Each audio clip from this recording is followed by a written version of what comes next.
He was once hailed as the youngest national archery champion, admired by his family and fans alike for his flawless 10-point bullseye shots. Yet here he is now getting papers thrown right in his face by his boss, who screams harsh insults at him.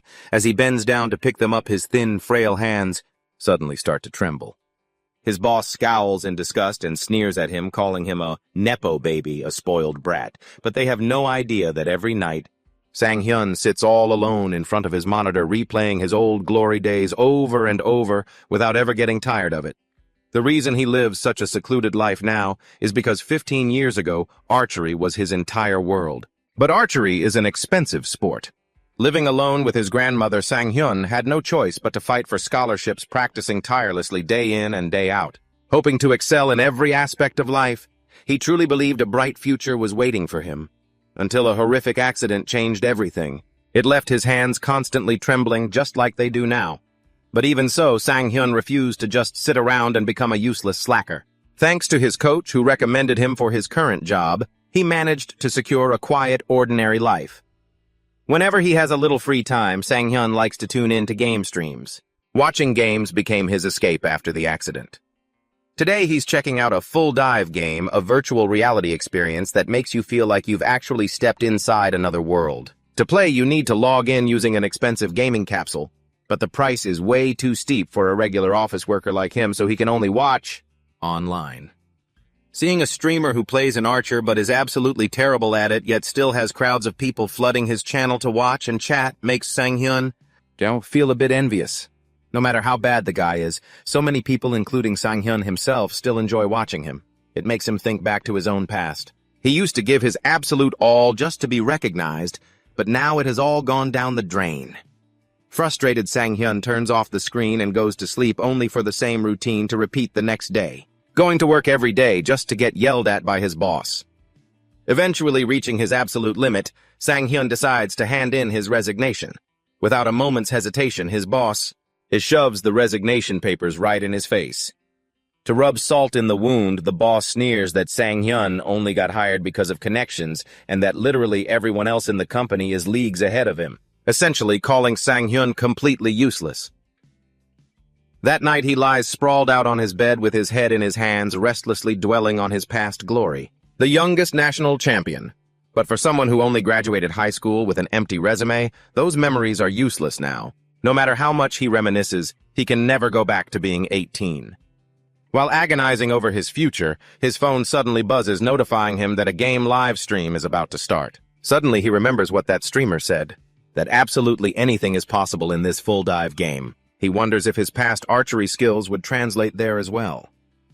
Sang-hyun sits down at his computer, thinking that if that streamer can pull in viewers despite being terrible, then he could do the same, but with actual skill. And once he finally logs into the game, it's as if a blinding light of truth illuminates his entire life. It turns out there are countless talented streamers out there. Some are proving their skills live, while others are watching to learn and improve their own gameplay. To him, this game feels like a true world of sports. In reality, there are too many variables: family, children, debt, education. But in here, it is exactly the kind of life he had always dreamed of as a kid. A life where you give your all, relying purely on skill and effort, climbing the ranks step by step, simple, rewarding, and completely fair. With this newfound hope burning in his heart, Sang-hyun makes up his mind to dive headfirst into this game. He wants to become both a player and a streamer to earn a living. The next day, at a cozy little cafe, Sang-hyun consults his friend Ju-hyuk. Hearing the plan, Ju-hyuk blinks in disbelief. Wait, you're planning to buy a gaming capsule? When Sang-hyun nods, a shocked Ju-hyuk immediately starts grilling him. Are you seriously going to blow all your savings on a video game? Have you completely lost your mind? Didn't you say you've never even played a game before in your life? Sang-hyun, sitting across from him, can only offer a quiet mumble. Ju-hyuk presses on. Do you even remember how devastating it was when you had to give up archery? He raises his voice in sheer frustration. And yet you're about to buy a gaming capsule. Are you even good at games? Sang-hyun, keeping a completely calm face, gently raises his hands to reassure his friend. Don't worry, I'll do just fine. I'm serious. His face flushed red with anger. Ju-hyuk desperately tries to talk some sense into him. How can you possibly know that when you haven't even tried yet? Stop talking nonsense, get real for once. Seeing how stubborn Ju-hyuk is about this, Sang-hyun looks thoughtful. He secretly muses, If Joo-hyuk is this worried, maybe it really is a reckless move. At my old job, Joo-hyuk was the only colleague I could ever open up to, the only person I could actually trust in that miserable place. His life is the exact opposite of mine. He's the textbook definition of the elite of the elite. Raised in a wealthy family and guided down a secure path to success. That's probably why whenever I talk to him, it feels like all my problems somehow sort themselves out. Noticing his serious expression, Joo-hyuk calls out with concern, "Hey, are you even listening to me?" After realizing his lectures are going in one ear and out the other, Joo-hyuk holds his head in sheer defeat and sighs, "Seriously, you'd be better off taking your money and blowing it at a casino." Sang-hyun blinks cluelessly. "But I'm not good at casino games either." Hearing his dense reply, Joo-hyuk is both furious and exhausted. "It was a metaphor, you idiot." But seeing that Sang-hyun has completely made up his mind, Joo-hyuk can only sigh and give in. He rubs his temples and asks, "Fine, how much is that gaming capsule anyway?" Sang-hyun put on a pitiful face and replied, 4,000 won. Hearing the price, Joo-hyuk immediately fell into deep thought calculating the costs. The machine alone was 4,000 won, not to mention all the extra equipment. "Your electricity bill is going to spike too." Sitting opposite him with a clueless look, Sang-hyun asked, "Wait, do I need something else besides the 4,001 machine?" Joo-hyuk immediately explained, "Of course you do. Did you really think all you needed was a 4,001 machine?" Hearing that, he panicked slightly. "So, could it end up costing as much as 40 million won?" Joo-hyuk ignored Sang-hyun's question and continued explaining, "Even if you have a car worth 100 million won, you still need money to run it." Completely shocked, Sang-hyun slammed his hand on the table. "No way, that's impossible." Right after that, with absolute determination, he declared, "You wait right here until I get off work." By the afternoon, the two of them were standing in front of a building. Sang-hyun asked blankly, "What is this place?" "A player capsule rental shop." Sang-hyun followed Joo-hyuk inside, thinking to himself, "Wait, isn't this a rental place? They don't sell them here, do they? But I want to buy one." Meanwhile, Joo-hyuk calmly walked on in. He cheerfully greeted Mr. Lee Kang-suk, who warmly replied, "Hello, I'm Lee Kang-suk. I heard you're looking to buy a capsule. I think we can sell you some used models for a pretty cheap price. Please come on in." Seeing this, Sang-hyun was relieved. "Ah, so he's the owner of this rental shop." He immediately gave a mental thumbs up, thinking, as expected of an elite guy. Joo-hyuk didn't know what Sang-hyun was thinking, but he still returned the thumbs up. What on earth is going through his head? Inside, the room was filled with capsules. Sang-hyun stared at the scene, utterly amazed. There were capsules everywhere. While he was busy looking around, Kang-suk suddenly spoke up. "So, Sang-hyun!" Saying this, he leaned in right up to Sang-hyun's face. "Before we talk about buying, why don't we give it a test run first?" Startled, Sang-hyun replied. "Oh, sure," while thinking, "Whoa, he's way too close." Before Sang-hyun could even pull himself together, Kang-suk hummed a tune and cheerfully dragged him inside. "Now let's go gather some of your physical data first. Off we go. To use a capsule, biometric data is required." Standing to the side, Joo-hyuk could only shake his head and wave them off with a sigh. From inside the room, the voices of Kang-suk and Sang-hyun echoed, "This will be over in a jiffy." "Okay." Joo-hyuk walked over to the room and stood behind Kang-suk. "Thank you for helping me, Mr. Kang-suk." Kang-suk warmly replied, "It's no problem at all." Then hesitating slightly, he added, "Actually." But before he could finish, the screen suddenly flashed with biometric scan initiated. Loading. Kang-suk quickly operated the screen and continued, "As for your friend, if possible, I wanted to stop him. I've seen so many people just like him before. They get tempted after watching pro gamers and streamers. It's quite expensive, yet so many people think they can just show off their talent through gaming. But in reality, it rarely works out that way." Joo-hyuk asked skeptically, "Even with a full dive system, games and reality are already quite different. But is the gap really that huge?" Without hesitation, Kang-suk replied immediately, "Of course, after all, you have to use your actual physical abilities." Then staring intently at Sang-hyun's physical profile, he evaluated, since there are no physical limits in the game. It can make people lose their grip on reality. In the end, it really affects your mental health. As for your friend, you said his company was struggling, so they laid him off, right? He'll probably give up after just one test run. When that happens, make sure to comfort him." Joo-hyuk fell silent upon hearing this, thinking to himself, "This is for the best. It's much better than letting Sang-hyun gamble his entire life savings on a capsule. After getting the biometric data, Kang-suk started guiding Sang-hyun. The game you're going to play is called Real Olympics. Since you used to do archery, I'll set it up accordingly. Just let me know your score and we can decide what to do next. I'm closing the capsule now. Once the capsule closed, the synchronization process began. Sang-hyun slowly started to feel it, thinking, "This is a really fascinating feeling. My body is physically here. But my mind feels like it has traveled somewhere else." When Sang-hyun snapped out of it and opened his eyes, he found himself in a completely different world. Sang-hyun's face was filled with utter shock, unable to believe what was right in front of him. He looked down at the bow in his hand, then raised his other hand to get a feel of his surroundings. A voice rang out. It was the announcer's introduction. Competitor Yoo Sang-hyun has stepped onto the shooting range with his bow. Competitor Yoo Sang-hyun has shown natural talent since childhood. Sang-hyun began to feel nervous as the crowd cheered. He thought to himself, "This is unbelievable. It feels way too real. It really feels like the actual Olympics." The announcer's command immediately rang out, "First shot." Suddenly, Sang-hyun recalled Joo-hyuk's words, "Do you remember when you gave up archery?" And how it felt. Subconsciously, Sang-hyun's hands started to tremble. Anxious, he thought, "Can I actually do this? My hands! They're shaking!" Suddenly, Sang-hyun lowered his bow, a dazed look on his face. Watching from the outside, Joo-hyuk wondered, why isn't he shooting? Kang-suk was watching closely too. He remarked, maybe he's just nervous. Most players are like that, hearing Kang-suk's words. Joo-hyuk couldn't help but think about the past. He used to be so calm under pressure, no matter what. So why is he so nervous now? Meanwhile, back with Sang-hyun, he raised the bow, trying to calm his breathing. He slowly felt the tension of the string. It was so different. Holding the bow tight didn't feel real at all. All right, my hands have stopped shaking. He thought to himself, this isn't real anyway. Sang-hyun drew the string back with all his might and released. The arrow soared straight toward the target, piercing the dead center. The crowd instantly erupted. It's a 10.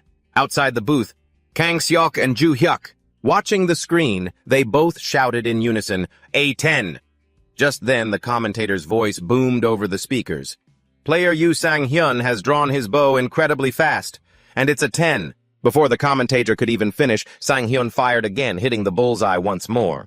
Another 10. With a razor-sharp gaze fixed straight ahead, he released the string, another 10. Witnessing this incredible display, the commentator couldn't contain his excitement and shouted, every single one of his shots is a 10. Outside, Joo-hyuk and Kang-suk stared with their mouths wide open in pure disbelief. What the hell? This is archery, right?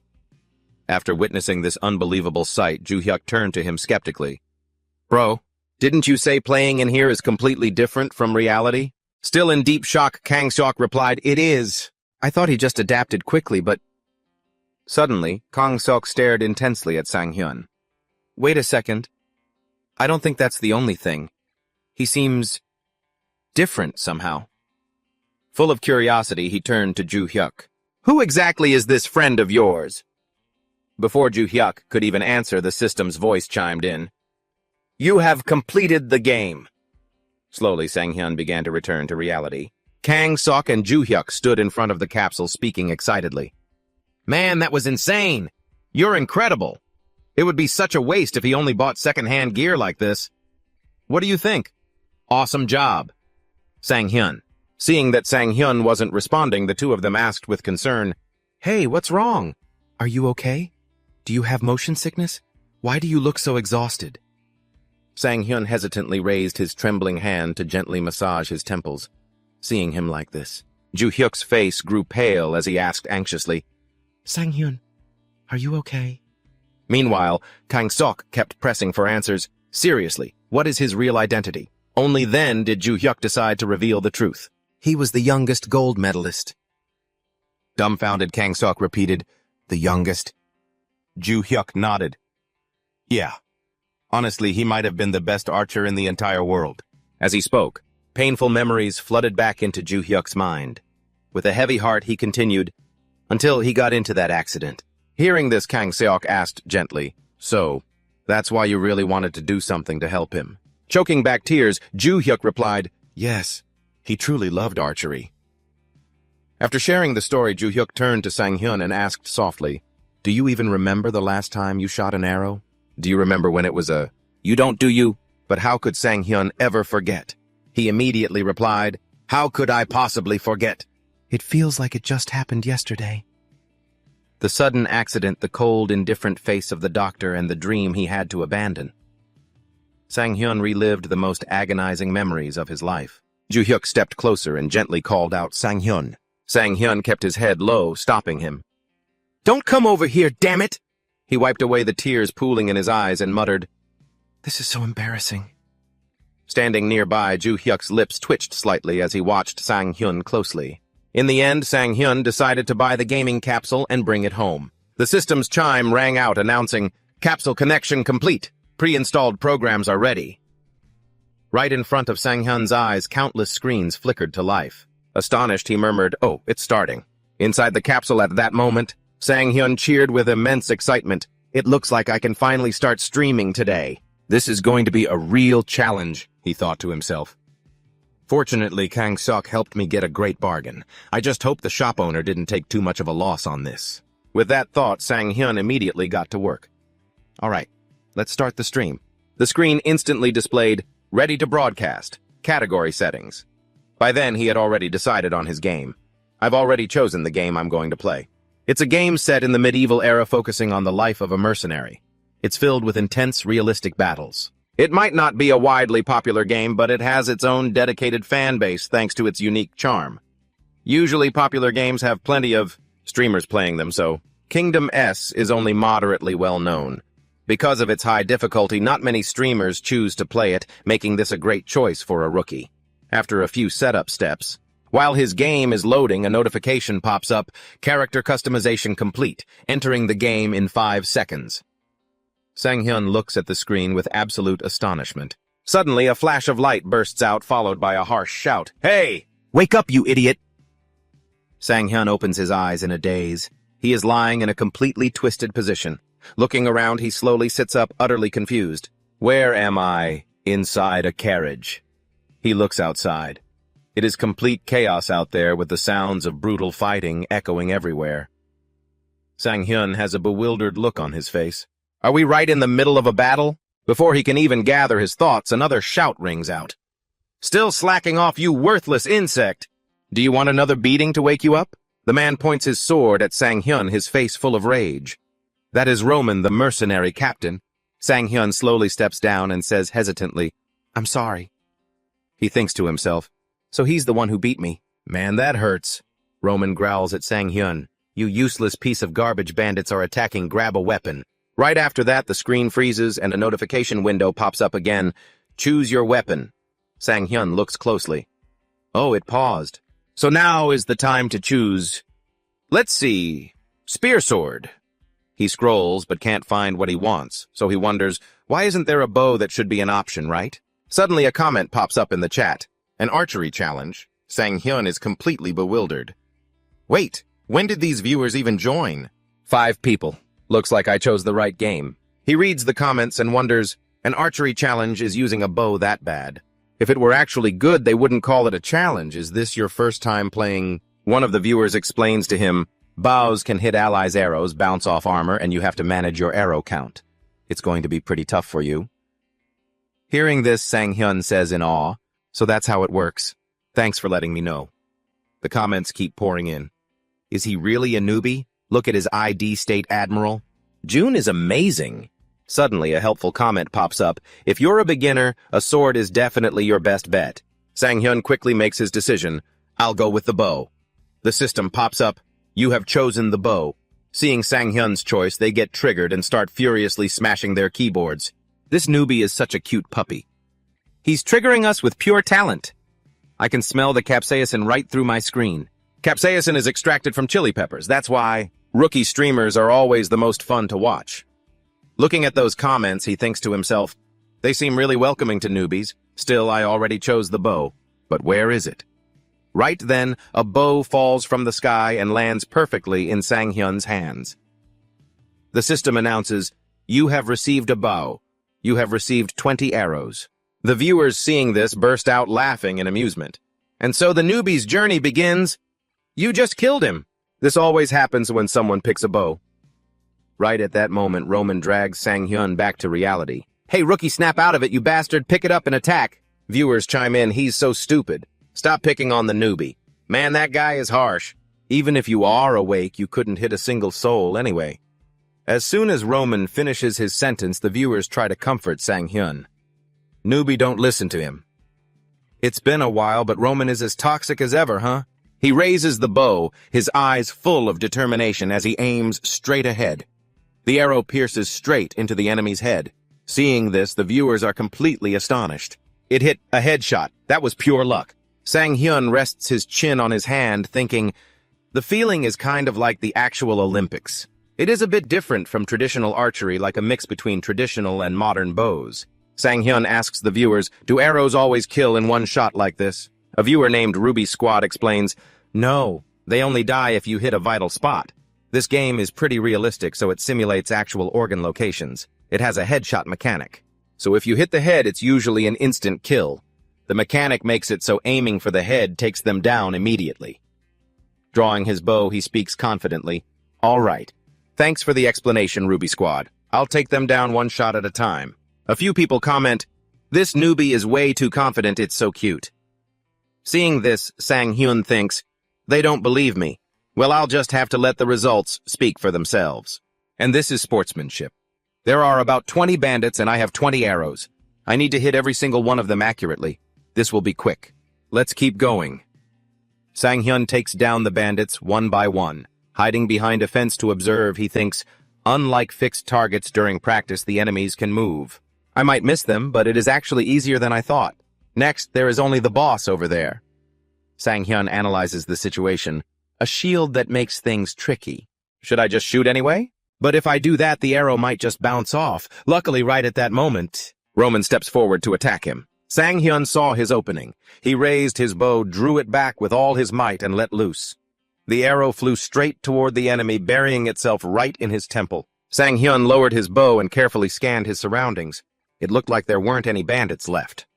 Was that shield bearer from earlier the last one? Only then did he open the chat. Wait, what? No one was typing anymore. Maybe archery alone wasn't exciting enough, but then the chat suddenly exploded with comments. WTF. What was that headshot after headshot? Is this game glitched? I think I need to go grab some lunch now. This has to be staged. There's no way this newbie is normal. How did you even make a new account? What on earth? He just dominated the whole field with a single bow. That was amazing, but did you seriously just kill the boss? Reading the viewer's question, Sang-hyun wondered, wait, am I not supposed to kill the boss? The viewer replied, it's not that you can't. It's just that they don't usually die like that. But didn't you say everyone dies with a single headshot? Well, yeah, but bosses don't usually get hit in the head, you know. But I hit him, didn't I? That's exactly the point. How on earth did you pull off that shot? Sang-hyun was completely dazed, wondering to himself, did I really do that? The guy continued, the boss has a shield and moves incredibly fast, so he dodges everything. Unless your arrow was at maximum power. Maximum power as in pulling the bowstring all the way back. You mean drawing the string all the way back? That's not even hard. The other guy watched in utter disbelief and replied, but doing that isn't easy at all. Wait, do you always draw your bow to the absolute limit? Shifting back to the game world, Roman walked over to him. Hey, rookie, that final arrow. Did you really shoot that? After that stream, Sang-hyun's viewers reposted the clip of him taking down the boss. A post on the forum feed popped up. I watched a really bizarre stream today, a new Kingdoms player. He's a newbie but incredibly skilled with a bow. To think Roman would make a face like that. People who were intrigued by the title clicked on the video. The opening scenes showed his incredible shots, followed by Sang-hyun taking down the enemies, and finally the captain patting the rookie on the shoulder and praising him. You're actually really good. I've never seen anyone shoot a bow as well as you. Because of this, the comment section grew rapidly. Roman looks like he's melting with happiness. Does Roman really have lines like this? This is the first time I've ever seen this guy say that. Is it really the first time you're actually really good? This is definitely the first time I'm hearing that line. He doesn't really seem like a newbie. I don't recognize him at all. His username is at the end of the video.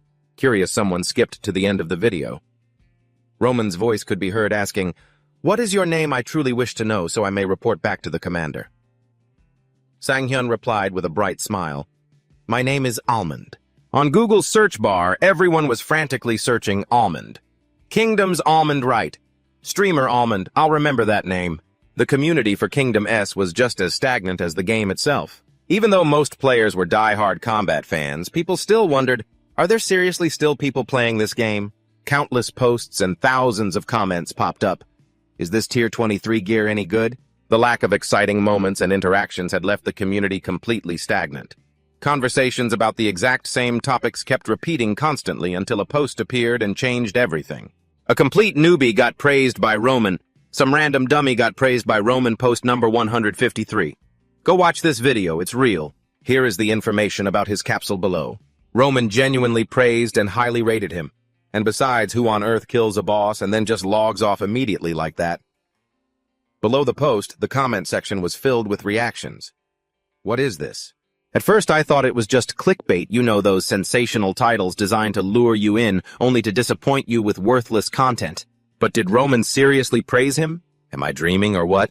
His account was literally just created yesterday. Creation date, October 22nd, 2020X. This is a total scam, definitely some newbie clickbait. Did you even watch it before judging like that? Below that were endless comments about Sang-hyun. Maybe it's some pro doing an archery challenge. Isn't this just an alt account? An alt, but the capsule only has one registered ID. It's definitely an alt account. They just created a new character body. What's so hard about that? Yeah, exactly. Sure, just reprogram all your fingerprints and change your irises. Does that sound simple to you? It seemed people still couldn't bring themselves to believe it. They couldn't believe Sang-hyun's performance. The author of the post immediately chimed in, I'm the one who posted this, and the guy in the video is definitely a newbie. His channel name was just auto-generated. Reading the comments, Sang-hyun couldn't believe it either. What, I never expected things to blow up like this.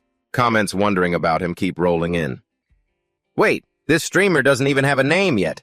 Looks like a total newbie. Okay, this title was definitely auto-generated. Sang-hyun thought to himself, if people share the link, that'd be awesome. It'd help get my name out there.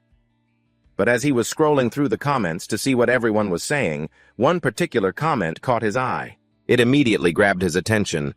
Isn't a bow-only boss challenge supposed to be too hard even for a former pro like Electron? That's definitely Electron, a legendary name, at the very top of the rankings for high-skill streamers. Rumor has it he's a former professional gamer, a legendary pro, and a streamer with god-tier skills. Electromagnetic. Curious Sang-hyun clicked on the comment thread. A few players had replied, a bow-only boss killed even Electron couldn't pull that off. How could some newbie who literally just made their account yesterday pull off something like that? Electron doesn't even play this game anymore. He's way too good for a game like this. No way, that's total BS. A bow-only boss kill is just way too hard. Sang-hyun sat frozen in front of his screen. Wait, am I really being compared to Electron right now? He was absolutely dumbfounded. He had only been streaming for a single day, and yet here he was being compared to one of the biggest names in the entire industry. Watching the comments flood the screen, Sang-hyun couldn't believe his eyes. No way! This can't be real. If they keep comparing him to Electron, the poor guy might quit from all the pressure. Comparing a total amateur to a world-class player is just brutal. Was this really happening? Right in the middle of his excitement, his phone started buzzing. Kim Joo-hyuk. What could he want at this hour? Sang-hyun picked up. Hello, Joo-hyuk? On the other end, Joo-hyuk said cheerfully. Your stream last night went pretty well, didn't it? Proud of himself, Sang-hyun replied. Yeah, thanks. Joo-hyuk continued. That's great to hear. Is the gaming capsule working okay? The boss was actually a little worried about it. Without hesitation, Sang-hyun replied, no issues at all, it works perfectly. Did you get a lot of viewers? Joo-hyuk asked. Suddenly, a maid in Joo-hyuk's house said, enjoy your meal, Mr. Kim. Hearing Joo-hyuk's question, Sang-hyun casually replied, well, there were about 20 people watching me play. Joo-hyuk, acting as if he'd fully expected that low number, went, oh, and repeated, 20 people. But not even 2 minutes later, he suddenly jumped up from his seat and yelled, 20 people! Everyone around him stopped and stared in utter confusion. Intrigued, he quickly asked, Sang-hyun, what on earth did you do on your very first stream to get that many viewers? Sang-hyun didn't really know either, so he just shrugged it off. I don't know, I guess I just picked a game that plays to my strengths. You're so talented, why did you ever bother working as a regular office employee? If someone offered you a job, even though you had zero experience, wouldn't you take it? Well, obviously I would. After chatting for a bit, Sang-hyun told him, Anyway, I've got to run. I need to get ready to stream. Sensing something unusual, Ju-hyuk asked, Get ready, don't you usually stream after dinner? Sang-hyun casually replied, What do you mean lunch or dinner? This is my job now. Ju-hyuk paused for a second, then chuckled in surprise. Well, look at you. Back when we were at the office, you'd never work during lunch. But as they were talking, a loud, familiar voice boomed from Ju-hyuk's end. Assistant Kim, how can you sit there and eat at a time like this? Ju-hyuk hurriedly said, Hey, I've got to go, something came up. The shouting continued in the background. Are you even listening to me? I'm hanging up now, he said in a rush, quickly cutting the call. On his end, Sang-hyun calmly sipped his drink. He sighed softly and muttered to himself, Yep, Manager Park hasn't changed a bit. Just then, Sang-hyun walked back to the capsule and hit the power button. Placing a hand on his stomach, he thought, I really need to eat properly to keep my energy up, but eating takes up so much time. I want to get started as soon as possible. Ever since I stumbled upon that community, my heart is still racing. The pressure of being compared, the thrill of being judged. How long has it been since I last felt like this? I never expected to feel so alive just from people's attention and criticism. I guess deep down I'm still a true athlete at heart. The system screen flashed as he logged in, and instantly a flood of excited comments popped up. He's live. Whoa, what, don't you usually stream at night? I got so lucky. I clicked the notification the second it popped up. This is awesome. Noticing the comments scrolling by much faster than usual, Sang-hyun wondered, is it just me, or is the chat moving way faster than yesterday? Just how many people are watching right now? He glanced up at the viewer count and froze in shock. 180 viewers. His audience had grown 9 times larger in just a single day. I had no idea I'd make such a splash. Like this in that little community. I've never been in a situation like this before. I'm actually a little nervous. But whenever I feel this way, I like to pretend that this isn't real life, but just a game played from a third-person perspective. Distancing myself from reality like that always makes my anxiety vanish almost like magic. All right, let's pick up where we left off yesterday. The scene shifts to Ju-hyuk, who is sitting at his desk sighing deeply. People say even heaven spares you during mealtime, but he can't stop thinking about what Manager Park just said. It's not that big of a deal. All right, just keep eating. Frustrated, Ju-hyuk curses Manager Park under his breath. That bastard! With that, he takes a sip of his coffee, trying to calm himself down. Get a grip, calm down. Ju-hyuk picks up his phone and sees a message from Sang-hyun. Thanks for your help, I'll buy you a drink next time. Seeing this, he quickly takes a screenshot. Screenshotted. Seeing Sang-hyun working so hard, he feels warm inside. It's so good to see you working so hard. You've always been such a hard worker. Suddenly, Ju-hyuk stops dead in his tracks as if remembering something. Oh, right, I called Sang-hyun because I had something important to tell him, but it completely slipped my mind. Ju-hyuk desperately tries to remember. It was really important. Remember to tell your friend. I don't get it at all. Ah, right. Was it about the capsule while Ju-hyuk is struggling to piece it together? A voice calls out from behind him. Assistant Manager Kim, there's a meeting in conference room 3. He quickly replies, Yes, I'll be right there. Ju-hyuk rubs his head, struggling to remember. What was I supposed to say again, body optimization, or something like that? Sang-hyun thinks back to last night. Before going to sleep last night, I searched online, mostly looking up how popular streamers manage their viewers. I looked into past controversies and some of the major taboos. For example, mentioning your viewer count can kill the audience's engagement, or fueling rivalries with other streamers. At least that's what the articles said. Don't let your audience feel like you're just some distant streamer. Keep the stream cozy like they're just watching a friend play a game. Right after reading those tips, Sang-hyun immediately started putting them into practice during his live stream. He says, Shout out to yesterday's viewers, Ruby Squad, Agalang, Mr. Dami, and everyone else who returned today. Thank you all. The viewers who were mentioned immediately got excited and greeted him back. Ruby Squad, you actually remembered our names? Orkun, I'm supporting you every day. Wait, it's only his second stream and he already has dedicated fans like Orkun. Is this guy some kind of genius streamer? Seeing them hype him up like that makes Sang-hyun a bit embarrassed. Well, calling me a genius is a bit much. Sang-hyun quickly shakes it off. All right, let's jump right into the game. A beam of light flashes as the full dive initializes. Sang-hyun narrows his eyes, and the next thing he knows, he's sitting on horseback. He wonders, does the game seriously start right on a horse? Sang-hyun starts analyzing everything for his viewers. All right, I'm ready to show you some of my expertise. Since I played a bit longer yesterday, the march has already begun. I heard Roman say he'd introduce me to the mercenary captain, and now I already have a new quest. But first, we have to start with this tedious task. While Sang-hyun is speaking, comments start rolling in, mercenary captain. A legit mercenary group. The captain himself, that's so cool. Sang-hyun gets right to work. I should give the viewers a quick rundown. This quest isn't anything special. Honestly, I thought mercenaries were all about fighting. But it seems like we're just acting as escorts. A viewer immediately comments, wow, this game is so realistic. Aside from a few skilled guys, low-grade mercenaries are basically just weak escorts. Meanwhile, Sang-hyun starts noticing how unusually immersive the game feels. Man, this game is so realistic. It literally feels like I'm riding a real horse. Suddenly, Roman asks, is this your first time on a horse? Turning to face the old man, Sang-hyun replies, not really, but I rarely get the chance to ride one. In his head, Sang-hyun wonders, is this a scripted dialogue? I just blurted that out so naturally. Roman continues, if that's the case, you'd better get used to that horse quickly. Learn fast, you useless brat. We've still got a long ride ahead of us. He says this with a warm smile on his face. It was just a simple gesture, but it absolutely blows the viewers' minds. A flood of comments starts lighting up the chat. Wait, did he just smile? This is literally the first time I've seen Roman act so nice. That has got to be a fake Roman. What did you do to my Roman Allen? Reading those comments, he instantly panics. Wait, what do you even mean by that? Suddenly, a viewer asks, what kind of quest is this? Is it like those starter quests? Another viewer chimes in skeptically.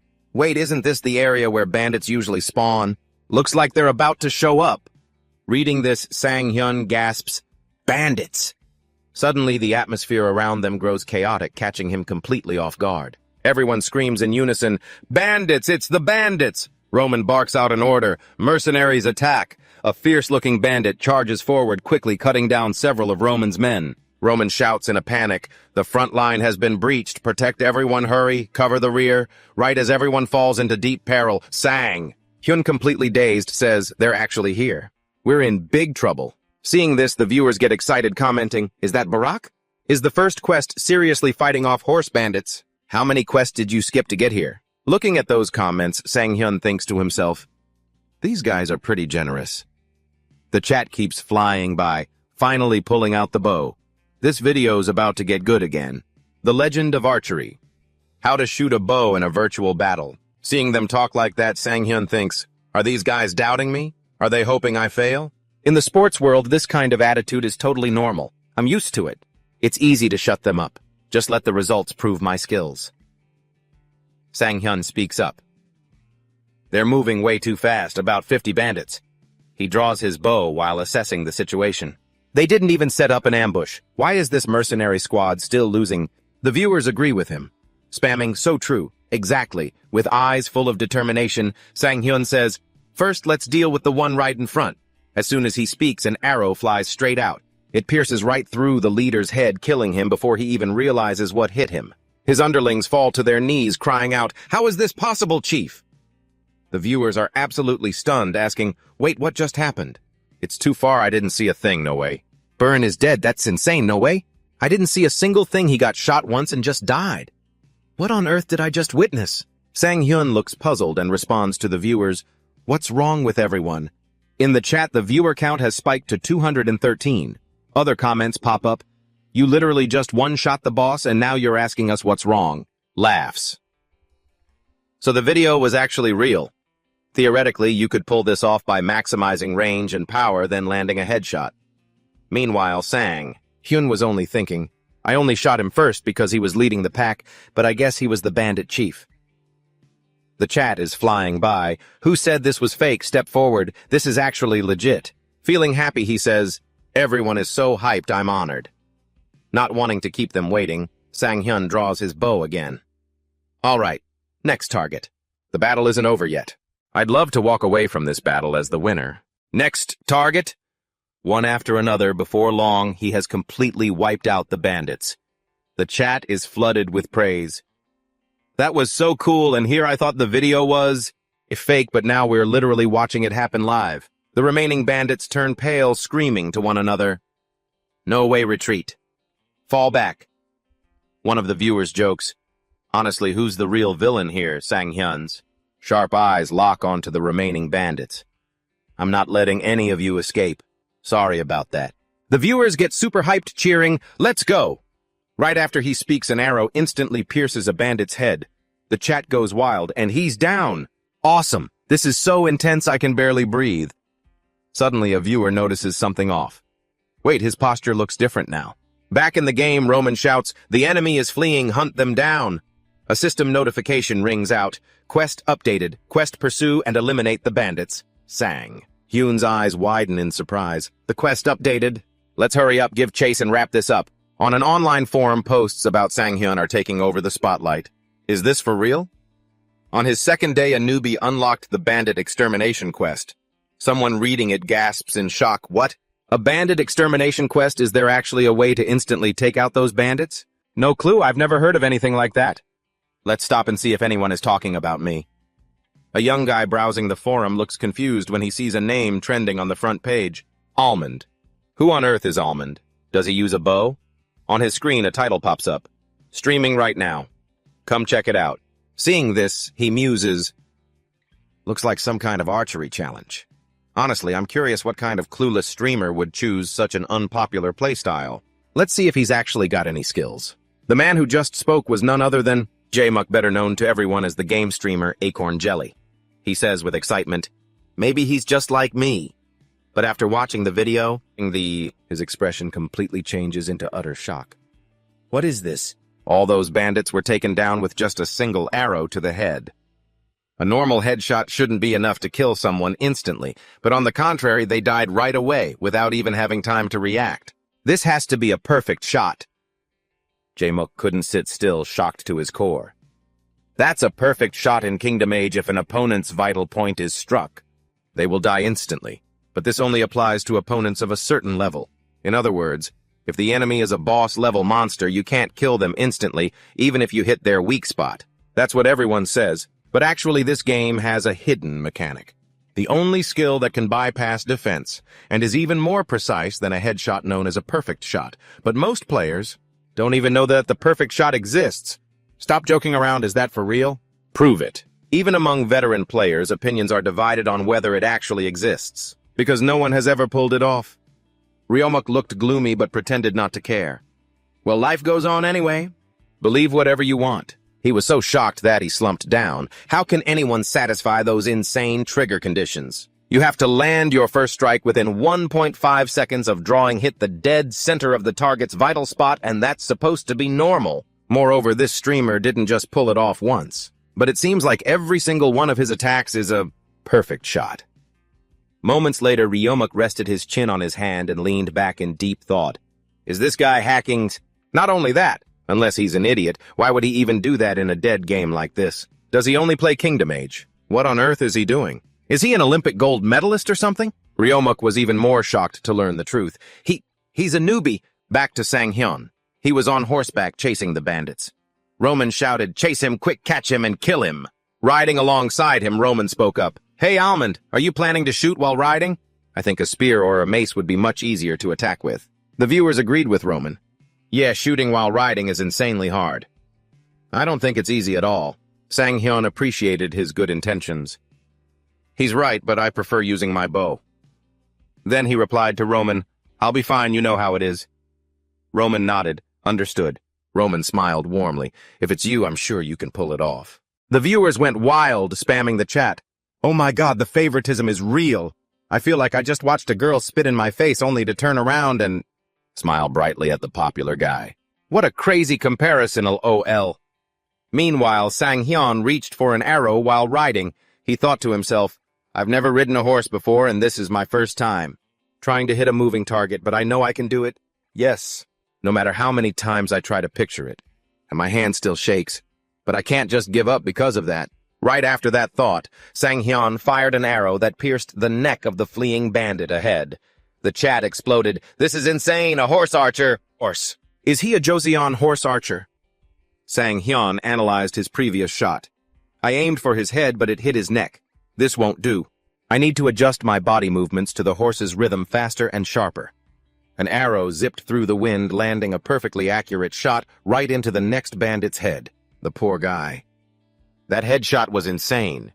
It feels like he's even stronger than before. While the chat was buzzing, Sang Hyun quickly drew his bow to target the next one. 1 down, 2 down. Eventually, the entire gang of bandits was wiped out by Sang Hyun. Roman couldn't help but look at him in awe. I never imagined so many enemies, could be taken down so quickly. Incredible. You really are a genius archer. In all my life, I've never seen anyone with archery skills like that. He's the reincarnation of Robin Hood. We're so lucky to have him in our mercenary group. In the chat, comments were rolling in nonstop.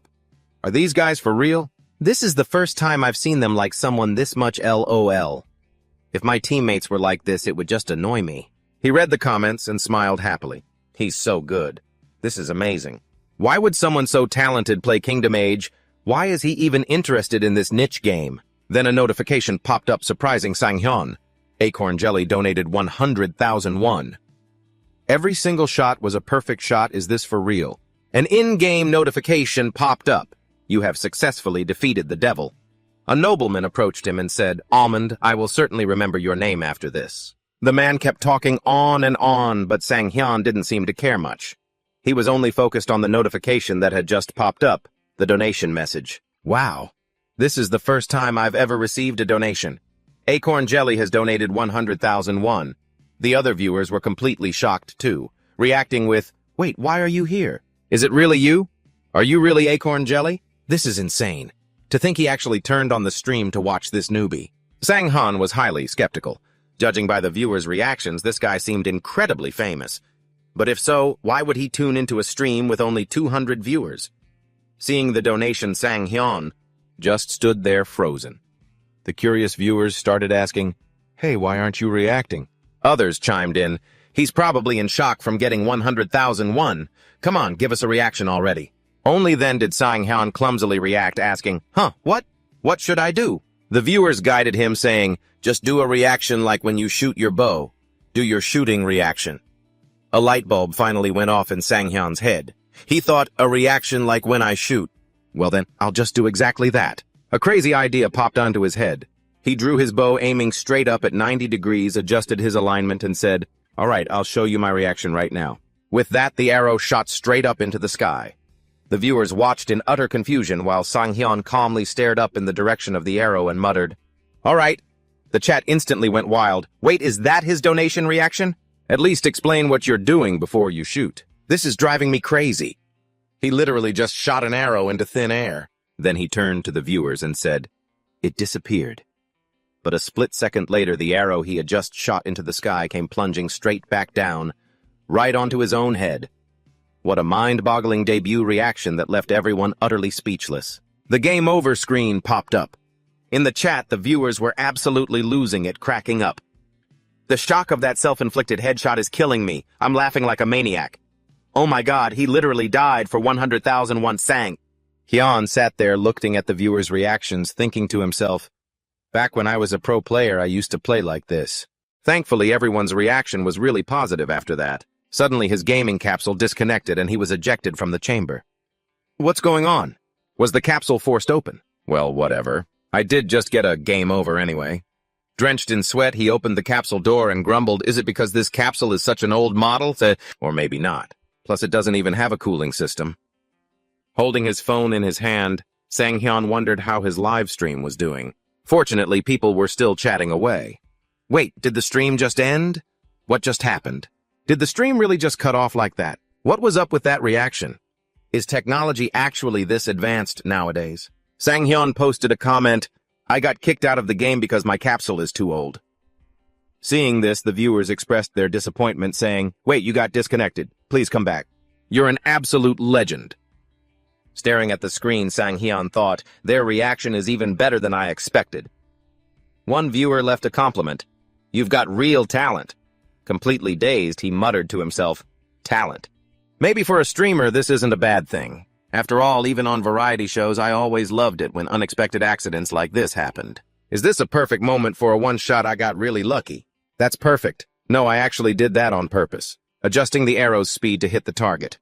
Alright, that's it for today's stream. In the chat, comments kept flying by. Wait, did he just end the stream out of nowhere? This is hilarious. He's literally the only Archer streamer to get killed by his own arrow. He's built different, seriously. How does he just end the stream right after getting a 100,001 donation? When is Almond streaming again? I've already turned on notifications for Almond's channel. Does he have a streaming schedule? I haven't seen one yet. Ending it with a one-shot megapixel 4 like that. I'm speechless. He's absolutely insane. So funny. Sang-hyun walked out of the bathroom, his eyes glued to his phone. A few text messages popped up. Dude, you're blowing up right now. Be careful or you're gonna get banned. But wait, why are you worrying about a stream with only 200 viewers anyway? He just got a donation from Acorn Jelly. Sang-hyun was now absolutely certain of his initial suspicion. Just as I thought, he really is famous. Sang-hyun thought, burning with curiosity. Should I check it out? I should search for Acorn Jelly and see what comes up. Sang-hyun was quite amazed when he found out the truth. Wow, he's really amazing. I wasn't that interested in the archery challenge, but are his other videos this good too? Why would such a talented streamer watch my live stream? While he was wondering, a message arrived. Hello, Almond. I'm Acorn Jelly. Sang-hyun stared at the profile and the message in front of him, thinking to himself that Acorn Jelly wasn't just a master in Kingdom S, but also a multi-talented game streamer. Becoming successful, like him, is one of my goals. This would also be highly beneficial commercially. But how should I reply? Hello, Almond. This is Acorn Jelly. I've been active in Kingdom S lately, and I find your playstyle quite intriguing. Would you be interested in collaborating? We could share in-game tips, or maybe make monster hunting videos together. I really hope you'll agree. Sang-hyun was absolutely shocked. A collaboration proposal. He quietly thought about the message Hemuk had just sent him. Don't feel pressured at all. Just reach out if you have any questions. His fingers absent-mindedly tapped on the desk. Why would I feel pressured? Acorn Jelly is a multi-talented streamer and my role model. It would be amazing if I could collaborate with him. But if I accept this proposal, people might think I'm just riding on his coattails. It's so tough. I have no one to ask for advice. While he was agonizing over it, Joo-hyuk called. He spoke up. Hey, hello? I just found your channel. You're Almond, right? Sang-hyun replied with a straight face. Yeah, that's right. Joo-hyuk curiously asked, Great, hey, how's their reaction? Is it positive? He calmly replied, Yeah, I guess so. Hearing this, Joo-hyuk pressed, What do you mean, I guess so? Why are you replying so indifferently? Sang-hyun shot back nonchalantly. Joo-hyuk, I'm an archer, so I always have to stay calm. Besides, I've been called a genius since I was a kid, so it's really nothing to be surprised about. Joo-hyuk on the other end was so frustrated by his smugness that he crushed the can of soda in his hand. This guy is completely hopeless. Seeing that, Sang-hyun followed up. By the way, did you call me just to ask about that? Joo-hyuk hesitated before replying, No, actually I quit my job. Hearing this, Sang-hyun's face fell. What? Why did you suddenly quit? Joo-hyuk replied without hesitation. I had a conflict with Manager Park. That guy is such a scumbag, I almost threw an ashtray at him. Sang-hyun cut Joo-hyuk off. Wait, does that mean... Is the elite Kim Joo-hyuk unemployed now? At that, Sang-hyun hesitated. Joo-hyuk began venting to him again. You have no idea I had to put up with him all this time. He's seriously an indescribable bastard. Suddenly a thought flashed through Sang-hyun's mind. Should I ask him to be my manager? No, I shouldn't. I don't even know if I can afford to pay him. Before Sang-hyun could say anything, Joo-hyuk made a proposal. Whatever, in my opinion. How about I become your manager starting today? I'm really looking forward to working with you. Sang-hyun was taken aback. What? Seeing his reaction, Joo-hyuk immediately asked, You don't want to? Hearing that, Sang-hyun quickly denied it. No, I want to too. Remembering something, he asked, Wait, don't you only have 100,001 left in savings? Joo-hyuk honestly replied, Yeah, that's true, and about that gaming capsule pod, you literally cried the first time you tried it. Hearing this out of nowhere, Sang-hyun suddenly yelled, Hey, why are you bringing that up all of a sudden? Joo-hyuk softly explained, Seeing you like that. Aw, made me think a lot. You really seem to love being an archer. Seeing you, I realized I've never been passionate about anything. Choking up a bit, Sang-hyun said, But if you do this, you won't have the chance to work at big companies anymore. Seeing him worry, Ju-hyuk reassured him, "You're worrying way too much. I still have enough money to support myself even if I take a break for a whole year. And if we do well enough, the big companies will come looking for us. What's wrong? Are you still hesitating?" "Hesitating like hell I am." With a thrilled face, Sang-hyun said, "We're going to sit on a mountain of money together. So go ahead and quit your job right now." Ju-hyuk laughed out loud and asked, "So, does this mean you've accepted my request? I'm officially your manager now." "That's right, Manager Kim. You start tomorrow," Sang-hyun replied. Ju-hyuk seemed caught off guard by how fast things were moving, so he asked, "Wait, starting tomorrow? Isn't that a bit sudden?" Sang-hyun then explained that he had just received a collaboration proposal. Hearing the news, Ju-hyuk's face lit up with excitement. "A collab proposal, perfect, that's right up my alley." Sang-hyun scratched his cheek and asked, "Are you sure you can handle it?" Ju-hyuk confidently assured him, "Of course I can. Just trust me on this." But Sang-hyun was still a bit worried and said to Ju-hyuk, "But I'm really not good at making a good first impression."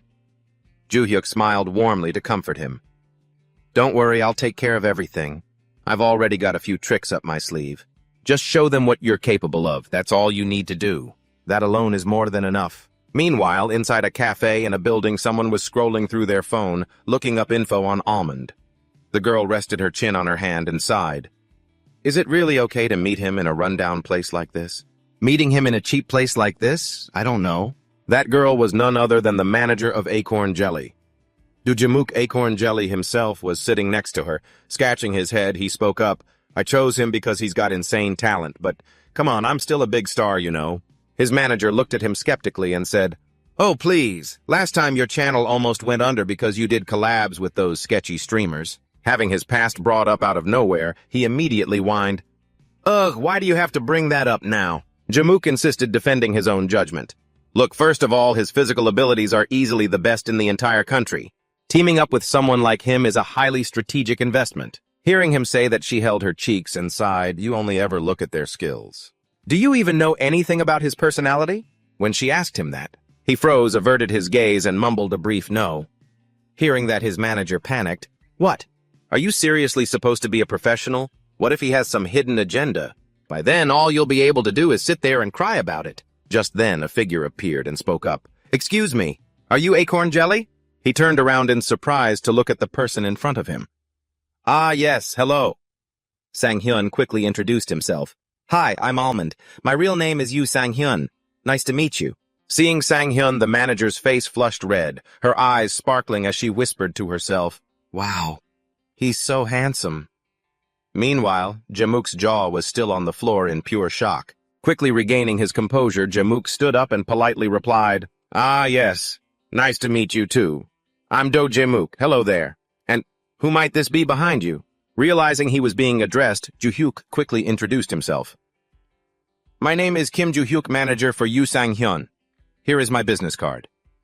As Jamuk took the card, he thought to himself, "I thought I was already a big shot in this industry. But I've never met anyone who carries themselves as professionally as this guy." His manager, standing next to him, accepted the card and softly said, "Thank you." Jamuk stared intently at the card to see who he really was. After taking a look, both of them gasped in surprise. "Wait, Manager Kim, you're incredible. You actually used to work for a major corporation." Ju-hyuk just offered a humble smile and replied, "Oh, it's nothing worth mentioning." Meanwhile, Sang-hyun stood there frozen, completely baffled. Wait, when on earth did he prepare a business card? He's way too prepared for this. Ju-hyuk then turned to the girl next to Jae-mook and asked, "And you are?" The manager quickly chimed in, "Oh, I'm just an ordinary run-of-the-mill manager, nowhere near as prestigious as you."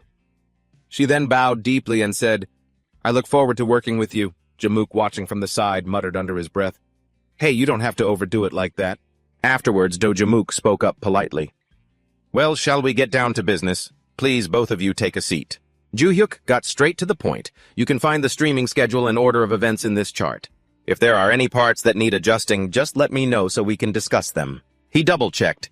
Is there anything else we missed? After they wrapped up discussing the details of the collaboration, Jae-mook finally spoke up. "Now let's talk about the revenue split." Sang-hyun gestured, wanting to share his thoughts on this. "Since I'm still a rookie in this field, and since I need your help to get my name out there, I won't be taking a single cent. What do you think of that? Jamook interrupted him, looking concerned. Whoa, hold on a second. We can't do that. The era of slave contracts is long gone if we do this. We'll get absolutely dragged online. Seeing Sang-hyun about to blabber more nonsense that would ruin their leverage, Ju-hyuk quickly covered his mouth, thinking, even slave contracts didn't have a precedent like this. Well, since our experience is still quite limited, we'd feel a bit guilty taking a full share, but if you insist on a fair split, then we'll just charge the minimum hourly wage of a streamer in this industry. We don't pay by the hour. Instead, I have a different proposal. I'll give you 2/2 of the donations my channel receives while streaming with you. Hearing this, Ju-hyuk secretly rejoiced. Half, that's a lot of money. Ju-hyuk immediately asked, Sang-hyun, what do you think? Scene cuts to the outside of the building. Ju-hyuk was absolutely thrilled. That was a smooth start, wasn't it? He beamed at Sang-hyun. Half of the donations during the stream. Seeing this, Sang-hyun asked, is that really a lot? Ju-hyuk happily replied, of course it is. According to my research, the minimum donation Akon Jelly's stream brought in last month was 2 million won. So we can make at least 1 million won, which is quite a lot. Seeing how much Ju-hyuk knew, Sang-hyun asked in curiosity, when did you even look all this up? Ju-hyuk, holding his phone, showed something to Sang-hyun. Here, look at this. Sang-hyun asked in confusion, what is this? A voice recording. Ju-hyuk replied gleefully, who knows what could happen, we've got to cover our bases. Sang-hyun thought to himself, he really is meticulous. So this is what a corporate executive is like. Ju-hyuk turned to Sang-hyun and said, by the way, regarding our profit split, if you can make more than 3 million won a month, I'll only take 20% of it. Sang-hyun asked in disbelief, I don't even make minimum wage yet. Are you sure about this? Ju-hyuk reassured him, don't worry, I have plenty of savings. They call me an investment genius, you know. Buddy, I've got everything covered. All right, I'll trust you. Sang-hyun thought, he really was born with a golden spoon in his mouth. How generous of him. Afterwards, Sang-hyun went back to his own work, and before long, people started commenting on Almond's channel. Smiling, Sang-hyun said, hey everyone, it's been a while, hasn't it? The comments started flooding in. Almond, why didn't you stream yesterday? He's saying hi. Almond, no way I'm missing an Almond stream. One comment caught everyone's attention. I heard you're collaborating with Akon Jelly, is that true? Sang-hyun was taken aback. The rumors were already spreading. How did this get leaked?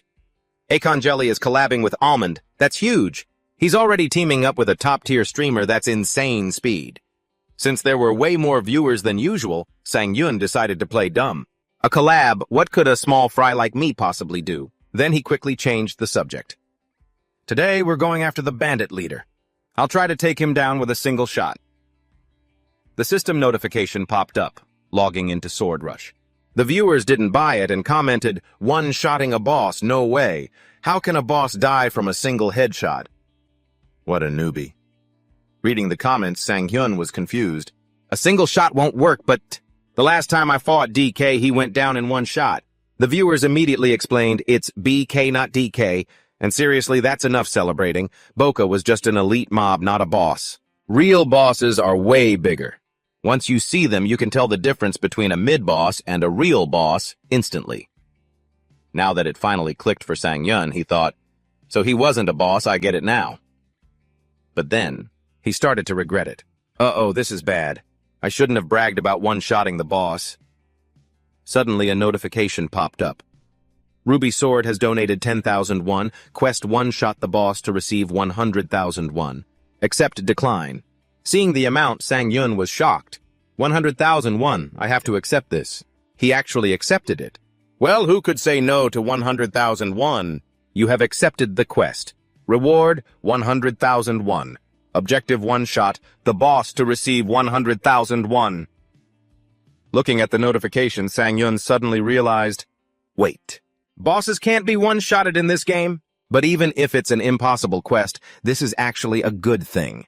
A massive donation like this makes it easier for other viewers to start donating too. So I'll just have to play along shamelessly. Sang-hyun spoke up, thanks for the donation. Ruby Sword, let's go get that 100,000 won. Eggplant has donated 2,000 won. Go for it. One-shotting the bandit boss is now up to 110,000 won. Here's another 10,000 won from me. Bopsum has donated 1,000 won. Show us what you've got. Donation alerts kept popping up. Look at that, even a side quest fund. Sang-hyun couldn't hide his excitement. If quests are what drive a stream, then this kind of fun, spontaneous donating really helps keep the revenue steady. I haven't even logged in yet, and I'm already getting this many donations. Thank you, Eggplant and Oregano, for the donations. I'll do my best to make it happen somehow. Let's do this. Back in the game. Sang-hyun is remembering the last time he was here. Suddenly a voice rings out. Sir Mercenary, thank you for saving us from the bandits' attack. Seeing the female character appear, the whole chat room instantly goes wild. She's here. Emilia, I love you, I love you, I love you. You're so pretty. Emilia says shyly. I don't know how to thank you. Standing in front of Emilia, Sang-hyun thinks to himself, Emilia must be the female lead of this game. How I respond will change the flow of the story. A choice prompt pops up. Option 1, don't worry about it. It's just a mercenary's job. Option 2, if you're grateful, then pay me back. That's what a mercenary would naturally want. Sang-hyun calmly chooses option 1, don't worry about it. It's just a mercenary's job. The viewers immediately comment boring. Emilia also replies, even so, I am very grateful. Hearing her reply, the chat floods again. Amazing, I only play this game because of Emilia. You idiots, the main story is all about Rosanita. Looking at the chat, Sang-hyun wonders, Rosanita, a second female lead. Just then, Roman approaches and reports, my lady, there is a high risk that the remaining bandits are still waiting in ambush across the mountain. Should I call the special assault force to wipe them out? Of course. If you can do that, that would be wonderful. Understood. In that case, the guard unit will stay here and set up the tents. Seeing the plot unfold like this, Sang-hyun realizes, so this is how this stage begins. Night falls and the surrounding grass and flowers remain completely still. Suddenly a rustling sound echoed as dark figures emerged clutching swords and weapons. Near the bandit camp, Roman and his mercenaries lay in ambush scattered all around. Roman raised his hand to signal, we'll get as close as possible and ambush them from behind. Everyone get into position, got it. Sang-hyun thought to himself, this is way more intense than I expected. My senses in full dive are so realistic that I can't even tell if this is real or virtual anymore. I can't just treat this like a simple game. Roman drew his sword and ordered the charge. The whole group rushed out, catching the bandits completely off guard. It's an ambush. Damn it, where did they come from? From afar, one of them was already taken out by Sang-hyun. Another bandit cried out in a panic, damn it, an archer! But it wasn't long before he suffered the exact same fate. And just like that, the other bandits fell one after another, each taken down by a single shot from Sang-hyun. The remaining bandits screamed in fury, over there, take out the archer first! While the bandits were in chaos, a system notification popped up. You have completed the 3 conditions, 3 consecutive headshots. The skill double shot has been unlocked. Sang-hyun was stunned. So I had this sub-skill all along, Sang-hyun thought. Even so, it was still a game. One of the viewers immediately commented, how do you always unlock skills so easily? Seriously, this is insane. Sang-hyun drew his bow and aimed at the target as a surge of mana enveloped the entire weapon. Let's see what makes this different. Activating double shot, he sent a barrage of arrows flying, taking down bandits left and right. Watching this unfold, the viewers in the chat were losing their minds. Wait, what? Isn't that supposed to be a trash skill? How on earth is he landing consecutive headshots in the middle of all that chaos? One viewer commented, it's not that the skill is fast, it's just that Almond himself is insanely fast. Sang-hyun let out a sigh after that rapid succession of shots and glanced at the chat. The viewers were going wild with excitement. Almond, Almond, Almond, he's literally wiping them all out. He seriously just slaughtered the entire bandit group. I've never seen anything like this in a game before. This stream is legendary. Sang-hyun didn't care much about the hype. He looked at his bow and said to the viewers, hey guys, this bow is actually much better than I thought. In the chat, the viewers teased, only you could say that, Almond, you big scammer. Just then, a notification popped up, Virgin at 35 has donated 1,001. The donation message read, at least tell me you don't have a girlfriend. He smiled and replied, thanks for the donation, Virgin. I don't have a girlfriend, so don't worry.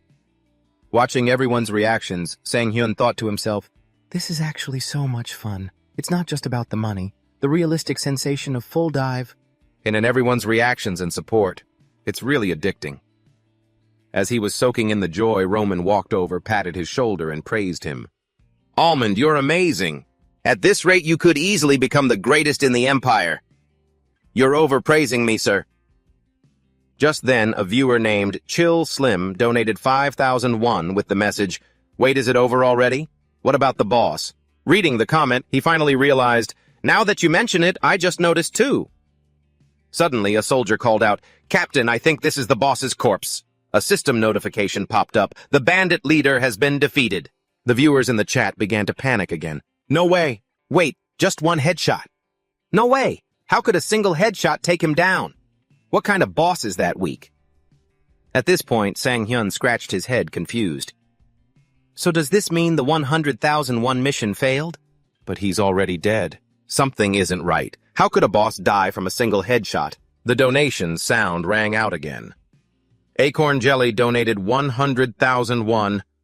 A one-shot critical hit can take down even the boss with a single arrow. Sang-hyun got the donation but was still confused. Acorn Jelly. Why the sudden donation? Meanwhile, the chat kept scrolling rapidly. Where did a critical hit even come from? His critical shots are legendary. Give it up, Jelly Boy. Do critical shots really exist? A critical shot? Seriously, I thought that was just a myth. Was that really the actual Acorn Jelly just now? Reading the comments, Sang-hyun was still utterly confused. But what even is a critical hit? Meanwhile, the viewers kept discussing it. Yeah, it makes no sense. How can a single shot kill a boss? What are you guys talking about? To be honest, it looks like a game glitch. Unbelievable. Watching Sang-hyun's stream, Jae-mook was trembling, tears streaming down his face because even he couldn't believe it. He was shaking and crying because even he couldn't buy it. It's true, but even I can't believe it. After donating, Jae-mook also hoped he would explain everything. I just hope Almond will explain what just happened. But even Sang-hyun himself was completely clueless about that shot. Wait, a perfect critical shot. What on earth is that? Meanwhile, the viewers were complaining. Acorn Jelly donated 10,001. How can you not even know what it is? Sang-hyun replied innocently, but I seriously don't know. By this point, Jae-mook's jaw dropped, thinking, oh my god, from the very beginning of the game, every single one of your shots has been a perfect critical shot. And yet you don't even know what it is. He is seriously... I have no idea how deep his talent actually goes. I'm so lucky to have met him. It looks like his viewer count has stabilized now. We just need a bit more action. Then another notification popped up. Acorn Jelly donated 100,001. This is going to be a perfect shot. Everyone watch closely. Almond, tomorrow the two of us should do a live stream together. Is that okay with you? Look at all these chat comments. This is perfect. It looks like the two of them are going to play together. So Acorn Jelly is really going to collab with him and stream together. That's awesome. That's seriously amazing. Sang-hyun looked around thinking to himself, he's really helping me pull in some viewers right now. Seeing that he knew he had to quickly play along. I should probably show a little goodwill too, right? A joint stream between us. The viewers saw this and immediately piped up, hey, if you collab with him, it's not going to end well. You'll get completely overshadowed. Other viewers agreed, saying, yeah, totally Sang. Hyun saw his viewer count spiking and exclaimed, wow, there are so many first-time viewers here today.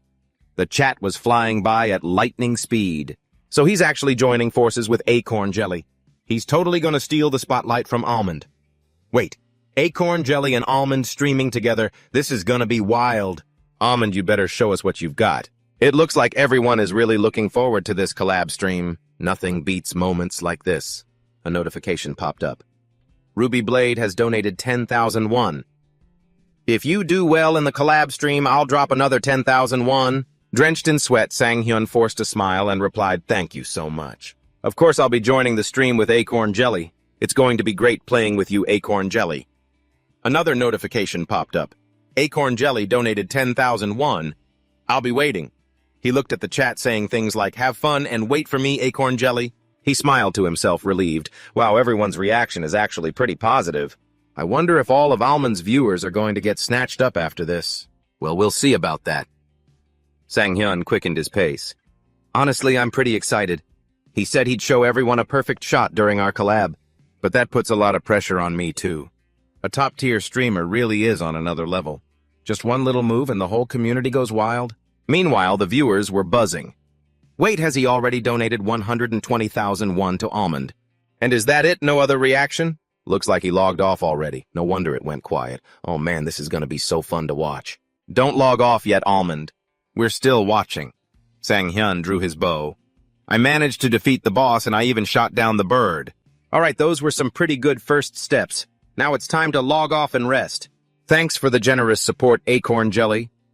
With that, he drew his bow and shot an arrow straight up into the sky. Well, the result was pretty easy to guess. Game over. Back in the real world, Sang-hyun, who had just logged out, stood in the restroom and muttered to himself, "Man, the viewer's reaction was intense.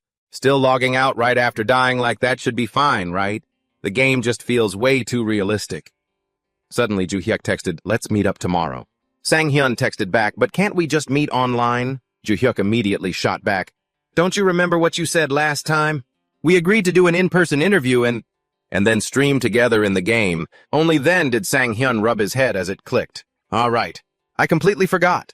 Looking at himself in the mirror, he thought, well, in person is fine, it doesn't really matter. He quickly sent a reply to Joo-hyuk. Okay, let's meet at Huji Station tomorrow then.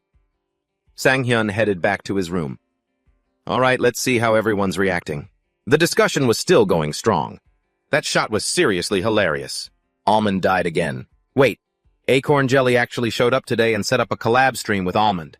Suddenly his jaw dropped as he saw a replay video. The clip of Almond taking down the bandit leader was going viral all over the internet. He really took down the boss with a single arrow. I rewound it and still have absolutely no idea how he did it. The chat kept scrolling. Looks like he went down with just one shot. That was insanely fast. It's hard to tell just from a video, though. Sang-hyun read the comments, surprised at himself as well. To be honest, I'm pretty shocked myself. I didn't think I'd take down the boss that quickly. The chat was still buzzing with energy. Well, we'll find out for sure during the next stream, Sang-hyun agreed. True, they have a point. The chat kept scrolling. Wait, we actually get to see Almond's face reveal tomorrow. Yeah, he's probably just some short, nerdy gamer. Exactly. Let me guess what he looks like. Check this out. He glanced at the clock and muttered, "Time for dinner. I'll just ignore them." Just as Sang-hyun stepped away, his phone rang. It was Joo-hyuk calling again. Huh, why is he calling again? We already agreed on that. Joo-hyuk urgently asked him, "Have you seen the video of you defeating the boss that was just uploaded? It already has 40,000 views, and it's only been an hour." Confused, he asked, "Wait, we don't even have a YouTube channel, do we?" Acorn Jelly uploaded it to hype up the joint stream for you two. The video showed him landing consecutive shots, cheering, "All right, you can do this." Then footage of the bandits getting slaughtered, followed by an arrow flying straight into the head of the boss. At the end of the video, text appeared, "The perfect shot. Is it real or just staged? Tomorrow we'll have the answer." On our joint stream on Acorn Jelly's channel, the comments were flooding in, "So cool, can't wait for these two." So this is the game Acorn Jelly has been playing lately. He looks pretty good at it. It's been a while since I've been this excited. A stream with a guest, I'm really looking forward to this. So people actually shoot bows like this in Kingdom Age? That must be edited. How can anyone shoot like that? I'll wait for tomorrow's stream. One viewer quietly praised, "Wow, this newbie is incredibly good." It seemed everyone was looking forward to our stream tomorrow, and during Acorn Jelly's live stream, the live viewer count was breaking records on YouTube.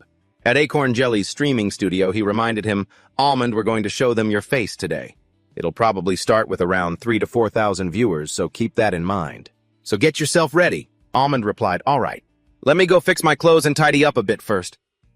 Standing behind him, Joo-hyuk praised, "Looking sharp."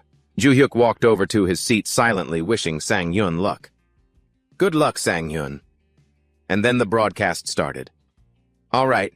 We're live! Hello, everyone!" Instantly, countless comments flooded the screen. J-Muck gasped in astonishment. "The viewer count is 10,000. We just started, and there are already 10,000 viewers. This is a new record. Welcome, everyone. Thanks for subscribing to my channel." "Hey, guys, it's already lunchtime. What did everyone eat?" Standing to the side, Sang-hyun silently praised, "He's engaging the chat to buy time for the viewer count to go up. He's really good at this." Suddenly, the chat started shouting, "Bring Almond out already. We can't wait any longer. Almond, is Almond really coming? Almond, Almond, Almond." Reading the comments, J-Muck introduced, "Today we have a special guest joining us. Since this is his very first appearance, we'll do a short interview so you can all get to know him. But most importantly, today we're going to show everyone the perfect shot." The chat immediately went wild. "All right, we're waiting. Hurry up. Stop talking and show us. Let's see this perfect shot. All right, put him on. The perfect shot. Almond. Perfect shot. J-Muck excitedly called out. Everyone please welcome Almond. Instantly, thousands of comments flooded the chat. Almond. He's finally doing a face reveal. I'm so nervous. Is this really the first time he's showing his face? Please let him be ugly. Sang-hyun stepped up to the chair, slowly took off his cap and said, Hello everyone, I'm Almond. The chat immediately went wild over his face reveal.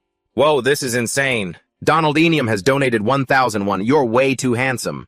Why is he so good looking? I'm so disappointed. Please stop. Oh my god, you're so handsome.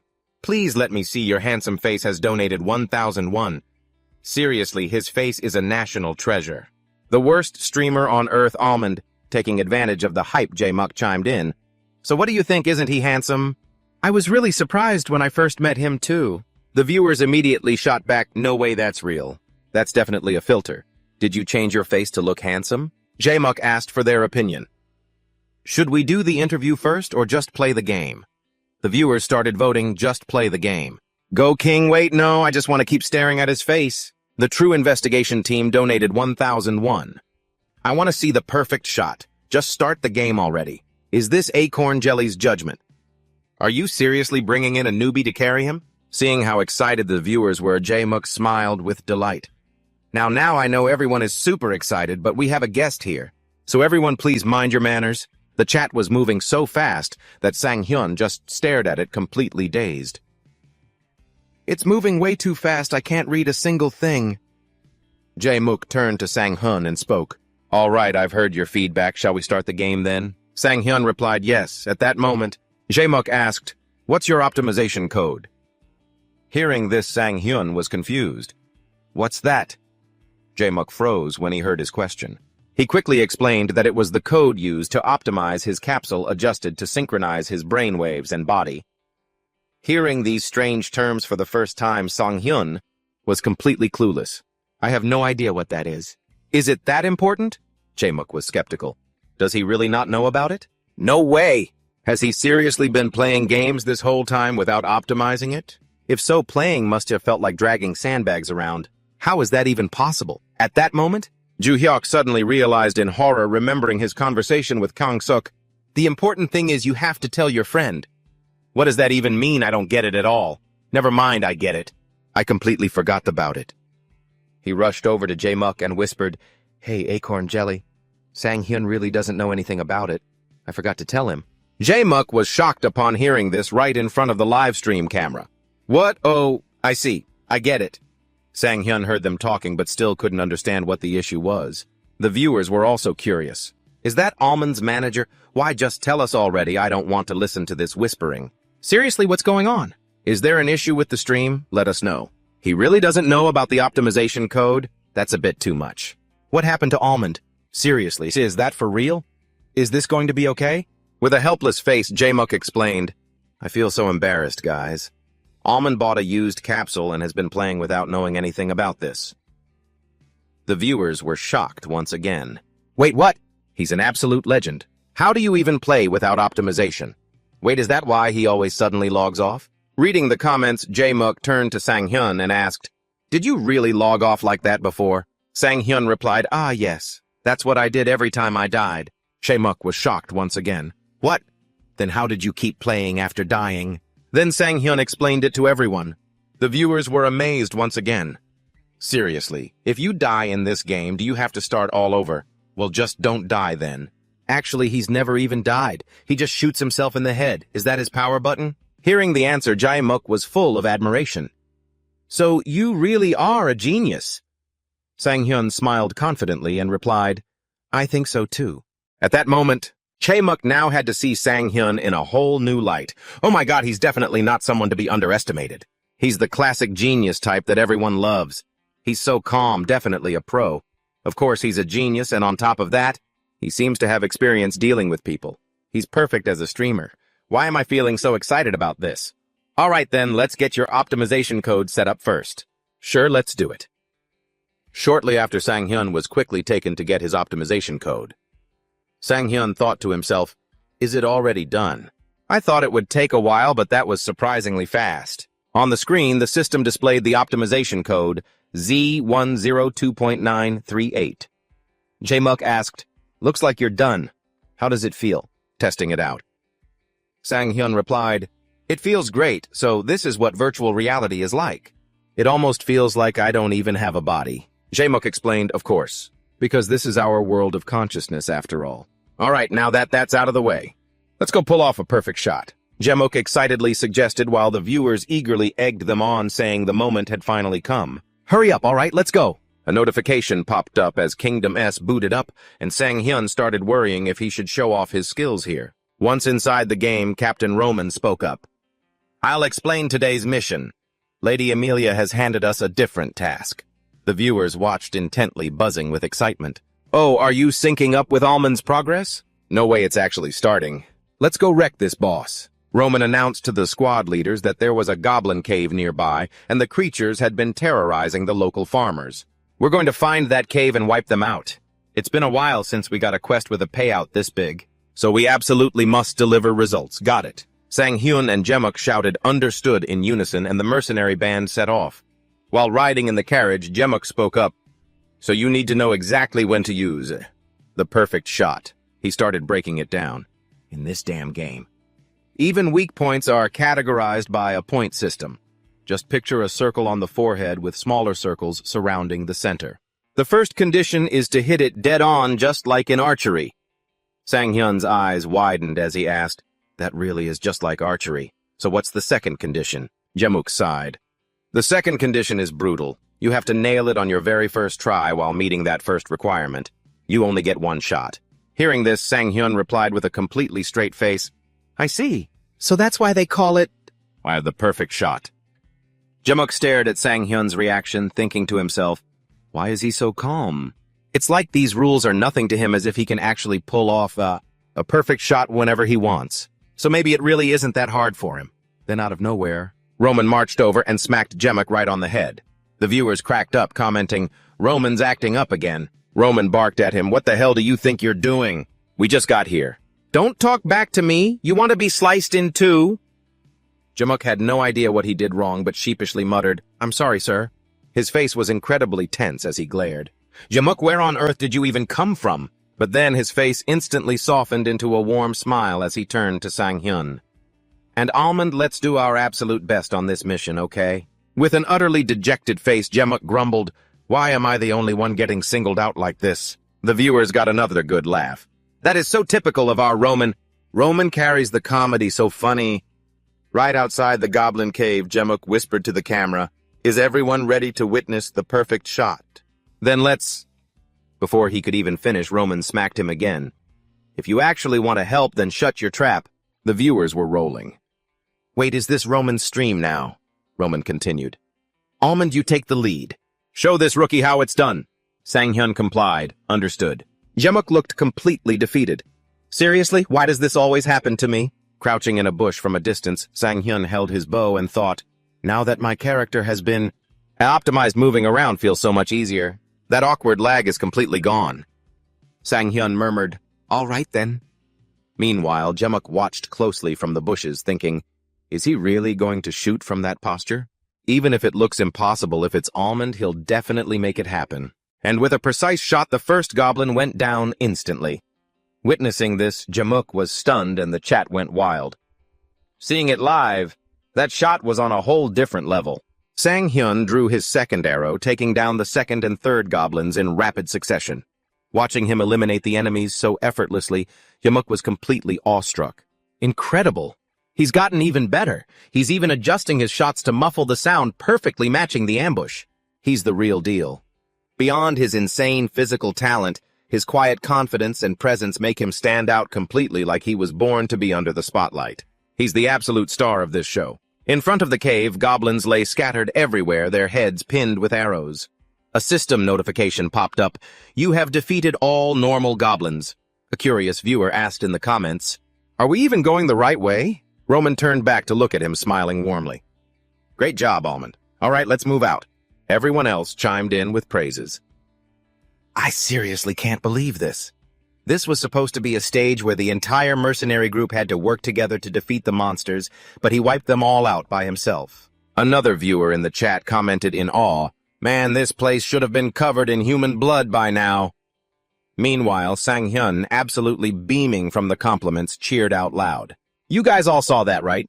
The perfect shot is seriously insane. The enemies died before they could even blink." Seeing that the viewers burst out laughing, teasing him for his boastful remark. "What are you talking about? That was just a basic headshot. Died before they could blink." A moment later, the team got their act together. No more joking around. They got serious and focused on the job. "All right, block the cave and light it up. If we block the cave like this, the rest of the pack won't be able to escape and will end up roasted alive inside." As Roman stood there watching the flames slowly engulf the cave, the soldier next to him suddenly froze. An ear-splitting roar echoed from deep inside the cave. Then a massive foot and a pair of bloodshot eyes emerged. Terrified, the soldier stumbled backward in a panic. It's here." Stepping out of the cave was the goblin champion, its massive muscular body far larger than the goblins they had already slain. A quest notification popped up. "Please defeat the goblin champion." The viewers, thrilled by the sight, spammed the chat. "Oh, it's the big boss. Can he take it down with a perfect shot? Use the perfect shot to beat it." Captain Roman immediately turned back, his voice stern as he ordered the men to prepare for battle. "Get ready, everyone." The soldiers roared in unison, "Yes, sir." But before anyone else could move, Sang-hyun rushed toward the goblin with a confident, boisterous laugh. He was already celebrating his first milestone. The chat was highly amused by his bold move. "Isn't this the perfect time for us to see how powerful a perfect shot really is? Just shoot the boss already." But as he drew his bow preparing to fire, a sudden thought crossed his mind. He then lowered his bow, leaving the viewers dumbfounded, bewildered, and even dismissive. What's going on? Why did he stop? Is he nervous because he has to get it right on his very first try? At the end of the day, Almond is only human. The real reason Sang-hyun stopped was because he had closely observed his opponent. He groaned and complained internally, "Damn it, this is bad. That monster is wearing a steel mask, so I can't shoot it in the forehead." He quickly analyzed the situation, trying to come up with a strategy to take down the goblin. "Aiming for the forehead is out of the question. Should I target somewhere else? No, that won't work. The forehead is the most critical and easiest spot to hit. No other vital point compares to it. In that case..." Just as that thought crossed his mind, Sang-hyun assumed a solid stance. Without a moment's hesitation, he aimed straight up. This left the audience completely bewildered. Why is he aiming so high? Is he trying to end the stream already? Who donated 100,000 won to him? What on earth is he doing? Wait, that's... While everyone was still trying to figure out his bizarre move, the arrow had already shot forward at a blinding speed. Even the goblin had no idea that a flashing light was rapidly closing in from behind. The live stream viewers were slowly beginning to piece together his next move. A perfect shot only needs to hit a vital point. It doesn't necessarily have to be the forehead. The very next second, the arrow pierced straight into the back of the goblin's neck. The monster let out a horrific shriek of agony. Watching Sang-hyun's jaw-dropping and satisfying play, both the viewers behind the screens and the entire team were left utterly speechless. Holy crap, can he really take on 100 enemies by himself? Did he seriously just kill it? For real? No way it's actually dead. Even Sang-hyun himself couldn't believe he had pulled off such an absurd feat. He stood there in a daze watching the goblin collapse. For a split second, everything went dead silent as if time had frozen. But then he was the one to break. The graveyard silence with a loud, triumphant cheer of satisfaction. The viewers also went wild in the comments, "Hey, Acorn Jelly! Your wish actually came true. This is insane. Is this seriously real? Oh my god, he finished it off. Congrats. I'm losing my mind." A notification sound chimed. Ruby Sword has donated 200,000 won. Congratulations on the win. Almond. Sang-hyun got more and more hyped, shouting, "I told you guys." Thank you, Ruby Sword. Then he looked slightly startled, realizing he was receiving a ton of money from them. Chidori donated 10,000 won. Congratulations. Goose donated 3,000 won. Honk Domino donated 5,000 won. Congrats. Perfect Shot Believer donated 100,000 won. Perfect shot. The dream has come true. Maybe he was just a bit overwhelmed and dazed because he never expected to get this much love and support. He stepped out of the game capsule completely drenched in sweat from the heat. Stepping out, he couldn't help but complain to himself that even the latest capsule models didn't seem to have a cooling system. It was way too hot. But after taking just a few steps, he stopped dead in his tracks, staring blankly. Jae-muk was holding Na-yeon's hand, grinning from ear to ear and crying tears of joy. "Na-yeon, did you see that? I finally did it." Meanwhile, Na-yeon stood there helplessly playing along. Yes, you did great." Then she turned to Jae-muk and added, "By the way, did you know the stream crashed because the server got overloaded?" Jae-muk, still beaming, replied, "Yeah, I figured it would lag out. There were just too many people in the chat and so many donations. This is the first time this has ever happened, Ju-hyuk." Standing in the back, Ju-hyuk raised his hand like an elementary school student wanting to speak. "Right, I didn't expect it to glitch out from the flood of chat messages and donations from the viewers, but the stream is actually still live. If you two sit in front of the camera for an interview, we can still get more donations. What do you think?" Jae-muk quickly chimed in, "Awesome, let's do that." Sang-hyun turned around and started, "Wait! My hair is—" But before he could even finish, Na-yeon cut him off, showering him with praise. "No way, you look incredibly handsome right now." He didn't quite believe her, but only asked with a doubtful look, "Really?" A moment later, Jae-muk and Sang-hyun smiled brightly and greeted the camera in unison. "Hello, everyone!" The viewers immediately flooded back in, buzzing with excitement. "They're back. I've been waiting forever. Start our legendary talk show." "Hello," another viewer playfully joked. "Power level me, Jae-muk." Jae-muk introduced himself in an incredibly smug tone, looking just like a peacock showing off its feathers. "Hello, everyone. I'm Acorn Jelly." When it was Sang-hyun's turn, he spoke with his usual calm, serious tone. "Actually, I didn't know anything about a perfect shot at first." The chat was filled with endless praise. "He's so good. He's so handsome. He looks like an NPC, but his skills are like Robin Hood's." Along with the sweet compliments for Sang-hyun, the viewers' teasing directed at Jae-muk was just as relentless. As expected of Acorn Jelly. "If I were you, I would—" "Hey," when the screen went dark. "You were totally crying, right?" Reading that, Jae-muk acted as if a button had been pushed, immediately throwing a cute, huffy tantrum. "I was not crying. Stop making things up, you guys." Seeing his reaction, the chat teased him even more. "Oh, really? How scary. Open your mouth. Here comes the money." Just as that message popped up, a viewer named Seo In-ha donated 5,000 won. Jae-muk quickly tried to explain in a fluster while Sang-hyun just sat there frozen like a statue. "Everyone, we can't read all the donation messages, but the viewers were incredibly generous, acting like total high rollers. Just open your mouths, you two. We'll feed you money." "Thank you, everyone." Jawan donated 10,000 won. Wish Come True donated 30,000 won. "I'm donating to Acorn Jelly." The stream went on and on just like that.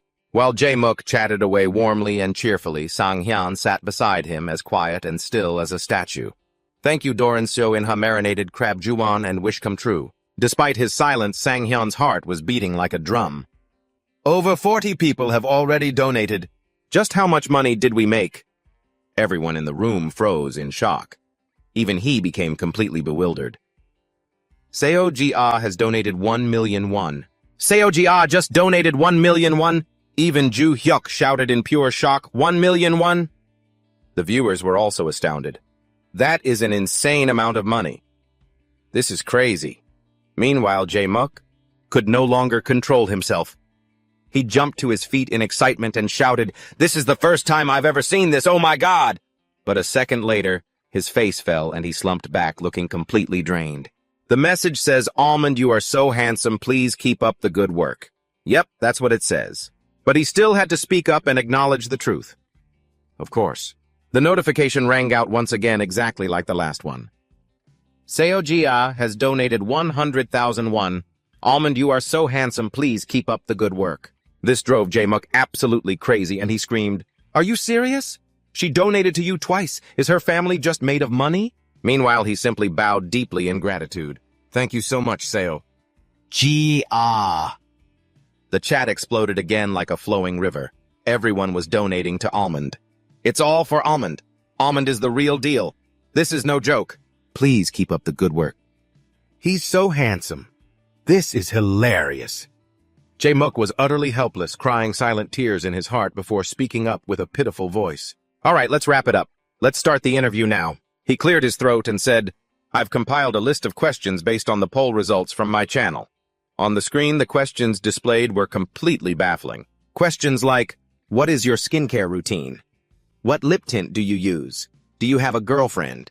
What is the secret to your success? These questions successfully made our funny guy J-Mook fly into a massive rage. Hey guys, what kind of questions are these? The viewers cracked up immediately. Doesn't Acorn have a ton of female fans anyway? Sang-hyun calmly answered, I don't use any lotion or lip tint. J-Mook, whose face was completely red with frustration, yelled at him, Why are you actually answering these questions? He paid him no mind, still smiling with bright, clear eyes as he continued, I don't have a girlfriend. J-Mook's mood shifted in an instant. He was no longer red-faced or annoyed and instead smiled warmly as they talked. It was such a warm feeling.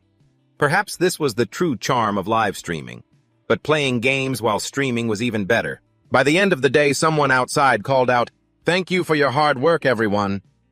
Inside, Nayeon handed Sang-hyun a towel, saying with a look of concern, The capsule doesn't have a cooling system, which is why you sweated so much. Looking completely drained of life, he sluggishly took the towel and muttered wearily, The one at my place is the same, thanks. Behind them, J-Mook stood in a daze, pointing at his own face, but no one paid him any attention. She then turned back to ask him, By the way, is there something wrong? When asked, J-Mook blankly replied, Not really, I just think it'd be better if we streamed at home. What do you think? Well, anyway, you've worked really hard. With that, he eagerly stepped in front of Joo-hyuk with a beaming smile. Joo-hyuk handed over a gift box and said to him, Thank you for taking care of us. This is just a small token of our appreciation. Please accept it. J-Mook quickly took it and opened it. Inside were neatly and exquisitely packaged pastries. What is this? Nayeon, standing next to him, looked absolutely thrilled. They look so delicious, I'll definitely enjoy every bite. Sang-hyun felt a bit embarrassed, secretly praising Joo-hyuk in his heart. I didn't even think about doing something like this. He's really amazing, J-Mook said. While Nayeon gets things ready, why don't we talk for a bit? As he spoke, he raised the tablet in his hand. This is the total amount we made today. Hearing this made both Sang-hyun and Joo-hyuk pay close attention. J-Mook smiled, holding up the tablet, and said, This is the total amount we made today. Sang-hyun and Joo-hyuk stayed serious for a split second, then completely lost it, their jaws dropping when they saw the figure on the screen. Is this 5 million?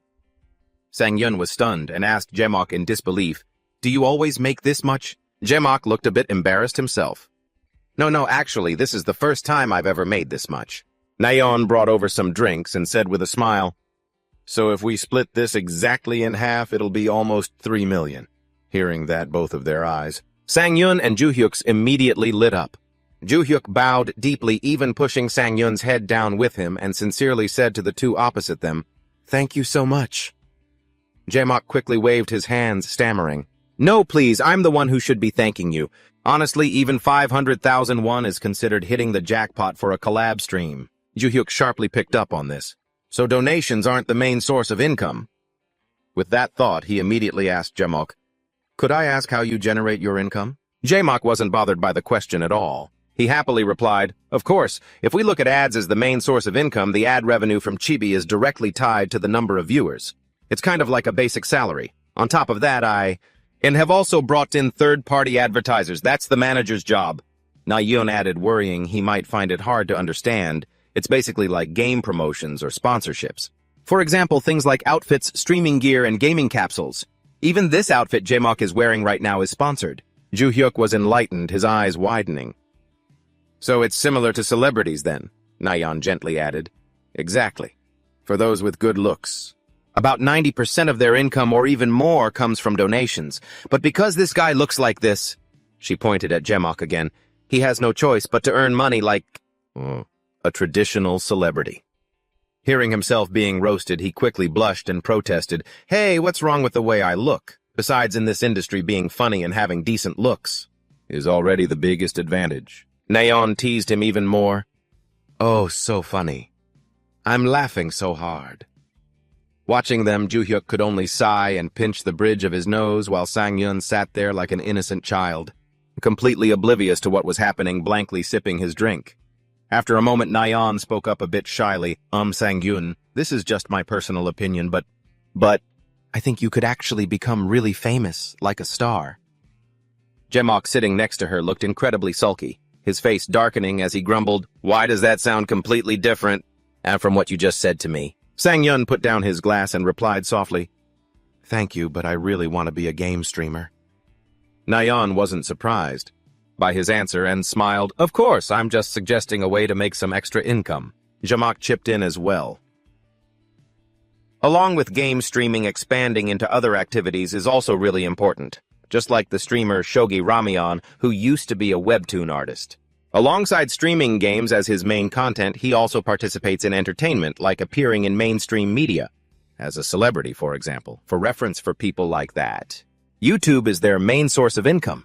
You can think of live streaming as a way to interact with fans. Sang-yun was a bit swayed. "That doesn't sound too bad." Nayeon continued to explain so he could make a choice. Streamers can basically be divided into two types. Those who focus on public image will concentrate on creating content for YouTube, while live streamers are more low-key, focusing mainly on streaming on a chibi. I'd recommend you go the public image route, Sang-yun. But because of that, video editing has a huge impact on YouTube, so finding a skilled editor is also very important. Saying this, she turned to Joo-hyuk. "By any chance, Joo-hyuk, have you ever done editing before? It's pretty important. Only good videos will get people to watch." Joo-hyuk replied embarrassedly, "No, I don't have any experience in that field at all." Jamak chimed in, "Then you guys will need to find someone else. Since your income isn't high yet, you should just take it slow." Joo-hyuk was very happy with their advice and said gratefully, "Thank you so much for the advice." The two of them also smiled warmly. "It's nothing." The two of them then saw Sang-hyun and Joo-hyuk off to the parking garage. Sang-hyun shook Jamak's hand gratefully. "Thank you so much for your help today." Jamak was more than happy to help. "Yeah, let's definitely do another collab stream sometime." He quickly gave a firm nod in agreement. Then, looking straight at the young man with a face as bright as a little sun, Jamak thought to himself, "At that point, he had probably already left me far behind." Once the two of them got into the car and drove off, Jae-muk stood there feeling incredibly envious, before turning to Na-yeon with a heavy sigh.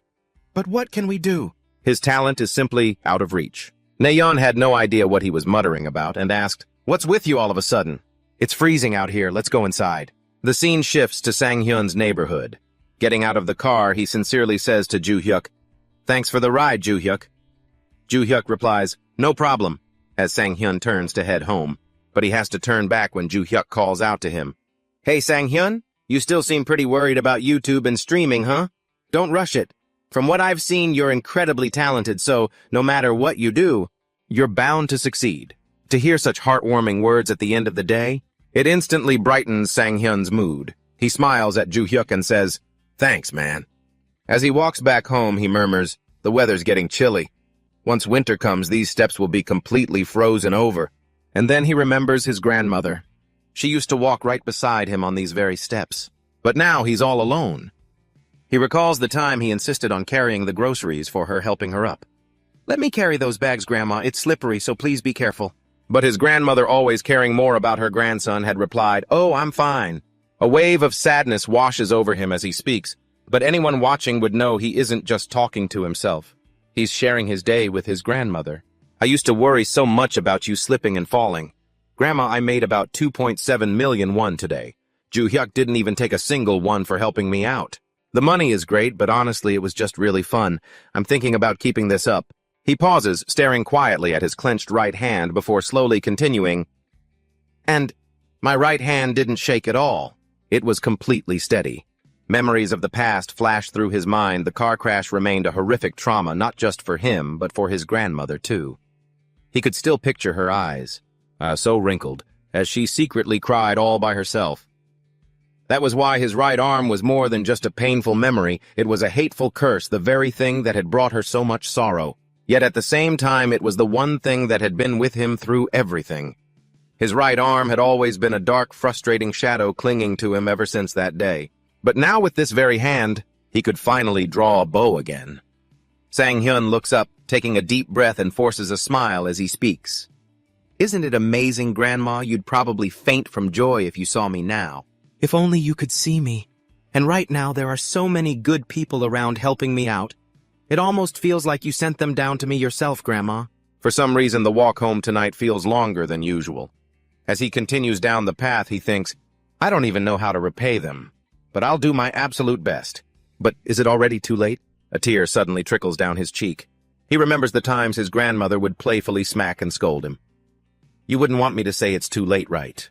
Since you know that you should work even harder, wiping the tears from his face, he softly replies to her memory. I know, Grandma. I'll work hard. He drags his weary feet along the road filled with regret and sorrow. If only she were here to see it. It's such a shame, and it's my biggest regret.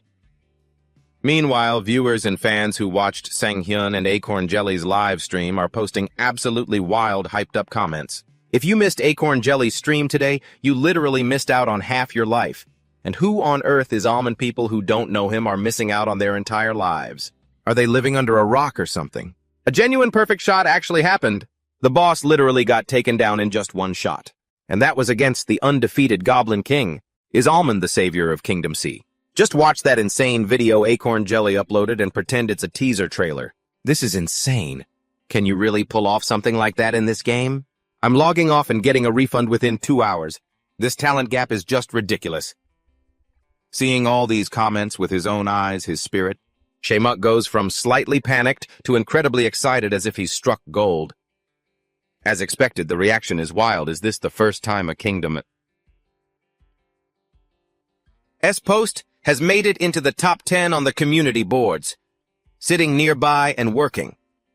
Nayeon looks at him in confusion and asks, Are you browsing the community forums? Is the video really that amazing? Jaemuk points at his phone and replies, Nah, nothing special's been posted. Hearing his reply, Nayeon retorts, Oh, come on, that's not true. I'm talking about the one on the editors community. Were you surprised about the editors? Now everyone knows you didn't even know such a community existed.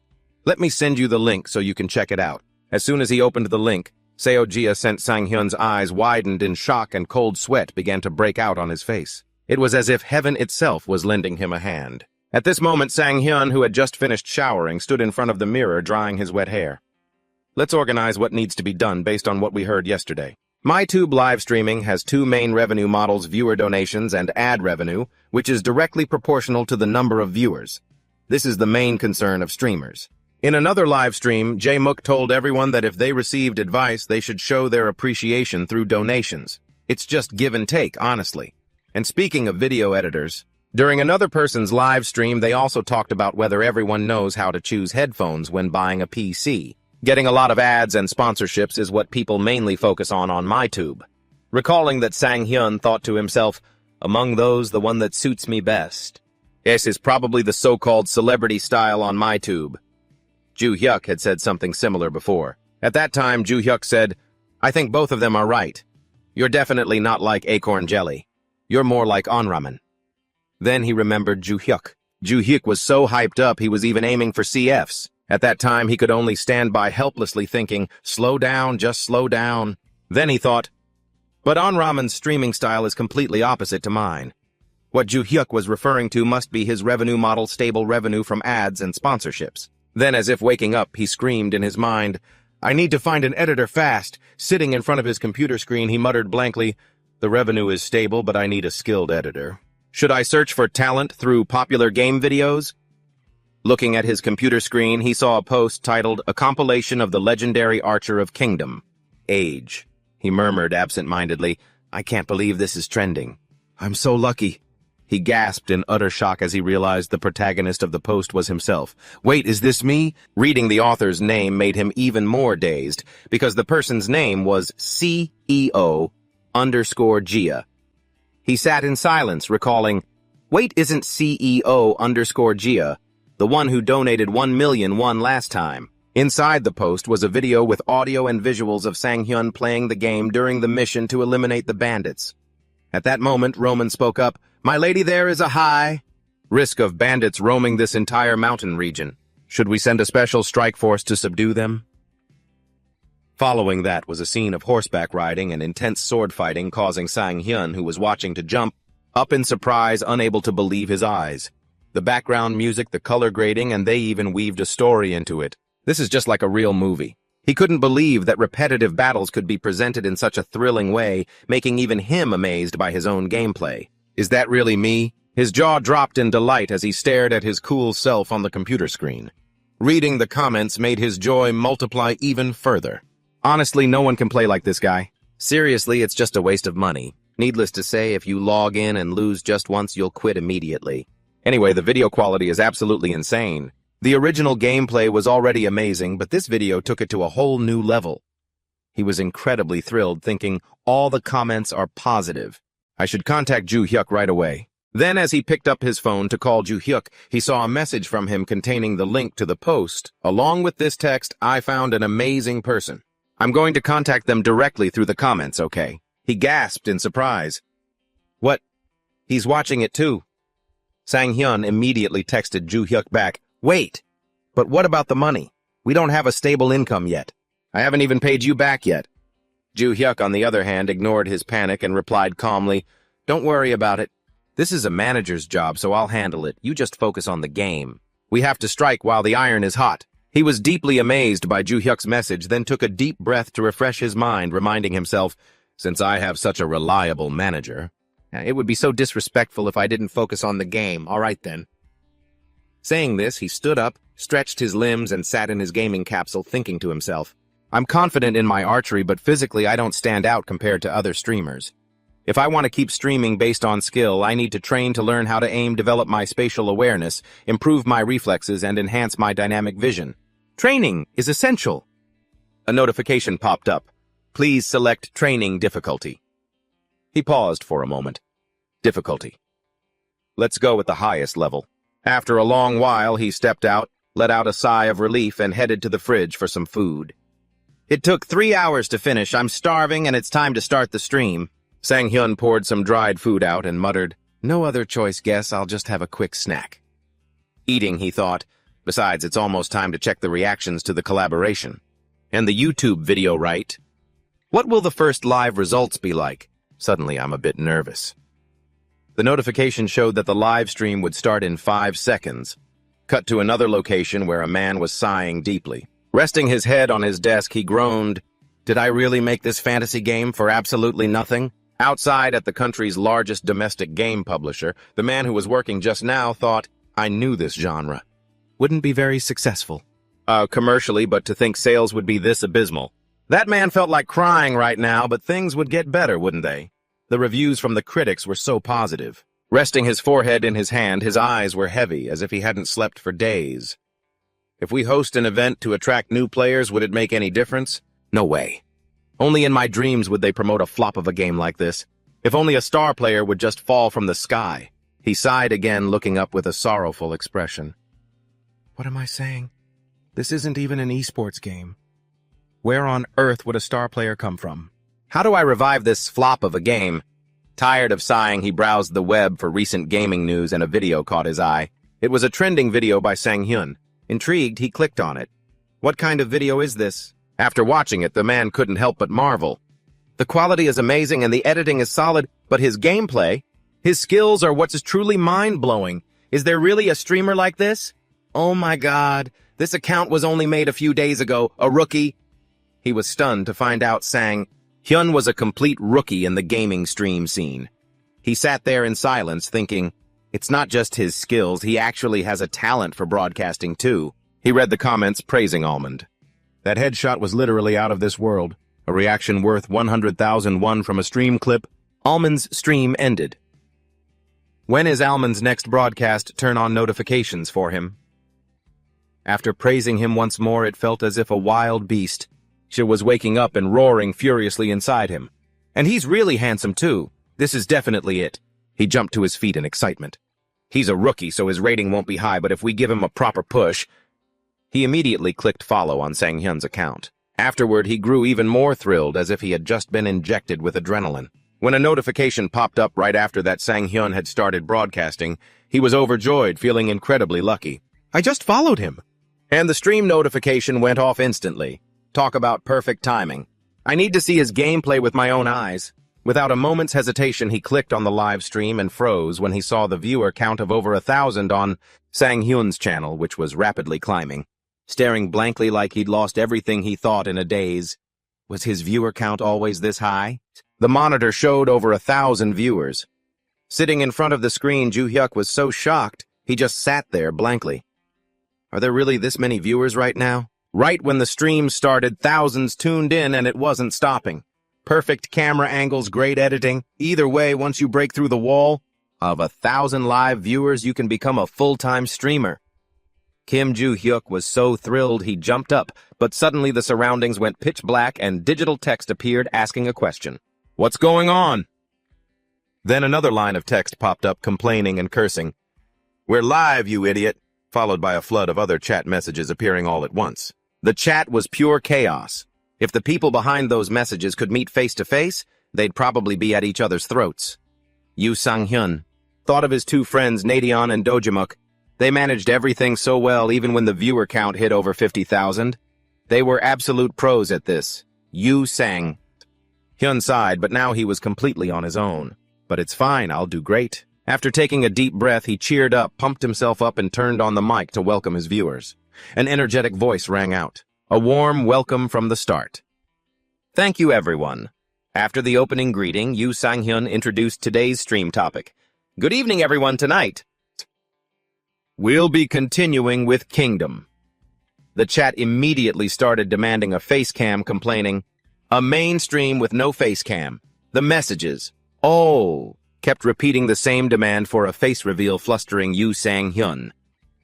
Then someone in the chat posted a message containing his photo. It looked like old videos of him had been leaked. The chat practically exploded over how handsome Yoo Sang-hyun was. As the compliments poured in, his face flushed red. Holding his head in embarrassment, he muttered, "Thanks for the compliments, everyone." Since his photos were already leaked anyway, he didn't hesitate to click and turn on his camera. Everyone in the chat was absolutely thrilled that their favorite streamer had finally done a face reveal. Viewers went wild and started showering him with donations. Thank you, everyone. I'll work even harder for you all. Since it's getting late, let's get started. After a few minutes of setting up, the game environment loaded, revealing a sunset sky and a vast meadow. As soon as Yoo Sang-hyun entered, he met a girl. A clear voice rang out. Almond, I've heard all about your skills. You easily wiped out the troublesome goblins in our territory. The chat went wild as Yoo Sang-hyun bashfully deflected. Oh, I just had everyone help me out. No, Emilia continued. I heard everything from Captain Roman. As she spoke, she took his hand. The scene looked incredibly romantic under the sunset glow. The chat spammed messages in a frenzy questioning why they were so close. Ignoring the exploding chat, Emilia went on, I have another quest for you. It turned out she was just sweet-talking him into doing a quest for her. The chat burst into laughter at the helpless duo. Sang-hyun helplessly asked her, Why don't you ask Captain Roman? Her eyes sparkled as she replied, I want you to do this quest alone. The Lord has already given his permission too. Pointing toward a distant stretch of the meadow where a castle faintly came into view, her smile vanished, replaced by a completely blank, expressionless face. Her face grew dark and gloomy as she pleaded, Please, eliminate the Lord of that castle. Hearing those words was like a bolt out of the blue. It made Sang-hyun feel uneasy, and he asked her, Does the Lord of that castle go out often? No, you have to sneak inside, Emilia answered with a completely calm face. Her angelic image instantly shattered, sending the entire chat room into absolute chaos. In a split second, her expression shifted. With teary, glistening eyes, she grabbed Almond's hand and pleaded, Please, I know you can do it. In the comment section, viewers showered him with donations to cheer him on, saying, Go get them with that awesome bow of yours, and take down that entire fortress with just one arrow. Sitting in front of his computer screen, Yoo Sang-hyun hesitated. With such limited gear, he wasn't sure if he should take such a reckless risk. Meanwhile, Manager Oh, sitting nearby, was also getting a headache. He knew that in Kingdom this was an incredibly difficult quest, and completing it using only a bow was virtually impossible. And that is not even counting the inside. Just trying to clear the outer perimeter, he would be surrounded by guards, crushed by dropping boulders, or turned into a pincushion by a hail of arrows. But none of that was the biggest issue. What worried Manager O the most was Lord Talaran, who wore flawless, heavy armor from head to toe. He was the toughest opponent to face, especially for an archer. But still, what if? What if he actually cleared that quest with just a bow? Manager O pondered. He highly valued Sang-hyun, acknowledging that the young man was incredibly skilled and handsome, but in this industry that alone was not enough. To survive in this industry, to become a true star, you need a little bit of magic. While Manager Oh was deep in thought, Yoo Sang-hyun accepted the quest. Seeing this, Emilia tilted her head gently and smiled. I knew you would agree. Instantly, the entire chat room exploded with cheers of support. Sang-hyun closed his eyes, full of determination. It's going to be tough, but I have to try. If I hesitate now, I'll never get anywhere. Opening his eyes, Sang-hyun perked up. He confidently chatted, Medieval castles aren't as fortified as you guys think you know. There are probably only about 50 guards protecting the castle at most. I think I can actually pull this off. But a second later, a doubt crossed his mind, and he wondered why. Emilia wanted the lord of that castle eliminated so badly. Gathering his courage, he asked her. She hesitated for a moment, and her response completely shocked him. That lord turned his own people into slaves. He forced them into high-interest debt and then enslaved them. Women and children were no exception. If he is dealt with, my family can take care of them. But I don't want a war. And this is the only way. Hearing Emilia's reasoning, Sang-hyun felt even more resolved. An indescribable determination burned in his eyes. A torn, yellowed parchment popped up displaying Sang-hyun's quest target. Assassinate Lord Talaran. Night fell, and the eerie howling of wolves echoed through the air. Sang-hyun hid in the tall grass near the castle, following the tips from his stream chat. Once fully prepared, he slipped through the grass, moving swiftly and silently. The chat went wild, witnessing his stealth, and Yoo Sang-hyun grinned happy with his progress. All those 3 hours of daily practice had definitely paid off. Reaching the castle wall, he saw the guards patrolling back and forth, momentarily looking away. In a flash, he dashed forward and pressed himself against the outer wall. Sang-hyun wondered how on earth he was going to climb up without being detected. I have to be careful. One slip up and they'll call for backups. Textbook stealth says to approach from behind cover, their mouths, take them down, and lower them slowly without making a sound. But honestly, I don't feel confident with any weapon other than my bow. Seeing this, the chat was stunned. Are you seriously going to use a bow? No way you'll get caught. If you're doing that, you'll have to kill both of them at the exact same time. However, other viewers immediately disagreed with that idea. Suddenly, inspiration struck him. Hey guys, I have an idea. There's a way to take them both down at the same time using only one bow. Would Sang-hyun's plan actually work? The chat kept buzzing with comments. Don't tell me you're gonna shoot 2 arrows at once like in the movies. Just go for it, and you can't do that. That's only in the movies. But this is Kingdom. Undeterred, Sang-hyun drew his bow and aimed with absolute focus. The chat continued to debate, are you really going to shoot? It's like 1 against 50. If even one guard gets hit, the rest will sound the alarm if you can't take them all down at once. But his eyes were filled with resolve as absolute confidence surged through him. I can do this. Sang-hyun looked up at the wall, calculating his move. First, aim to the left at a high enough angle so the arrow descends slower. He drew the bow back wide, pointing the arrow high up into the sky over the wall. Several comments popped up in confusion. What on earth is Almond doing? The first arrow was released, soaring high into the night sky. As the arrow successfully took flight, he swiftly pulled another arrow from his quiver, aimed precisely, and fired again. The second arrow flew perfectly into the air. The first arrow arched and plummeted straight toward one guard's head. Seizing the perfect split second, Sang-hyun screamed in his mind, drew his bow, and shot again. This arrow struck the second guard standing right beside him. One after another, the guards were swiftly taken down. The chat erupted in absolute shock. What the heck? What just happened, Shay? And how did that even work? How is it possible to pull that off at the same time? This is insane. This guy is an absolute beast. I can't believe I got to witness this live. Insane is Almond literally a god now. He covered his forehead with his hand, looking around. None left right. Meanwhile, compliments flooded the chat. That was so cool. This is insane. Can something like this really happen? The chat flashed. Ruby Squad donated 10,001. Oh my god, what was that? Crazy Man donated 1,001. Mom, when I grow up, I want to be like Almond. I want to be Almond. Sang-hyun sat down and happily replied to the comments. Thank you for the donations, Ruby Squad and Crazy Man. More comments popped up. Ship donated 3,001. Even the game developers probably didn't see this coming. No way. Hearing that, he smiled humbly and replied, No, That's not true. Meanwhile, the person watching from the observation room was absolutely speechless with shock. Manager O broke out in a cold sweat. Running a hand through his hair, he thought in utter shock, I never saw this coming at all. I've worked in game distribution for years and met countless players, but I've never seen anyone like him.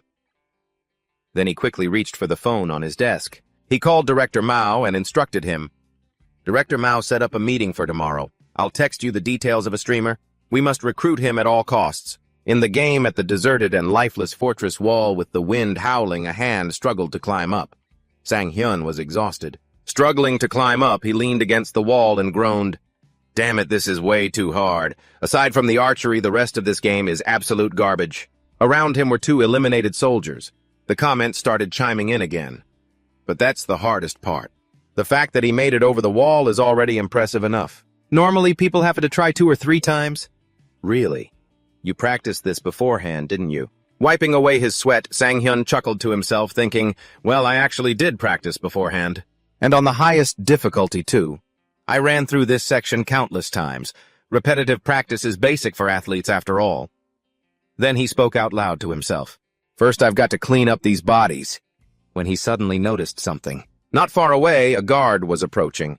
The silence around him made him suspicious, and he muttered, What's going on? Where did all the guards go? While he grumbled, completely unaware of his impending doom, Are they dozing off somewhere again? Right next to him, with his bow drawn and aiming straight at the guard's head, Sang-hyun took him out swiftly and silently, ensuring the soldiers inside the fortress wouldn't notice a thing. Having dealt with this last one, he casually took off his hood. In front of him, the screen was filled with praise. Insane. Did he aim for the throat to keep them quiet? A single shot to the throat. Probably because it's a vital point, instant death with no bleeding or struggling. Absolutely perfect. Keep it going like this. In the corner, the bodies were piled up.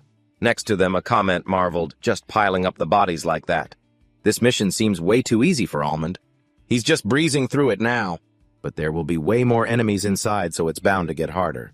After cleaning up, he casually brushed off his hands. The chat continued. He's clearly a sniper, though. How is he going to pull off close combat against a crowd of enemies? Sang-hyun scouted the area below the castle, looking at the pile of bodies as he thought, Yeah, down there won't be easy at all. What can I do? After a short while, the area below was still heavily guarded, but he had already changed into a guard's uniform. Grimacing slightly in discomfort, he thought, This is more uncomfortable than I expected. This must be the armory. I'll grab a few arrows and get out of here. Then he walked over quite naturally. Meanwhile, a yawning guard approached. Spotting Sang-hyun, he called out, Hey, what are you looking for? Before he could even finish his sentence, Sang-hyun put an arrow right through his head. The viewers screamed in absolute shock. What are you doing? Are you really planning to kill everyone? It looks like he doesn't understand the mission. You only need to kill the Lord. But behind him, another soldier approached. Sang-hyun immediately went on high alert while the chat comments read, He's been spotted. He slowly drew his bow, a wave of nostalgia washing over him. This really brings back memories, he thought. It reminds me of my competition days. Back then, I couldn't hear a single thing. I was completely focused on the target in front of me. In that very moment, everything complicated became simple. There was only hitting the target or missing it. Then the arrow flew. In this world, those were the only 2 possible outcomes. The arrow struck the soldier right in the head. With a serious and confident gaze, he stared straight ahead. Facing such a harsh crossroad has made me so much stronger. Sang-hyun quickly moved forward as the chat buzzed. That was way too loud. This is supposed to be an assassination, Alan. It looks like Alan is so focused he's not even checking the chat. A spear-wielding soldier rushed toward him, shouting, Hey, you there! The chat flashed again. They're coming! Does that mean he failed? No way even Alan makes mistakes. Sang-hyun spun around, drew his bow, and shot an arrow straight into the soldier's leg. The comment section chimed in, Looks like Alan is tense and off his game. This is a total disaster run. The loud noise drew everyone's attention. A soldier rushed over and yelled, Damien! It's the archer! Stop right there! But all he got in response was Sang-hyun's seemingly innocent back. Running, Sang-hyun suddenly slid to a halt, a beautiful move. He drew his bow, aiming right at them, and let the arrow fly. It instantly pierced the head of the loud-mouthed soldier, terrifying the ones behind him. The soldier who had rushed to help his comrade with the leg wound gasped in shock. What the hell? In a flash, Sang-hyun loosed 2 arrows at those 2 soldiers. The chat exploded again with viewers leaving likes. This guy basically got his own comrade killed. He literally used his enemy as bait. He definitely has military experience. An archer trained in the army for sure. Having cleared the obstacles, Sang-hyun didn't waste a second and quickly pressed forward. All right, that's taken care of. Now time to head inside. As he climbed onto the wall, 2 pairs of eyes met in a daze. He locked eyes with a guard, then quickly drew and shot before the man could even react. The guard's body slumped down immediately, alerting the other soldiers. A terrified soldier screamed, "Intruder!" A guard blew his horn, and as the alarm echoed, a swarm of soldiers rushed toward Sang-hyun's position. They pointed their sharp weapons straight at him, but he just stood there, completely unfazed. Sang-hyun's eyes remained cold and indifferent as he stared at the crowd of soldiers. The chat started panicking. Oh no, how did he end up surrounded like this? There's no way he survives this. He's toast. It was over. An entire squad surrounded him, fully armed and looking menacing. But then a curious comment popped up in the chat. What is he going to do? The soldiers roared and charged at Sang-hyun in unison. Die! Worried comments flooded the screen. Oh no, this is bad. Some viewers grew frustrated. Did he completely forget the golden rule of stealth? Others were just confused. You're totally busted now, what's the plan? But he was far from helpless. Every arrow he released claimed a life. He thought to himself, it doesn't matter if I'm exposed. A system alert chimed, rapid-fire skill activated. Sang-hyun reached behind his back, grabbed a handful of arrows, and slammed them into the ground in front of him. Taking his stance, his hands moved in a blur as he drew and fired. With a row of arrows planted firmly before him, he fired in rapid succession. Every single arrow took down a soldier. One by one, they fell. The soldiers lay dead, and the survivors were paralyzed with fear. But they wouldn't have to wait long because they were next. The first wave of soldiers was completely wiped out. This immediately made the reinforcements hesitate, terrified to take a step forward. A spear-wielding soldier stuttered in fear. What is this? Every single arrow is a headshot.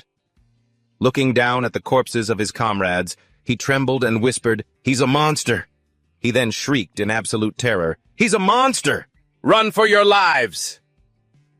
At his cry, the soldiers turned and trampled over each other to escape. In the dark of the night, with the moon hidden behind the clouds, it was the perfect night for a slaughter. The fleeing soldier cast a terrified look back at Sang-hyun. A cloud of dust kicked up behind him as he closed the distance at an insane speed. With a face full of murderous intent, he pursued them. The soldiers panicked and ran even faster, screaming, "He's coming after us!" Run faster. The chat was in awe once again. No way is he seriously running and shooting at the same time. How is he doing that at such high speed? Sang-hyun aimed and shot while on the run. Of course it is, he thought. Even though my right arm isn't physically moving within this virtual space, absolute concentration makes anything possible. He loosed another perfectly aimed arrow. It struck a soldier dead center in the head. Coldly, he drew his bow again. With every arrow, another soldier fell. The spearman looked back and witnessed the slaughter, paralyzed with fear. Trembling violently, he kept running, tears and snot streaming down his face. "Please, mercy," he sobbed. But before he could finish, an arrow pierced the back of his skull. Blood splattered everywhere. After a brief flurry of arrows, the soldiers lay dead, scattered like fallen leaves. As the bodies lay scattered across the ground, Sang-hyun stopped breathing heavily and drenched in sweat. He wiped his brow, flashed a captivating smile at the camera, and asked, "Well, how was that?" The chat went wild. That was insane. So cool. Is this what they call a killer smile? Incredible skills, gorgeous face. He's so cool. Ruby Squad donated 10,000 won. Quan Ozone donated 1,000 won. Oppa, I'm totally swooning here. Take all my money. Thor donated 5,000 won. You're awesome. Cracker donated 2,000 won. Sang-hyun smiled as he looked at the flood of donation alerts. He felt a wave of relief, thinking to himself that people were finally starting to donate. Looks like my stream is doing all right after all. Awesome. He slowly stepped down the stairs and said, "Now should we write down the Lord's name?" and took a firm step forward. Leaving bloody footprints behind, Sang-hyun gently pushed the door open. Standing right in front of him was a giant clad in full armor. Holding a massive sword while sitting on the main throne, Sang-hyun scrutinized him. "Is that the Lord? I honestly expected some fat old guy." He really gives off major boss vibes. His eyes widened in surprise, sparkling with curiosity. Sensing something off, he asked the chat, "But wait, why? Why is he just sitting there waiting for me like he knew I'd sneak in? Shouldn't he have gone out there to retreat?" The chat exploded with excitement, screaming, "You said it! You leaked the secret! It's totally scripted!" Just as the comments flashed by, a massive blade suddenly flew straight toward him. Sang-hyun froze in place. It missed him by a hair. It was such a powerful throw. That white smoke was rising from the knight's hand. He roared in anger, "Did you come alone?"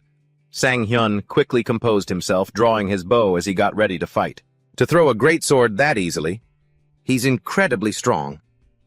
But then he suddenly realized something. He stood there helplessly drawing his bow as the chat started celebrating. Finally realized it. It's hopeless, isn't it? Sang-hyun stared at the knight, thinking, "It really is hopeless. That armor is flawless." The knight slowly gestured with a finger, beckoning them forward, and a horde of his underlings marched out in force. Every single one of them was clad in that seamless armor. The knight sat back down on his throne while his henchmen drew their swords and advanced on him. The chat buzzed with anxiety. "He's summoning minions now, what do we do? They're fully armored. Even landing a hit is going to be tough. A sharp weapon would be our best bet right now." Sang-hyun started analyzing the situation. "A weapon? That greatsword could work, but should I use a weapon I'm not familiar with? No. That's too risky. I can't pierce through that armor with a bow. Even though I don't play games much, I know the basic rules." The anxious chat chimed in, "This is terrifying. Shouldn't we just run for it? Grab the sword, hurry." He calmly continued to analyze the situation. Every game, every quest has a way to be cleared. As long as the bow is in the weapon inventory, the game will always have a way to clear the quest using it. His gaze remained firm as he drew his bow, and suddenly a spark flashed in his eyes.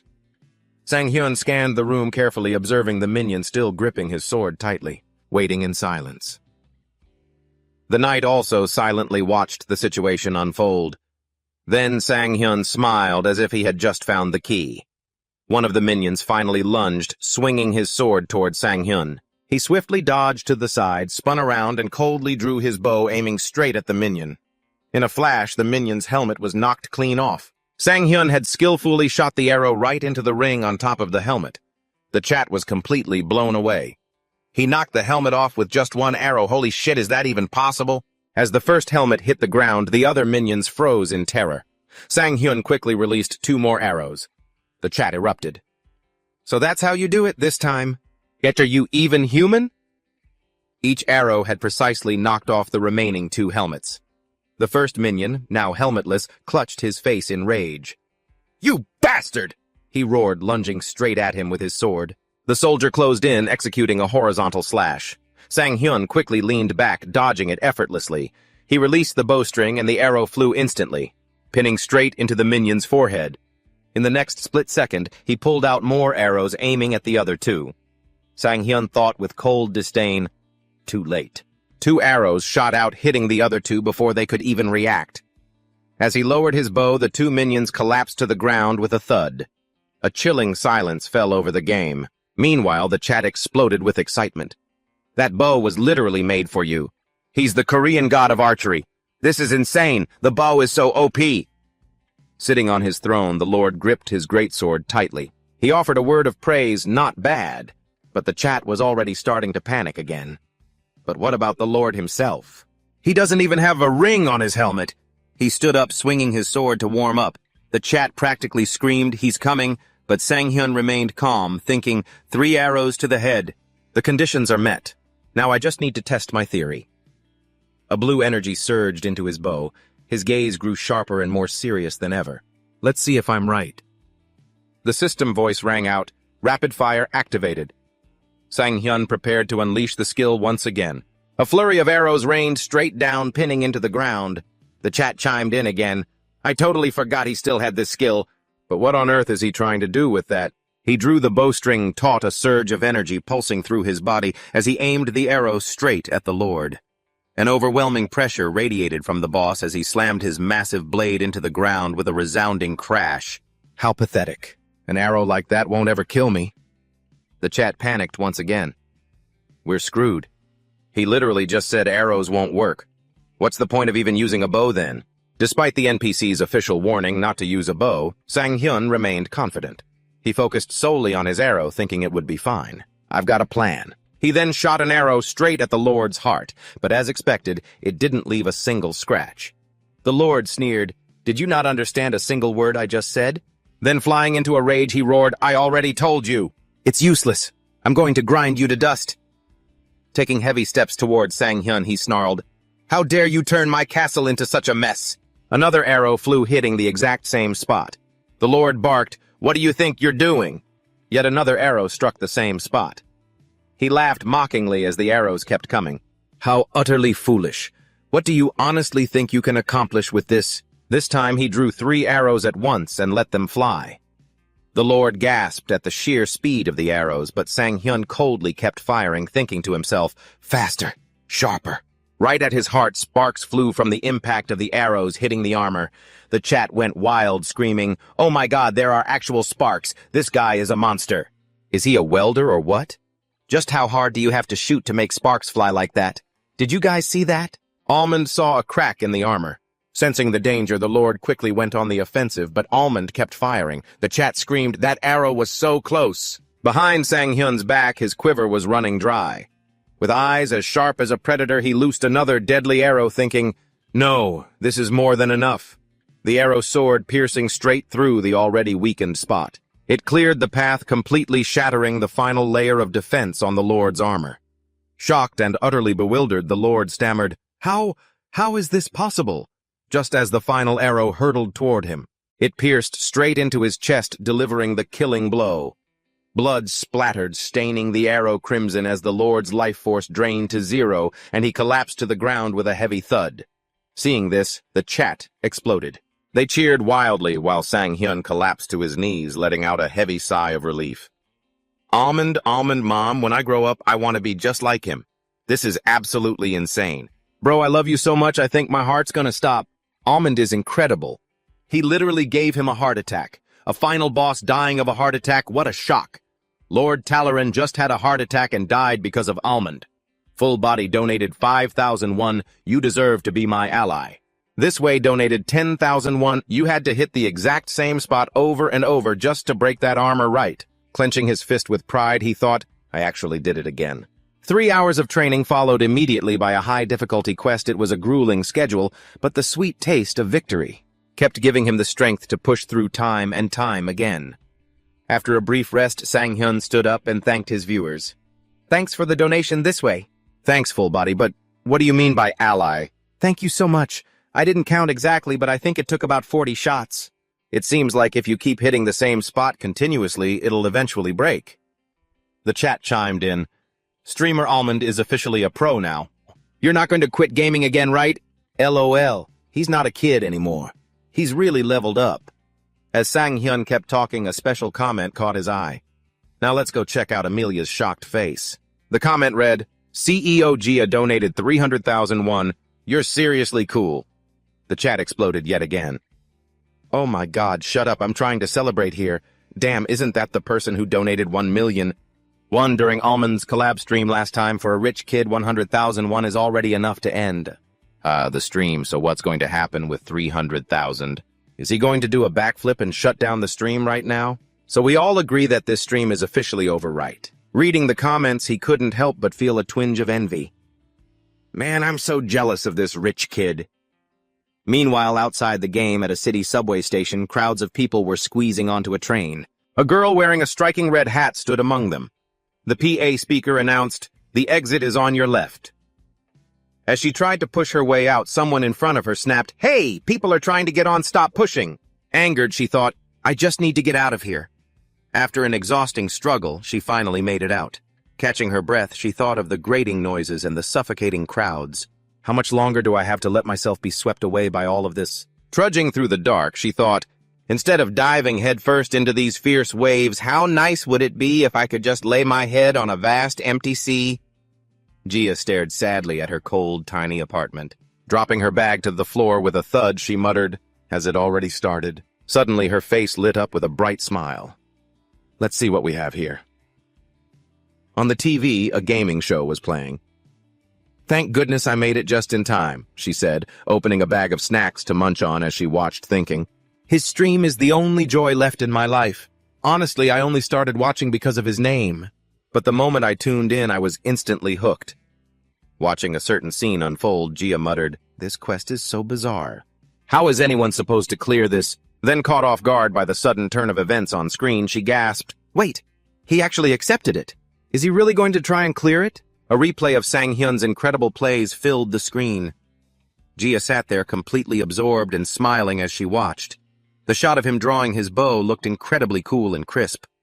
She couldn't help but burst into a fit of giggles covering her mouth as she laughed, saying, "What on earth?" On screen, Sang-hyun draws his bow and shoots, blasting the helmet off as Gia sits there watching. Her eyes sparkle as she tracks his every move. Then his ultimate skill is unleashed, striking the giant lord straight in the heart. Sang-hyun brings down the massive boss with his incredible archery skills. Completely acting like a fangirl, she screams in excitement, "This is amazing! He actually cleared the quest!" She flails her arms and legs, totally flustered as she speaks. "I need to donate. How much should I donate? 100? No. Should I do the same as last time?" Just then a notification pops up next to Gia. "Ruby Shot has donated 10,000 won. If you pull off a perfect shot during the collab stream, I'll give you another 100,000. She narrows her eyes with a serious, determined look. "No, let's go with 300,000 won this time. I refuse to lose to anyone when it comes to donations, though I have spent quite a bit already. But hey, this is the price of happiness." In the game, Sang-hyun is happily receiving gifts from his viewers. He says, 300,000. Wow, thank you so much, CEO Gia. Hearing this, Gia thinks to herself in excitement, the name sounds so familiar to him. He actually remembers me. Now how are you going to react? Sang-hyun rests his chin on his hand, deep in thought. Let's see. A backflip to end the stream. Sounds good, I'll do it. But comments start popping up in the chat. So it's a deal, right? Are you really doing that again? You have to do it 300 times this time, hurry up. With that, he quickly performs a backflip. However, a notification pops up on his screen showing the reason he can't log out. Sang-hyun looks down at his hands, completely helpless. Well, it looks like since I enabled optimization, doing that doesn't disconnect me anymore. Seeing this, the chat reacts playfully. "Aw, so you can't log out now." Did a streamer just lose his signature move because of optimization? So, you're not closing the game and keeping the stream going, right? He scratches his head, chuckling as he waves his hand in refusal. No can do. I guess I'll just have to close it manually. Thanks again, CEO Gia. The chat replies, "Aw, he really did turn off the stream." Seriously, no matter how we celebrate, he still shuts it down. Well, it is already 2 in the morning. Back in reality, Sang-hyun has logged out. He sighs wearily, sitting in his gaming capsule while drying his hair with a towel. So even if I die in the game, it won't automatically disconnect me anymore. I was actually pretty surprised when it didn't shut down. But seeing their reaction, it seems like doing that was actually worth it. I managed to get a reaction out of them that was easily worth 300,000 won. That was lucky. But this viewer, CEO Gia, didn't she also donate a huge amount during the collab stream? I wonder what she does for a living. It's honestly a bit mind-blowing. She's probably quite young too, considering she donates this much. To spend that much in just one stream is a bit... Realizing he is overthinking it, Sang-hyun checks himself. Wait, am I being too judgmental here? How is a streamer supposed to survive if they feel guilty about receiving donations? She's probably just a rich kid anyway. Meanwhile, in Gia's room, she is happily sprawled out on the floor. Today's stream was so much fun, she says quickly, pushing herself up. Ah, right, I need to edit the video. Gia scrolls through a list of songs, her voice filled with excitement. Which one should I use? This background music doesn't quite fit. Oh, this one works. Company resources sure come in handy at times like this. I think I can use this track. It looks like other people use it too. Today's content had such a clear storyline and the visuals were outstanding. He played even better than last time. If he keeps improving like this, the videos I edit are only going to get more and more impressive. She pauses for a moment, then smiles happily before diving back into her video editing. She thinks to herself, this video is going to be absolutely perfect. Early the next morning, a phone ring suddenly breaks the silence. A groggy Sang-hyun picks up. Hello? The voice on the other end speaks up. Were you sleeping? Sang-hyun replies, what do you think? Joo-hyuk chuckles and replies, well then, lunch today is lasagna. Lasagna is explained as a flat or sheet-style Italian pasta. It is a type of pasta baked in a large block prepared by stacking sheets of pasta with layers of filling primarily made of meat, vegetables, and cheese. Joo-hyuk apologizes sheepishly. Sorry, I thought you were going to hang up on me. Still lying lazily on his bed, Sang-hyun tiredly replies, At least you know. He continues, But seriously, why are you calling so early in the morning? Working from his own bed, Joo-hyuk replies, We have a situation, remember. Gia know the person who edited those video clips for you. Puzzled, Sang-hyun asks, What about her? He replies, She's not reading my comments. The comment section displays a message from Almond Archer 12 hours ago. Hello, I am the manager of the streamer Almond. We would like to discuss a few things with you, SEO Gia. Please contact us at almondarcher@gmail.com, replay 29, passerby 1. Oh look, there is a contact info, passerby 2, user DMSL 23R31 11 hours ago. Why are they looking for her? Passerby 3. User Pixel 29 VML 11 hours ago. They are probably looking for a video editor. Joo-hyuk continues, Her Chibi account is private. Dispirited, he asks back, Really, now what? On the other end of the line? Joo-hyuk suggested, How about you bring it up the next time she donates? Hearing that, Sang-hyun sat up in bed and immediately rejected the idea. No way, I don't like that approach. With a sigh of helplessness, he said, Fine, then we'll just wait, even if finding someone takes longer.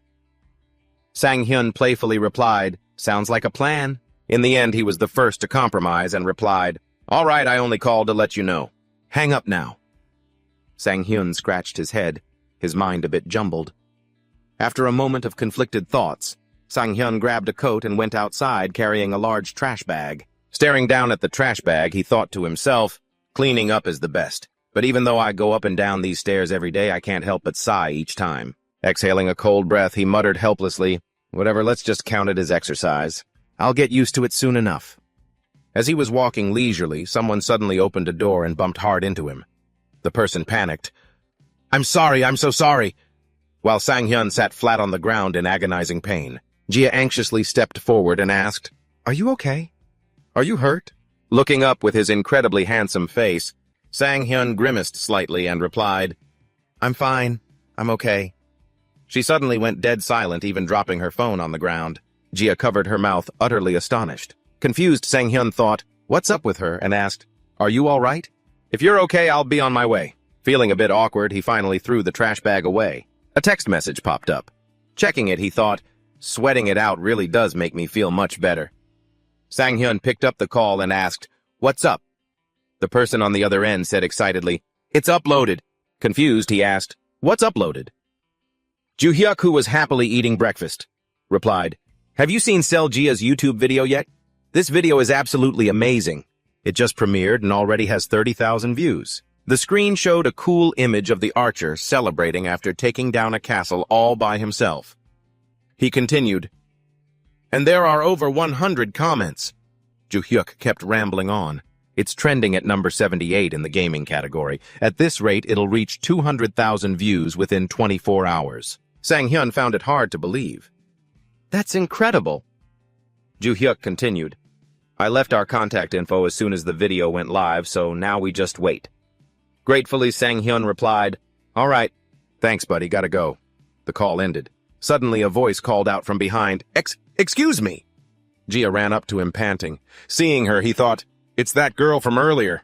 Hearing her apologize, he looked around himself. What is it? Did I drop something? Gia stammered. And suddenly thrust a notebook in front of Sang-hyun, startling him. Blushing and catching her breath, she said, Could you please give me your autograph? Stunned, Sang-hyun thought, My autograph. He froze, wondering, could she actually be my fan? Pointing stiffly at himself, he asked, Do you watch my stream? She responded with a firm nod. Still in disbelief, Sang-hyun thought, I'm not even famous yet, and I'm already bumping into a fan right by my house. I can't believe this is actually happening. And right on the slope near my house of all places.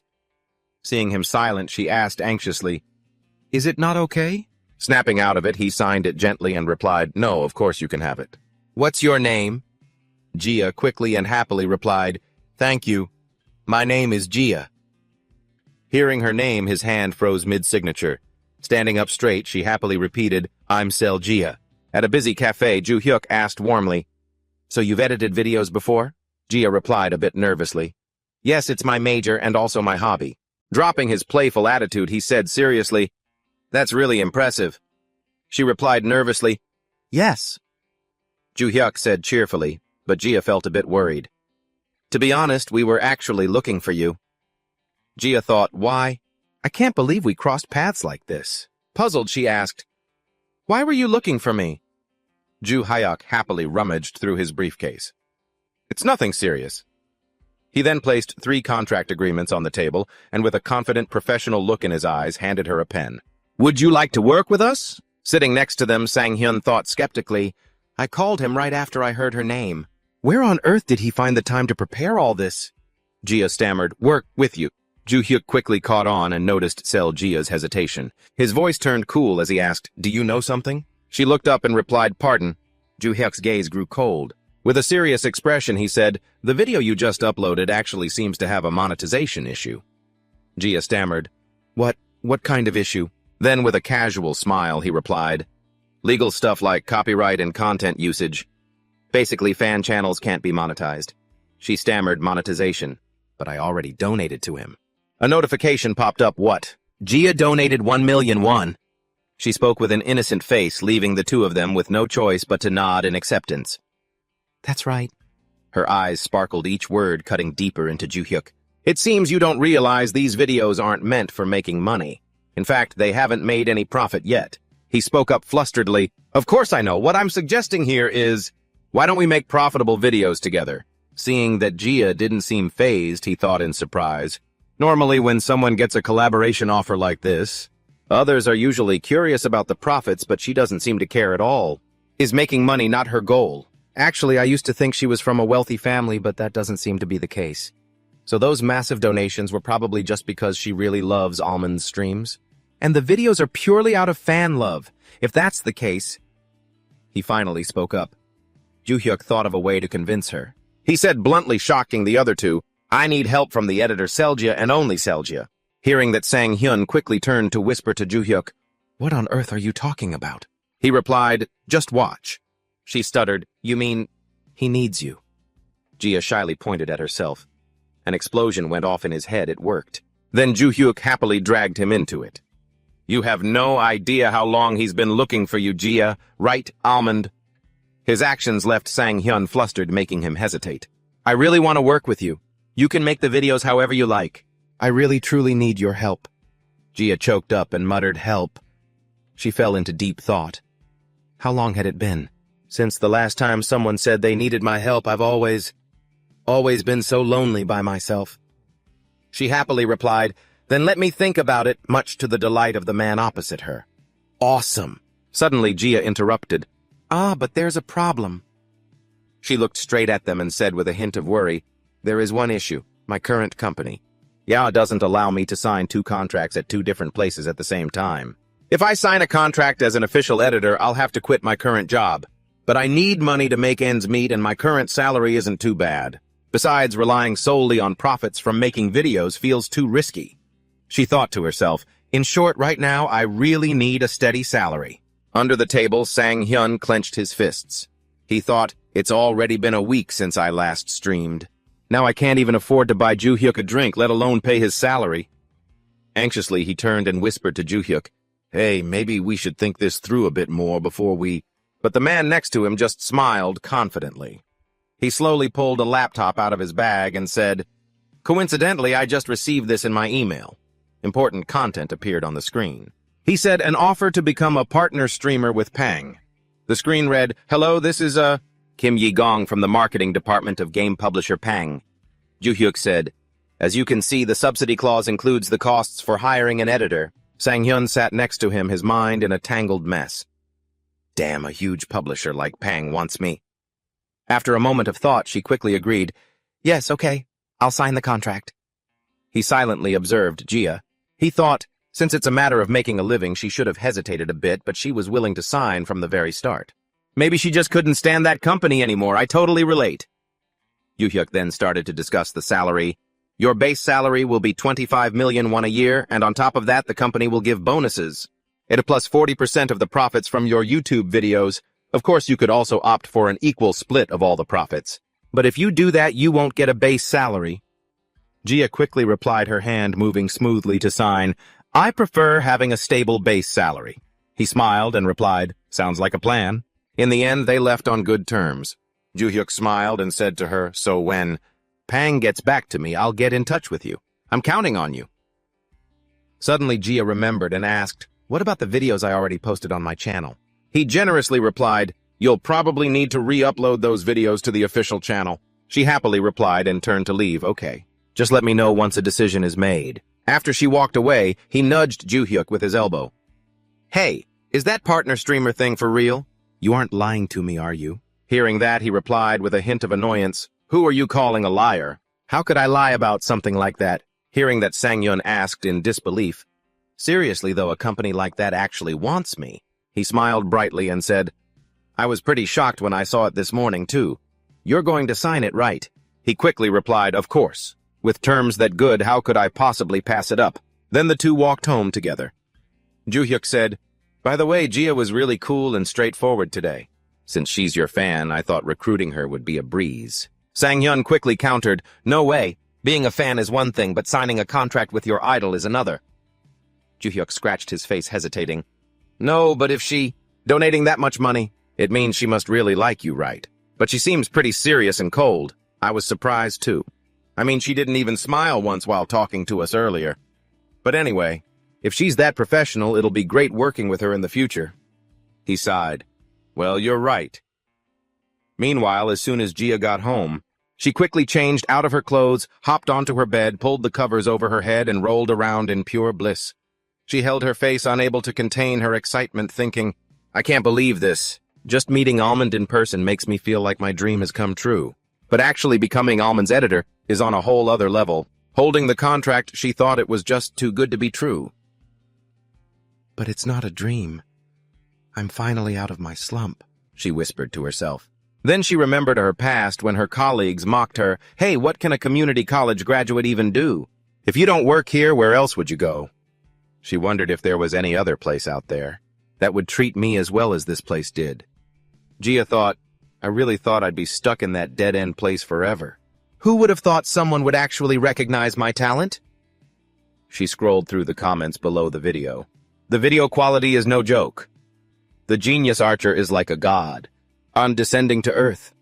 A genius filmmaker has risen from the depths. The archer who single-handedly took over the castle. Almond's fan. Editor Gia, I'm really looking forward to the next video. Reading those comments made Gia feel happy.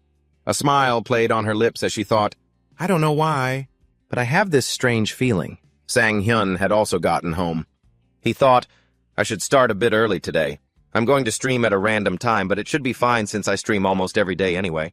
I stream almost every day, right? He stepped into the gaming capsule and booted it up.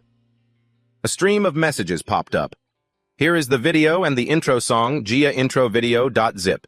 Just follow the instructions I sent along with it to install it. Seeing this, Sang-hyun was stunned, thinking, we just said goodbye not too long ago. Did she really finish it this quickly? He quickly replied, how did you make this so fast? Gia quickly answered, oh, I didn't do it all today. I've actually been working on it bit by bit for a while now.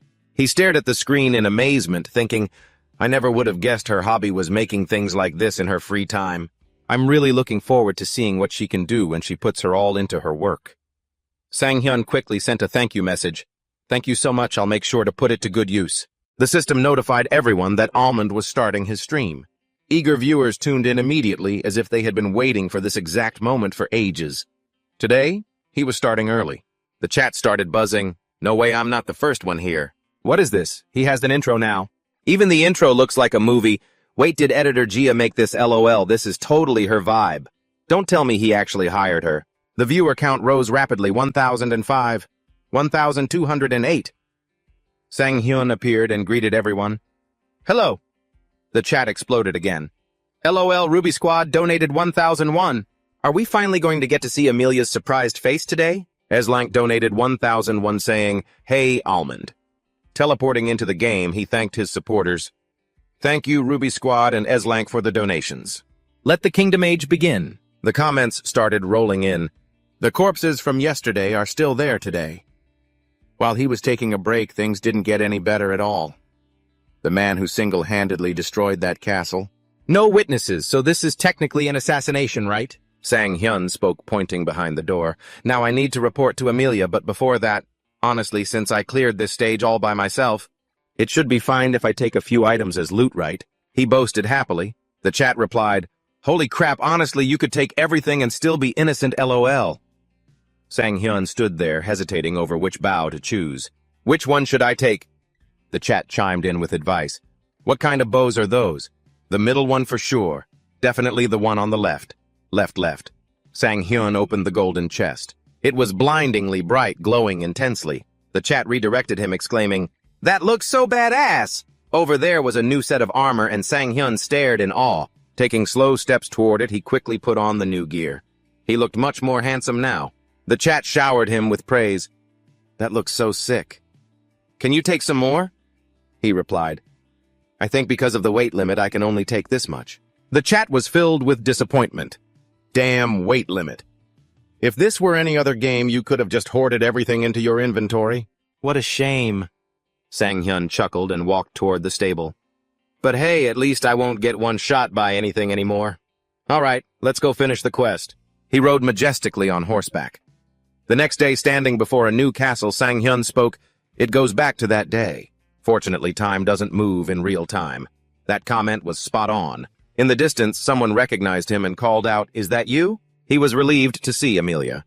Her carriage pulled up and he politely bowed. She asked in utter shock, How on earth did you get back so soon? Sang-hyun replied coldly, My lady, I've come to report on the progress of the mission. Caught off guard. Amelia ordered her attendant, I need to speak with him privately. Leave us, please. The servant hesitated for a moment, but had to comply. Yes, my lady, but... She raised her voice, Hurry up! The terrified servant quickly replied, Ah, yes, understood. Amelia politely gestured for him to follow her. Please come this way. Sang-hyun quickened his pace to follow her, replying, Understood. As they walked, Amelia looked back and asked, By any chance, did you change your mind? He replied flatly, No. I'm here to report that I have completed the mission. Hearing this, she was absolutely stunned. She raised her voice, What? I only gave you this mission 2 days ago. He replied with utter indifference, innocently counting the days. Has it been 2 days already? 1 day for the round trip, half a day to prepare, and half a day for the attack. The chat comments cried out in disbelief. In reality, he finished it in a single day. That speed is insane. Amelia, paralyzed with shock, gasped in her mind, Oh my goodness! Unbelievable. Her eyes suddenly lit up and she quickly turned to Sang-hyun. Wait a minute, did you say Clubhush attack? I'm quite sure I asked you to assassinate them, so... about that. The security was so tight that I just went ahead and killed all the guards. He scratched his head, acting like it was completely normal. Hearing this, her brain completely short-circuited. After a long pause to process, she shrieked in sheer terror, What on earth did you just say? A bunch of question marks appeared over Amelia's panicked face. The live comments floating in the air joyfully joked, Amelia LOL. This is going to make an amazing meme, LOL. Amelia cleared her throat awkwardly, trying to compose herself. She calmly asked Sang-hyun, So, you're saying Castle Talaton is now completely deserted? Sang-hyun politely replied to her question, Yes, there is no one left there. The moment he spoke, more floating comments poked fun. Well, of course. Because they were all killed, LOL. Ignoring the teasing comments, Amelia gasped in awe of his achievement. You conquered Castle Talaton all on your own. Talaton! Sang-hyun looked puzzled by her reaction. Immediately after, Amelia instantly made up her mind. Then we cannot afford to wait any longer. Confused, he asked. Wait, what do you mean? Amelia ignored his confusion and firmly ordered her retinue. To protect the citizens there, we, the J-Inerus territory, must take urgent action. Everyone prepare the carriages. We are heading to Castle Talaran. We must get there, before other nobles can get their hands on it. Her attendant immediately replied, Understood, my lady, I will prepare everything right away. A carriage arrived and pulled up right in front of the two of them. Amelia boarded the carriage and began talking to her maid, but suddenly realized something and turned back to call him. Caught off guard by Amelia's call, he blinked in confusion and softly replied, Yes. Amelia gently asked him as he stood there looking lost. What are you just standing there for, Hop-In? I have so many questions for you. Emilia giggled warmly at Sang-hyun. The chat comments kept popping up, leaving him flustered. Awesome. Isn't that the look you only get when her affection level is completely maxed out? Girls will only slow down the speed of my sword. Go conquer the castle right now. Wait, so conquering castles is actually a way to pick up girls. From now on, I'm just going to focus on picking up girls. On their way to the destination, a voice echoed inside the carriage. How did you get so strong? Sang-hyun smiled humbly and replied to Emilia. You flatter me, my lady. I'm really not that strong. Emilia looked at him skeptically and asked, Really, are you sure about that? She eagerly expressed her admiration. I've seen many knights, but none of them could achieve anything like what you did. Sang-hyun remained perfectly calm despite her praise. He gently explained, I'm only really good at archery. Hearing this, Emilia grew even more excited and asked, And just with that you wiped out the entire army of a castle? Sang-hyun replied with a hint of embarrassment, Yes. His confirmation left Emilia so shocked that she began to stammer. The comments section chimed in, Is that even possible? Translation, why can't I do that? Emilia, you don't get it, do you? Neither do we exactly, Emilia said shyly. This is truly amazing. I've never seen a knight use a bow before. Sang-hyun immediately cleared up her misunderstanding. That is because I am not a knight. I am a mercenary. She fidgeted with her fingers and softly repeated his words, a mercenary. Right after that, Emilia called his name, catching Sang-hyun's attention. Once this is all over, would you like to become a knight? Emilia looked straight into his eyes as she asked, then shyly turned her head away. Explaining her question to Sang-hyun, she added, We will need someone to manage Castle Talaran once we merge it into our new territory. I'm just asking out of curiosity, of course. The chat comments buzzed with curiosity. Wait, is Emilia's questline finally unlocked? What kind of crazy development is this? Wait, is this really the main route to becoming a knight? Wow, true talent shines under pressure. He wanted to be a knight before anyway.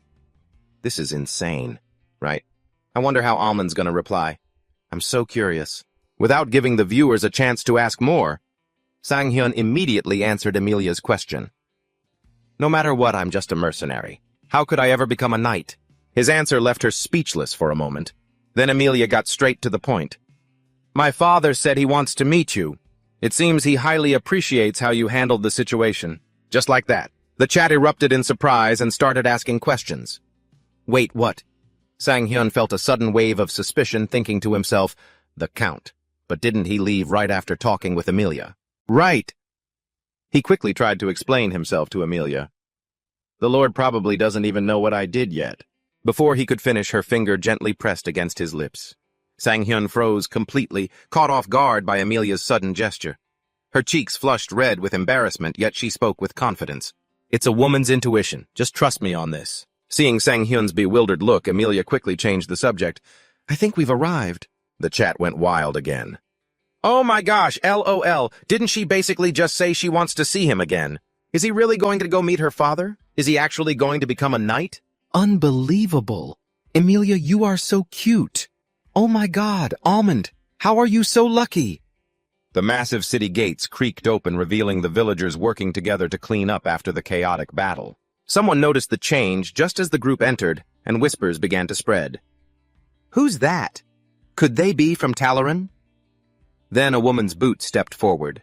At the exact same moment, her voice rang out. No! Emilia stepped forward with Sang-hyun and continued to introduce them. We are from Ginneret. The citizens looked doubtful at her words. Ginneret? No way!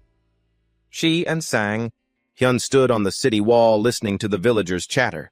What are we going to do now? Should we drive them out? What do you mean, what do we do? The Talaran army has been completely wiped out. So who's going to be the lord now if we kick them out? Who knows what's going to happen to us from now on? Sang-hyun looked at them, a thought crossing his mind. Everyone is still so confused. Right in front of them was a tattered flag, the symbol of Talaran. Emilia turned back to look at Sang-hyun, and receiving his nod, she grabbed the corner of the flag and ripped the red banner down. Immediately after, her attendants unfurled the yellow flag, the flag bearing the crest of the Ginneret family. As the new flag fluttered in the wind, the citizens began whispering in disbelief again. The lord of this city had changed overnight. Everyone went back to their daily lives, but the whispers lingered. That was fast. Let's just get back to our work. I heard the head of this city is that Jinneret lady. She's much better. In the end, all nobles are the same. They'll just oppress us again anyway. Hearing the murmurs, Sang-hyun anxiously asked Emilia, "Are you sure it's okay to leave things like this?" Emilia calmly turned back and asked him, "What do you mean?" Sang-hyun politely answered her, "For example, a speech or saying something to them. Shouldn't they know who they are serving?" Emilia smiled happily. He watched her look out at the people and speak. "It's fine. The people here will realize soon enough that I will treat them much better than that previous lord did." Watching the scene play out in the game, comments of admiration popped up. "Wow, this cutscene is amazing. I'm sorry, but I totally flirted with Emilia just so everyone could see this scene." 1 week later, the people of the territory who were previously drowning in debt and never knew when they might be sold into slavery, could now pay off their debts through hard work and were allowed to keep some of the money they earned. As a result, the number of workers grew and the territory, which had once been gloomy and desolate, was now crowded and full of life. In the long run, this brought massive benefits to the territory. The chat started wondering, "Still in the castle, are you planning to become the lord?" Suddenly a soft hand touched Sang-hyun's. A voice gently called out, "Almond?" Emilia happily continued, "There you are." Delighted comments flooded the chat. "Hey there, Emilia. Wait, what is this weird atmosphere?" Emilia smiled gently and said to him, "You didn't forget that you have to meet my father tomorrow, right?" One comment popped up in curiosity. "Father?" Sang-hyun gently held her hand and happily replied, "Of course, Emilia." The chat boxes suddenly flooded the screen completely out of control. What they're making their move now? They're holding hands. Is this the ending? LOL, they've gone way too far. LOL, at this rate, we're just waiting to see what they name their kid. Emilia's quest was so short, LMAO. Is this a new record?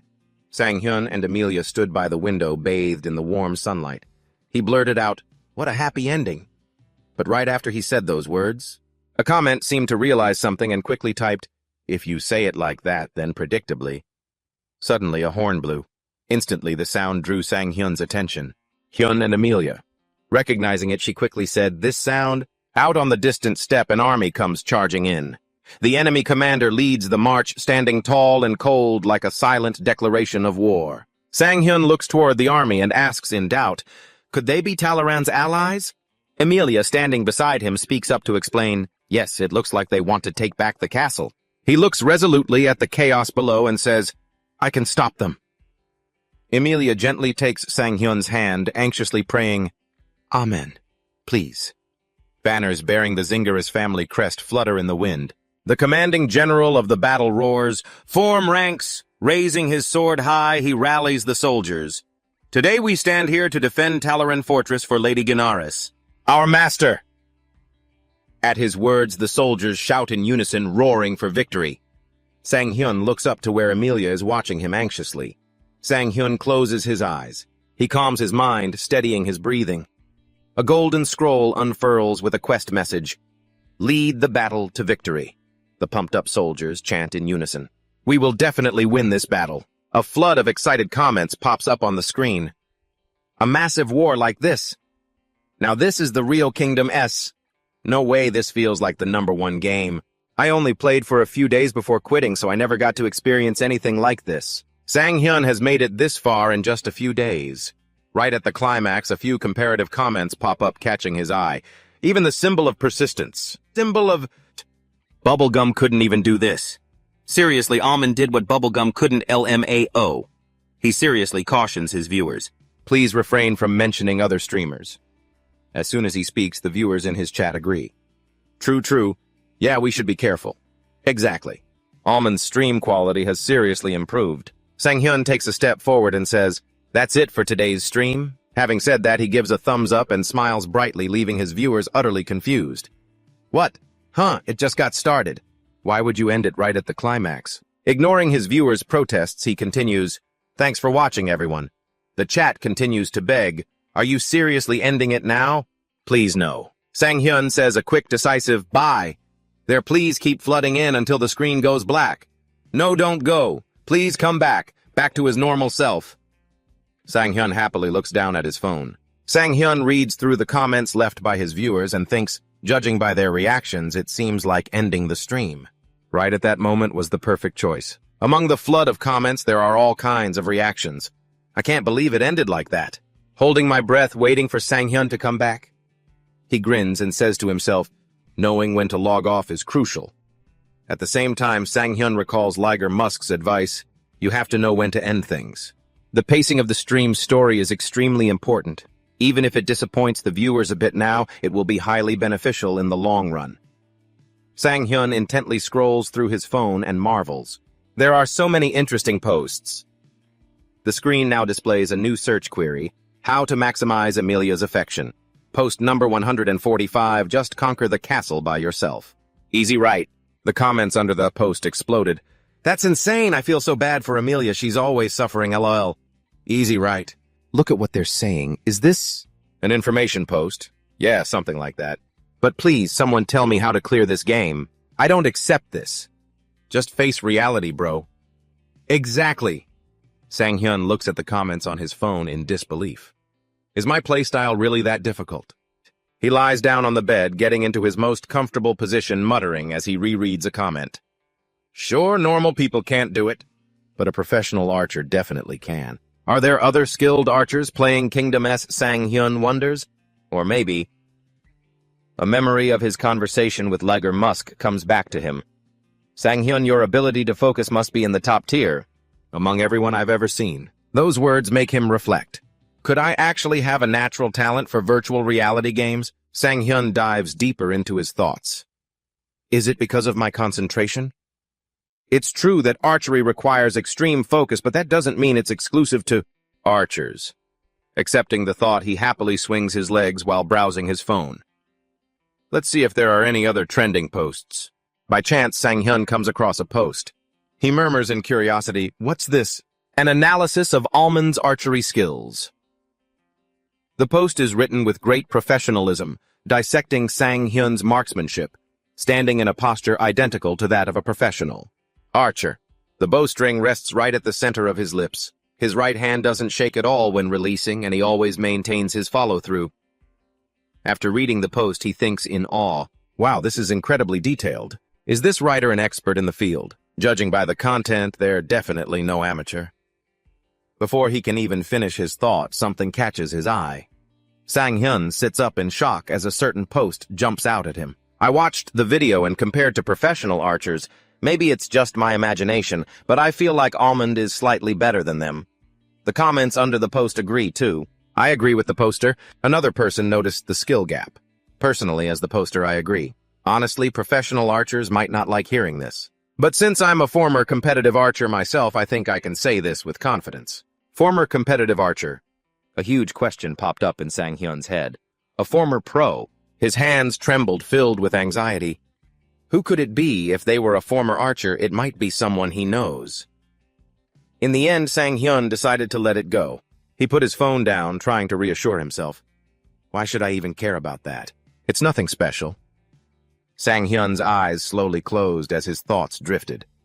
Everyone in the archery world cut ties with me 15 years ago anyway. I wonder if it really is someone I know.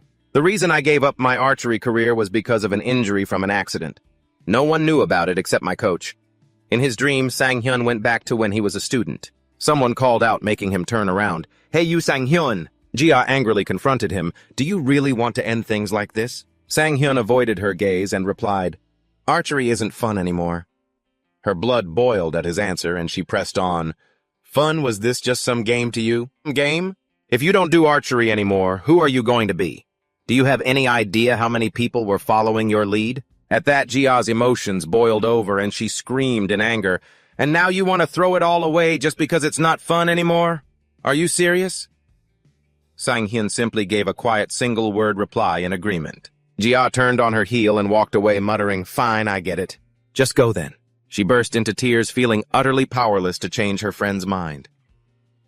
As Jia walked away, Sang-hyun silently let his tears fall, each drop pooling deep inside his heart. The next morning, live comments floated across the screen. I wonder how Almond's siege is going to go today. It's bound to be another highlight reel. Even if an archer is strong, there are still too many knights that are hard to deal with. Shh! Walking down the stairs while scrolling through the comments on his phone, Sang-hyun murmured with intrigue, "This is actually getting interesting." Sang-hyun looked at the posts left by his viewers and thought, "There are a few negative ones, but back when my views were low, I would have been grateful for even these." Suddenly, Sang-hyun saw Ji-ah coming out of her house. He called out, "Ji-ah!"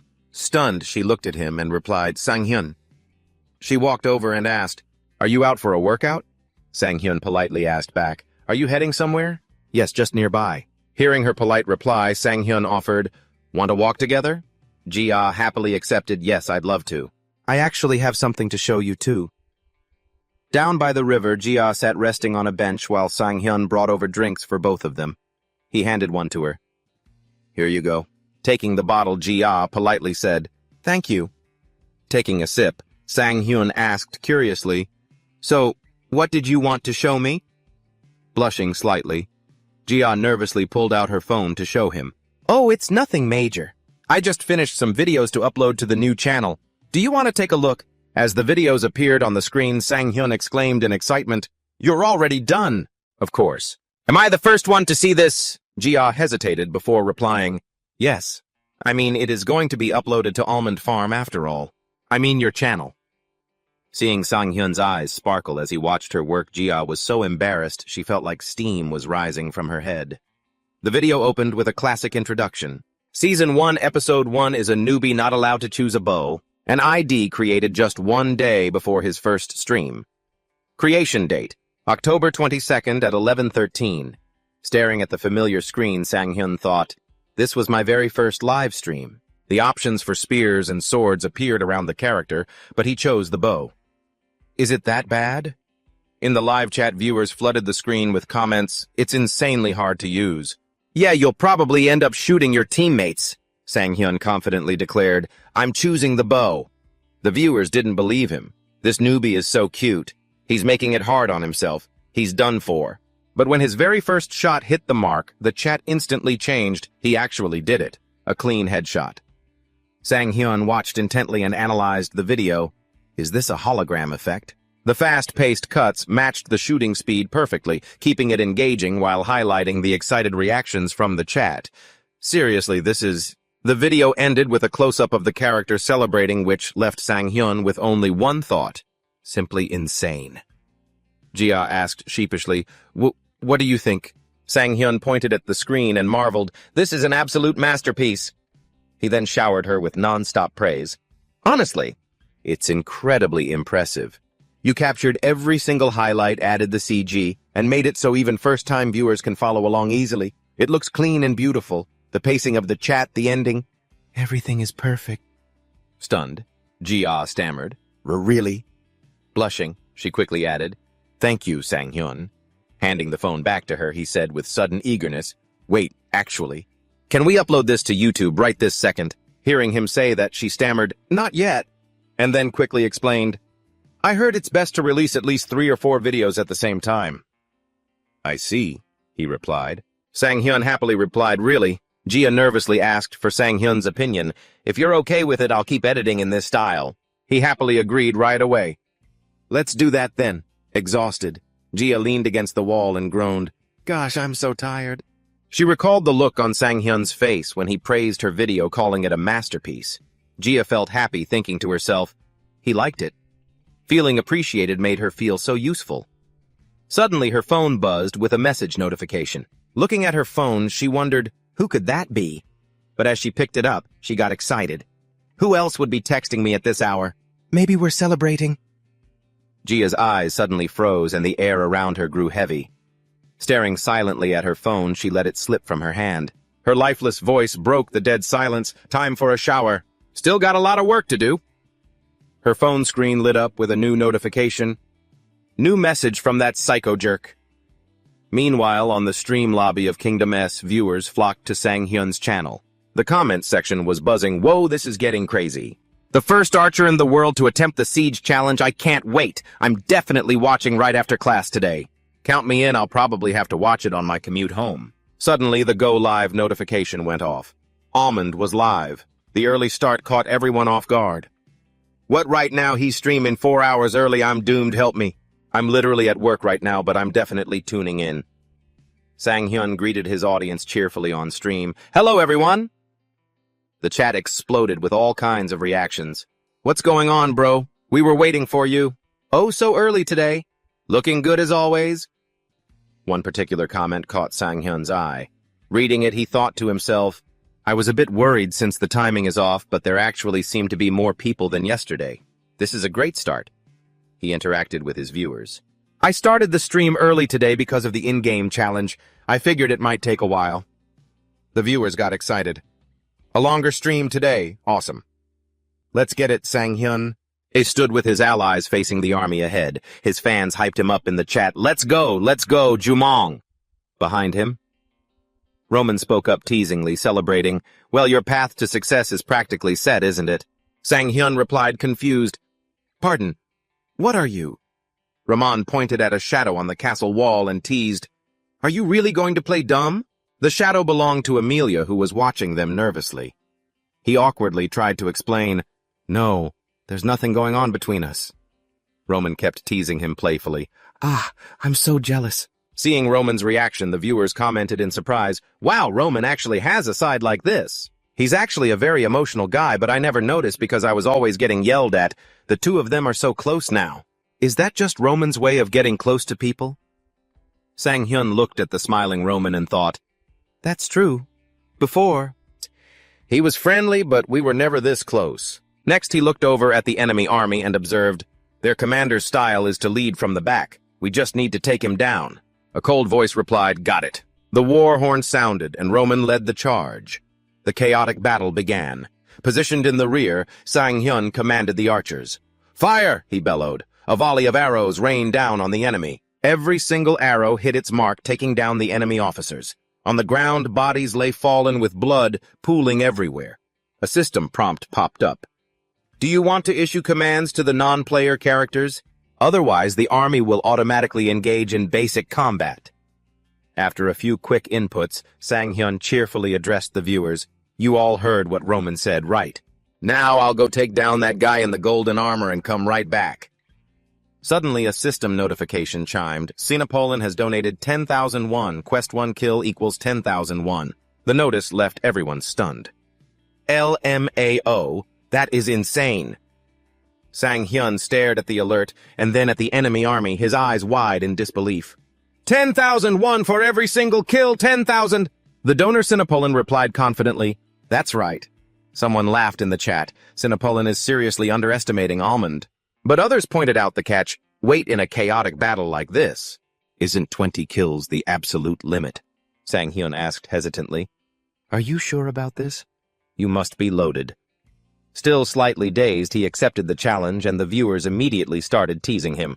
"Here we go. Let's do this, let's go. Why are you taunting him when you should be celebrating? I bet he gets at least 50 kills. I wonder how many he'll actually rack up. Let's go." The scene shifts. Sang-hyun moved slowly and cautiously, hiding behind a large patch of tall grass. Some viewers watching the stream got curious. Wait, is he going into enemy territory all by himself? Did he just abandon his allies? Is he not doing the main quest? No way, right? Sang-hyun analyzed the situation carefully. Taking down enemies myself will jack up the payout. Of course, I still have to finish the quest. Like Acorn Jelly said in the streaming world, donations don't just happen every day, so every single donation counts. Peeking out from the bushes to scout, he estimated his resources. I have about 80 arrows left. If I take down 80 of them, that's like 1 million won. Plus, donation quests have a special way of keeping the stream's momentum alive. Looking toward his target, Sang-hyun, it felt a rush of excitement. This isn't just about assassinating the enemy commander, it's about dragging out the fight. That'll make the stream way more entertaining. Ahead of him, the enemy forces were charging forward. He locked onto a soldier on the outer edge. Out of nowhere, an arrow whistled through the air and pierced the enemy's head. The soldier right behind him noticed something was off, spun around toward where the arrow came from, and screamed. "Wait, are we being attacked from the left? The left!" Under attack from where, staring into the empty space ahead, only left the soldiers utterly confused. An impatient commander barks at his soldiers. We can't waste time over a single arrow. Before he could even finish ordering them forward, that arrow flew straight into his head, taking him down instantly. Left leaderless, the panicked soldiers screamed, "No way! Sergeant, what the hell is going on? Where did that come from?" The mastermind was smiling smugly. Watching this, the viewers exclaimed, "Oh, so that's why he went alone. Even with a perfect shot, it's still hard to track the trajectory." Sang-hyun fired another arrow hitting an enemy. However, he slipped up, allowing them to spot the southwestern bush where he was hiding. An archer squad closed in, and the atmosphere around Sang-hyun instantly became tense. The comment section started mocking him, saying, "He's caught. Is he really going to get caught? It's not a squad. It's just one person." Another commander swung his sword toward Sang-hyun's hiding spot and ordered, "20 men cover the left flank." The soldiers immediately roared in response. "Yes, sir," the viewers commented with excitement. "Drawing 20 people all by himself. That's insane. So crazy. Almond, what are you doing? Run." Ignoring the comments, he quietly counted his arrows. 10, 37, 20. He stabbed the counted arrows into the ground as the line of soldiers marched toward him. Unbothered, Sang-hyun playfully gestured to the chat. "There are 20 of them, so I'll need exactly 20 shots." The comment section flooded with question marks and messages like, "So confident, damn, that's wild," while the soldiers frantically searched for him. Suddenly, several arrows flew in, instantly taking down a few men, throwing the survivors into a panic. Suddenly, an enchanted arrow materialized in the air and pinned itself straight into another soldier's head. Immediately after, a barrage of similar arrows shot out. One terrified soldier raised his hands to shield his head and screamed, "He's only aiming for the head! Protect your—" Before he could even finish, a cold arrow struck him down. At Sang-hyun's position, countless glowing blue dots appeared, hurtling forward. He focused intensely, aiming at each target, while the system announced 3 seconds remaining until rapid fire ends. Amidst the chaos, the system began its countdown. 3, 2, 1. Ended. Sang-hyun calmly lowered his bow. "So that's 230,001, right?" As soon as he said that, a flood of praising comments erupted. "Oh my god, so cool. Mom, when I grow up, I want to be Almond. I want to be Almond when I grow up. Look, he got 230,001 already. I'm getting goosebumps, this is insane. Killing 20 people with just rapid fire. Exactly 20 shots and every single one hit. How is he so cool?" Jia, who was watching Sang-hyun on her screen, agreed. "He's amazing." Excitement filled her mind as she thought, "I get it now. I see why everyone, including me, fell for Almond. Because he always gives 100% no matter the situation. That passion comes from his absolute confidence." The declaration Sang-hyun made right before he started the slaughter flashed in Jia's mind. Remembering his confident look, she thought, he doesn't doubt himself. He doesn't have to. Because it's not just blind belief, it's backed by real skill. And that's exactly the mark of a true genius everyone admires. Almond smiled, soaking in the moment while the system kept pinging alerts. Ohm has donated 10,001. Incense has donated 1,001. East Israel has donated 1,001. Leptoverum has donated 20,001. Genti has donated 10,001. Bucket Mozzarella has donated 10,001. Malai Pinata has donated 5,001. Sang-hyun drew his bow and aimed. His arrows continued to hit their marks flawlessly, 40 kills in a row. The chat exploded. Is he an archer? Or an assassin? Leaving no survivors. He's a true killer archer. Reaching for his quiver, he thought, I have about 40 arrows left. At the same time, the system screen flickered, displaying messages. Sinopolan has donated 1,001. Have mercy, bro. Just kill me instead. Sinopolan's begging comment made other viewers laugh at him. Look, he wants to be killed. Are you regretting it now? Who could have guessed he'd make 400,001 so quickly? Meanwhile, the golden armored knight couldn't believe his eyes, shouting, This is impossible! He wiped out all 20 of my men. Staring at his soldiers' bodies scattered on the ground, he muttered in disbelief. Just one archer. Seething with rage, the knight barked, Send 40 soldiers to the front lines. Don't let him kill another man. A nearby subordinate quickly replied, Understood.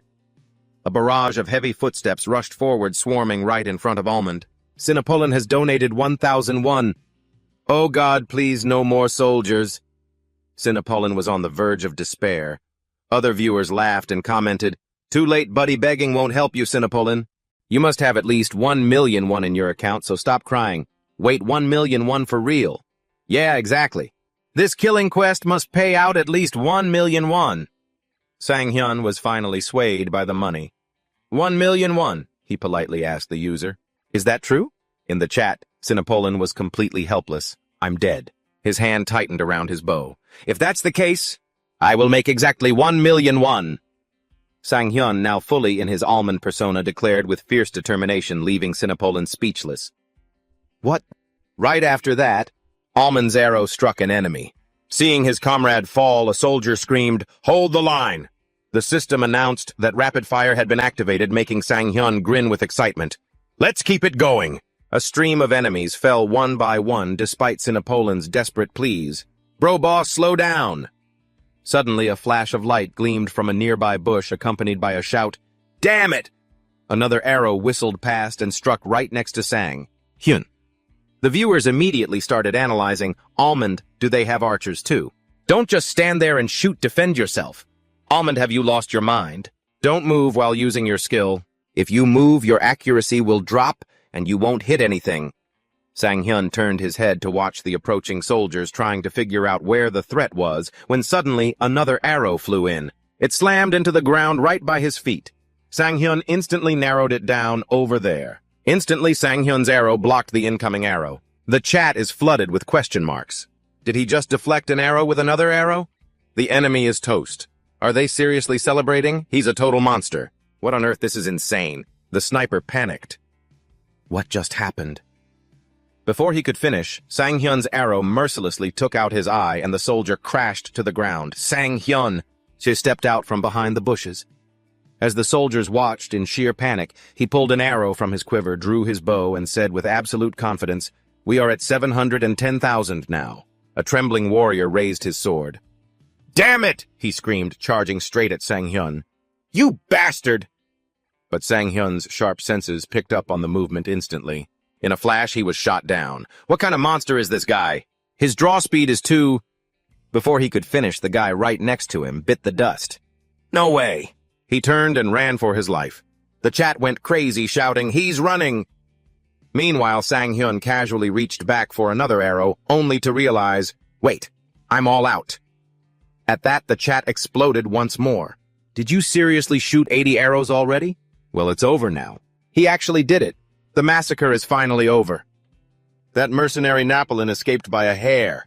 Talk about lucky. On the other side, running for his life, he looked back panting. Did I lose him? But out of nowhere, Sang-hyun actually chased after him, scaring him half to death. Look at his face. That's exactly why he plays Kingdom X.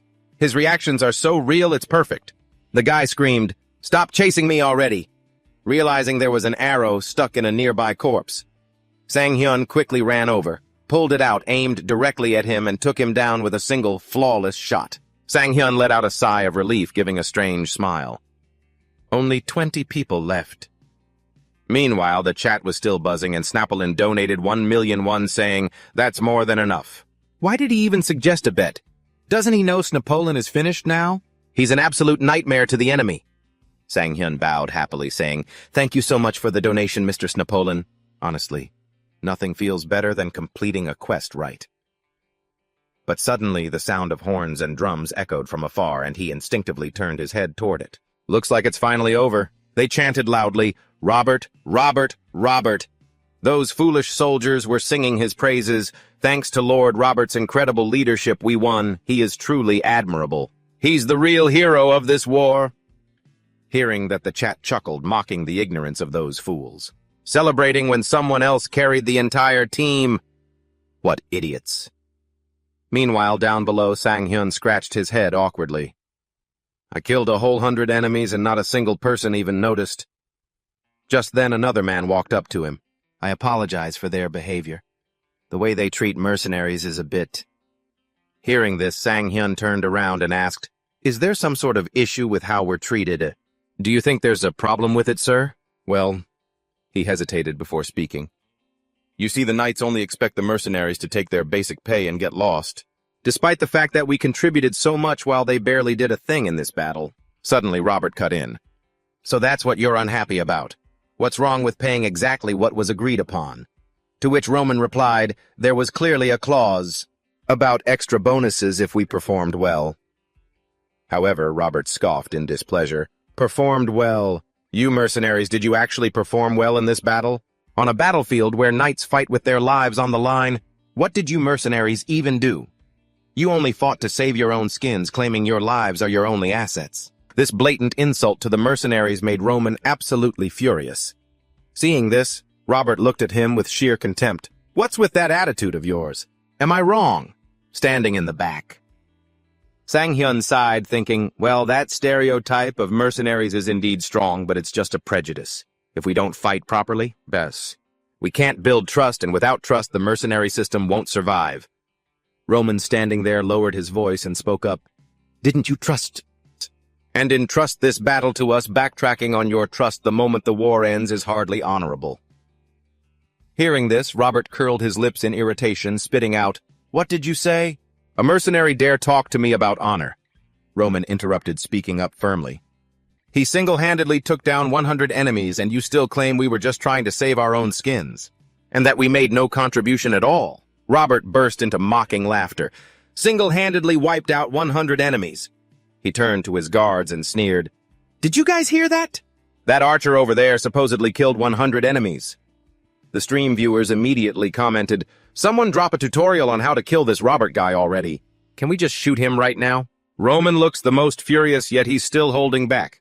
I guess he can't do anything because of the difference in status. Roman clenched his fists, but since there was nothing he could do, he just let out a heavy sigh and said, "I get the gist of it." Before he could even finish, a voice shouted from behind, "Let go of me, I can walk on my own." Sang-hyun furrowed his brows, thinking, "Who is that?" "Ah." The surrounding crowd started whispering and buzzing. He lost, yet he's still acting so arrogant.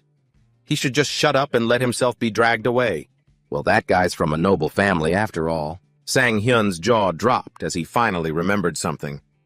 That golden helmet and armor. The knight walked up to where Robert was standing and spoke in a deep, heavy voice. "So you finally won." Robert stuttered, "What?" The knight smirked, continuing, "You took my family's castle without a single shred of shame or honor. Even my soldiers and my people were slaughtered.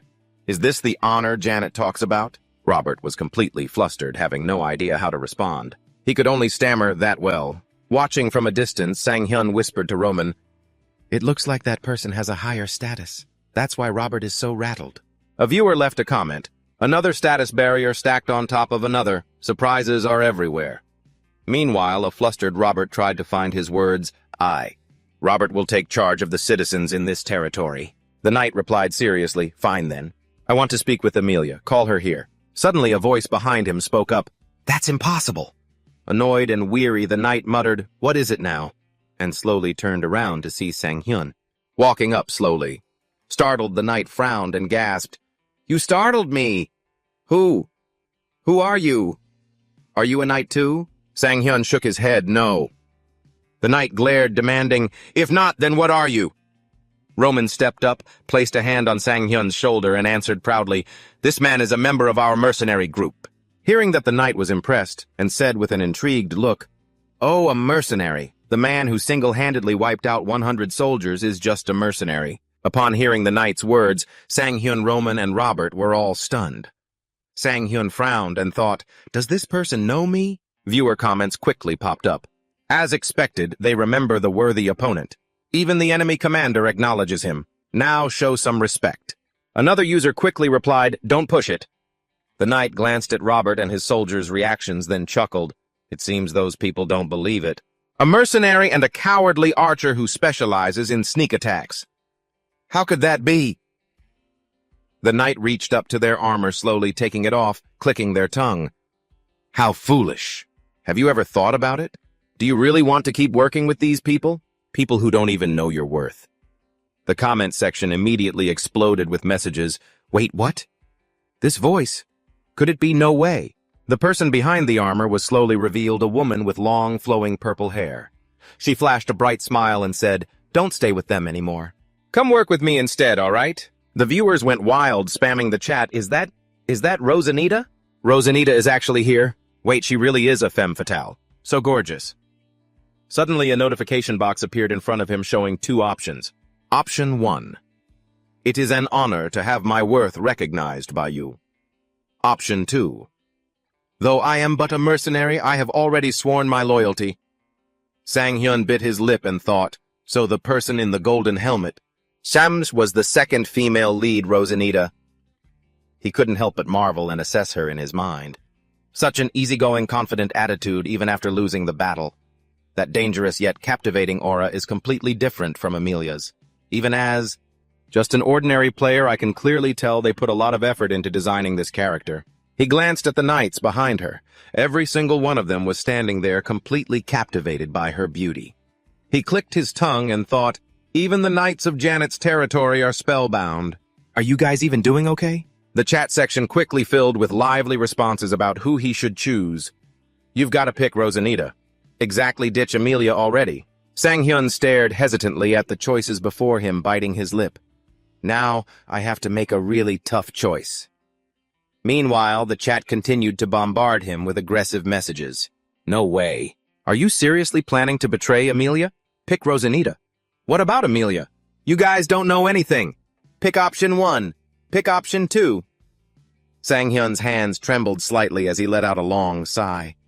Even though a new female lead has just appeared, haven't I already spent quite a lot of time doing quests to increase my intimacy level with Amelia?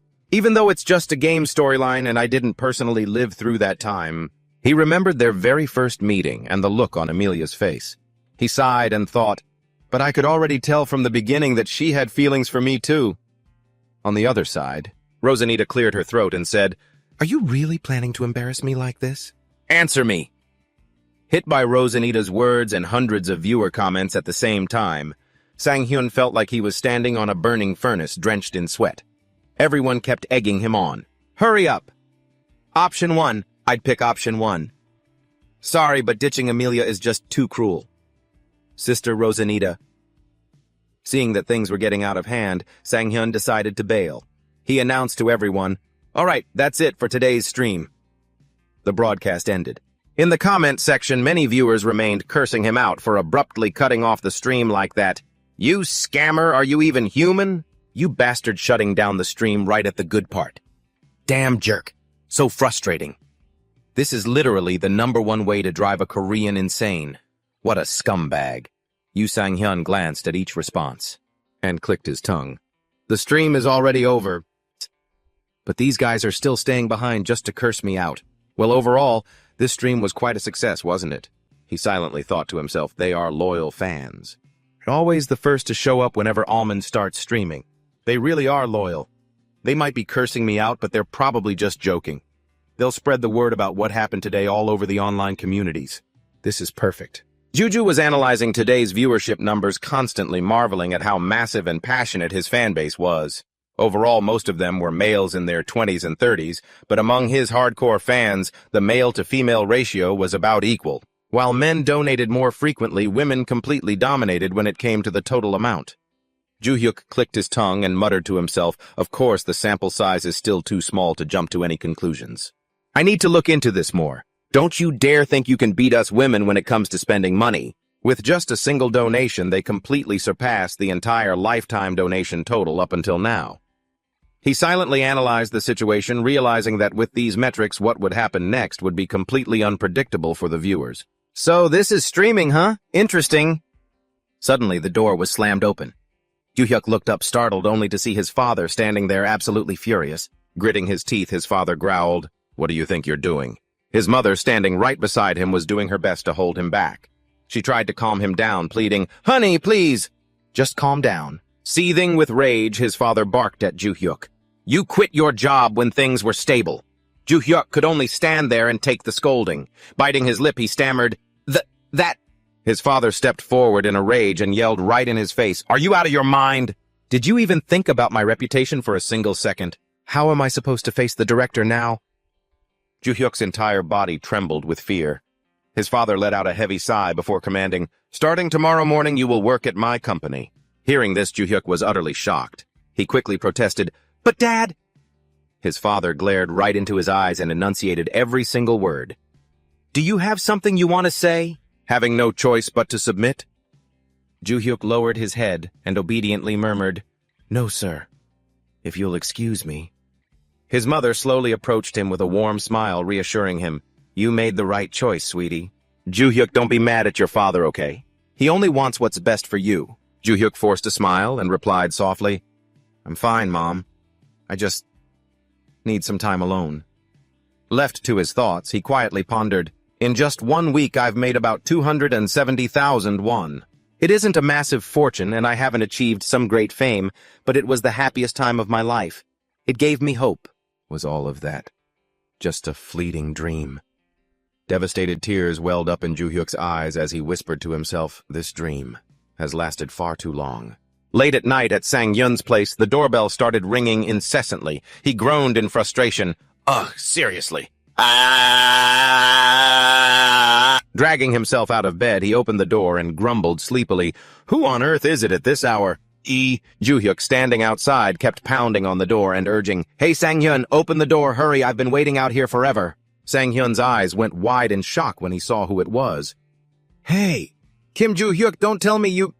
Ju-hyuk stood there with a massive backpack slung over his shoulders. Standing at Sang-hyun's doorstep, he smiled brightly and said, Yep, I ran away from home. Inside the apartment, Ju-hyuk was absolutely thrilled because Sang-hyun had treated him to fried chicken.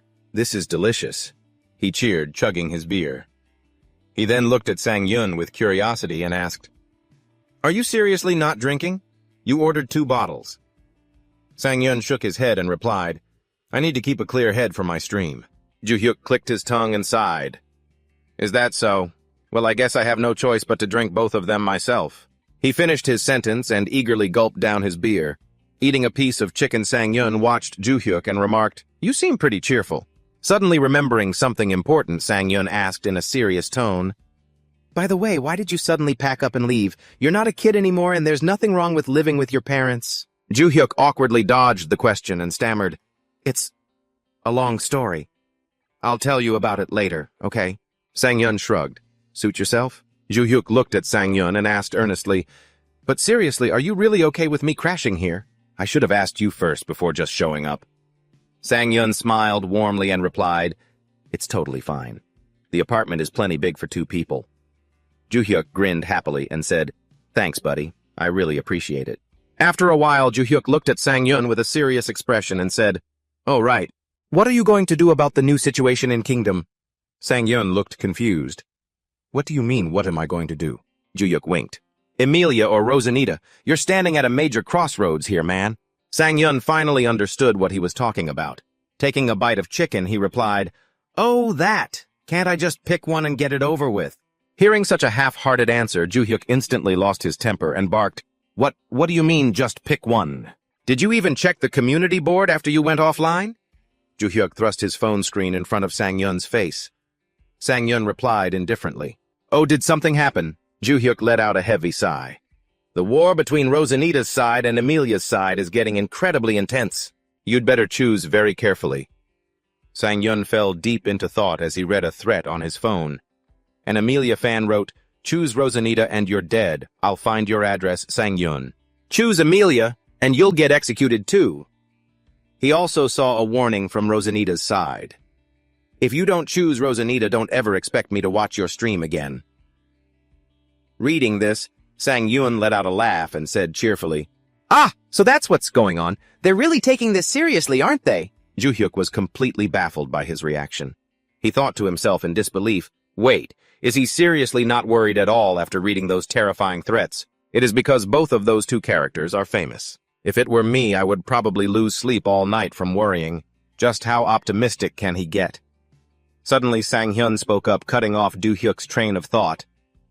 Oh, right, I wanted to discuss something with you. Ju-hyuk raised an eyebrow and asked back, What is it? Sang-hyun quickly continued. With how things are going, it seems like the end of Kingdom is near, but I still haven't found the next game to play. I want to find a game that attracts both new and old viewers. Ju-hyuk got excited at his words. He hastily pulled out his laptop, looked at Sang-hyun with a bright smile, and said, I knew it. I have already done some research in advance, so just you wait.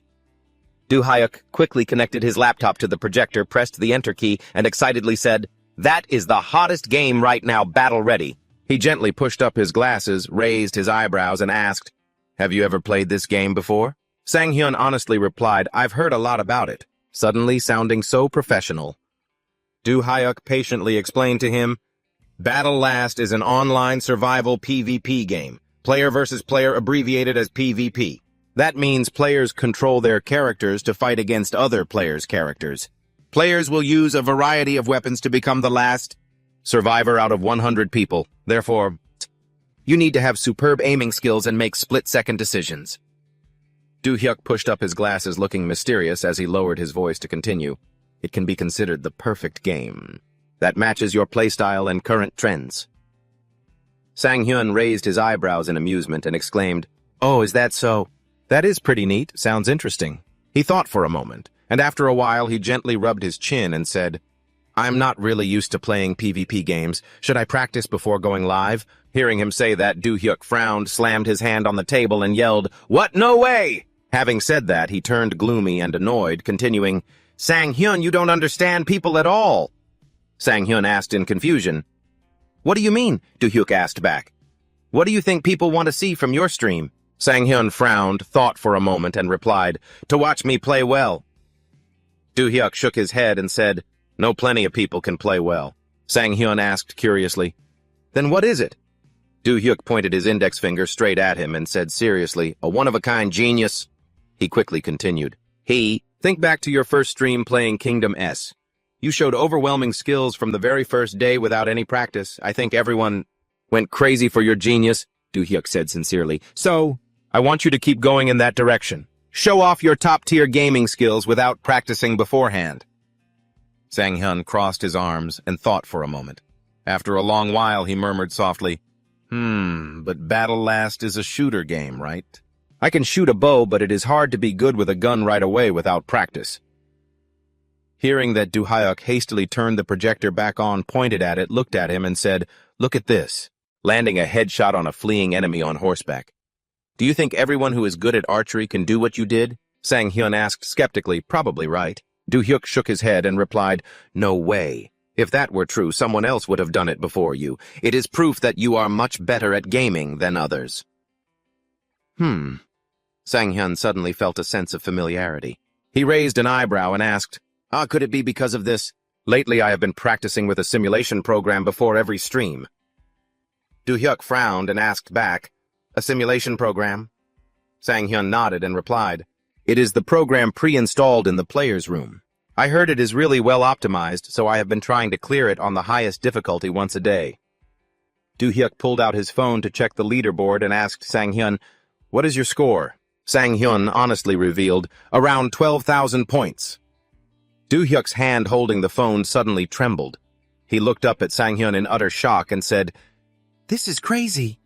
Sang-hyun blinked in confusion and asked, "What is—" Do-hyuk stammered, You are at the top of the leaderboard." Sang-hyun was completely shocked. Unable to believe his ears, he yelled, "Me!" Do-hyuk handed his phone over for him to see and said, "Seriously, look.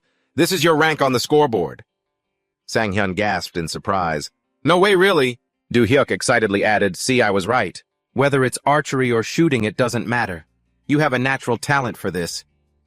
Sang-hyun stared at his name on the leaderboard, feeling slightly swayed by Do-hyuk's proposal. Do-hyuk suddenly shouted at the top of his lungs, "Let's conquer Battle Last." A while later, seeing Sang-hyun sit in his gaming chair, Do-hyuk asked in curiosity, "It is so early in the morning, are you already going live?" Sang-hyun replied honestly, "I want to see which time slot attracts the most viewers." Do-hyuk agreed and said, "Oh, that is a great idea. Good luck with that." "Good luck." Feeling a bit creeped out, Sang-hyun gave Do-hyuk a puzzled look and asked, "What are you doing all of a sudden? It is giving me the creeps." Irritated, Do-hyuk slammed his hand against the doorway and snapped, "What, you jerk? Look at this guy acting all smug when someone is just showing concern." Sang-hyun sighed and said, "Hey, let go of me or I'll bite you." He then quickly logged into the game world, and as his feet touched the ground, a warm voice softly spoke, "What are you hesitating for? Are you planning to stay here all day?" A notification system window quickly popped up in front of him, presenting two choices. 1. I am highly honored that you recognize my value. 2. Though I am only a mercenary, I will pledge my loyalty to my lord. Sang-hyun slowly turned around to face Rosanita, thinking to himself, this choice will completely change the direction of the game. In that case, he smiled and said aloud, "Thank you for your offer, but even though I am just a mercenary, I have already pledged my loyalty to my lord.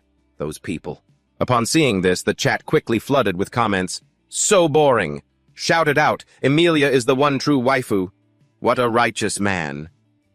Hearing his words, Rosanita nodded and replied, Then I understand. "Your loyalty is greater than that of a knight," a soldier shouted. "Take the prisoner away." After that, Rosanita was escorted away by the soldiers. Depressed viewers commented, "Goodbye, Rosanita." Damn it, Almond, you idiot. Sang-hyun bowed his head slightly and fell into thought. If he had chosen Rosanita, the storyline would have been much longer. But it was time to switch to another game soon. This choice was reasonable, and it also kept him loyal to Emilia. Suddenly, a young girl's voice that called out from behind him, "Almond!" Sang-hyun turned around in surprise. "Emilia?" Emilia only stared at him, her eyes welling with tears. "Almond!" She wanted to run to him, but she was blocked by the other soldiers. One of them said cautiously, "My lady, it is still dangerous here. Please head to safety first." But Emilia paid them no heed. She broke past the soldiers' blockade and ran straight toward Sang-hyun. Sang-hyun stared at her in a daze. "Emilia, why are you here?" Before he could finish his sentence, Emilia ran up and threw her arms around him.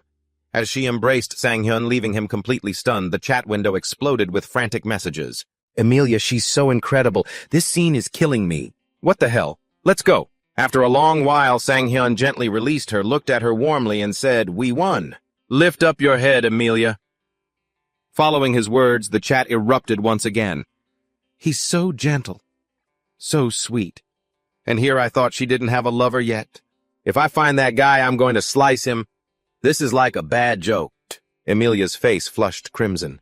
She looked at Sang-hyun and stammered, "You're so amazing, Almond. I love you." Suddenly, a flash of light swept across the screen, turning it pitch black. The chat section kept lighting up. Did they just cut the scene? Show us the ending. What a letdown. Back in reality, a writer next to him grinned and asked, "So you're the archer known as the One Arrow 100 Birds? I'm a huge fan." Sang-hyun nodded. "Yes, that's me." Hearing this, Roman quickly chimed in, acting surprised as if he had only just found out. He fell silent for a moment, then continued, "But because of that, the enemy knows our whereabouts. Actually, your whereabouts, to be exact, so you'd better be careful." Sang-hyun clicked his tongue. "Hey, it's not like I did it on purpose. Besides, the commander and the others are already fighting on the front lines. So I just need to focus on backing them up from the rear." Roman smirked, then chuckled. "Thanks. Your words are highly encouraging." Sang-hyun tilted his head, confused. "Well, I am just a mercenary after all," Roman replied sincerely. "To us, you're more than just a mercenary. What I mean is, from now on, you're free to act as you please without waiting for orders." Roman reached out, patted Sang-hyun's shoulder, and smiled warmly. "Thank you so much. Thanks to you, we were able to get some proper rest." Seeing this turn of events, the chat began cheering frantically. "Roman is such a good guy. If you were like Almond, maybe he would treat you that way." "Don't make me laugh. You talk as if you're Roman himself. Give me back the real Roman." "What have you guys done to my real Roman?" At dusk, Sang-hyun and the other three entered the castle. Sang-hyun looked around, curiously marveling in admiration. So this is what the inside of a castle looks like.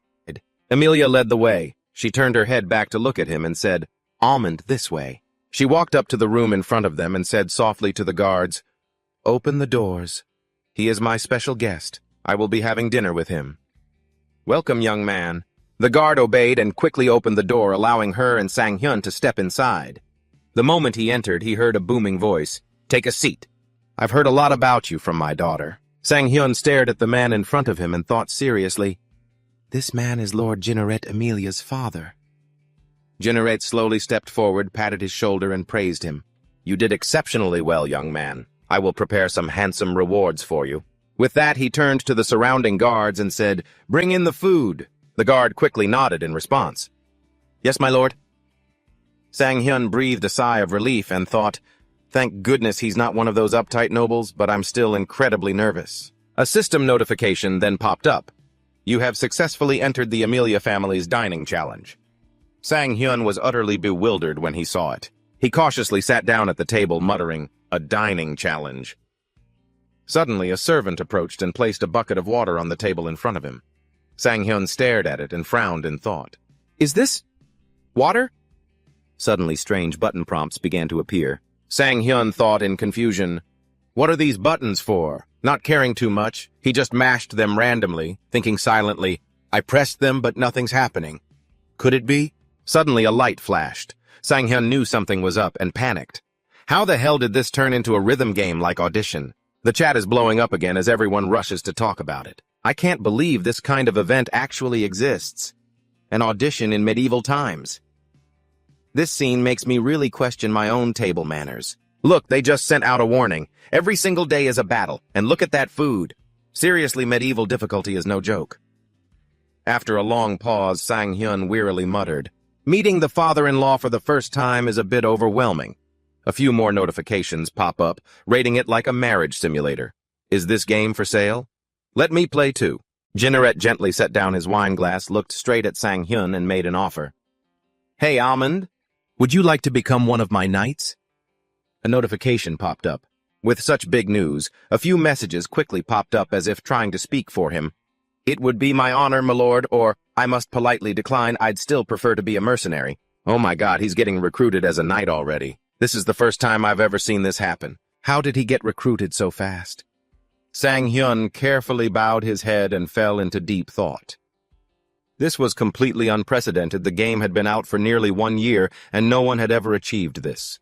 In a game like this, where wandering around is the main focus, if I accept this, won't it lead straight to the ending? Yes, exactly. Sang-hyun sighed and thought to himself.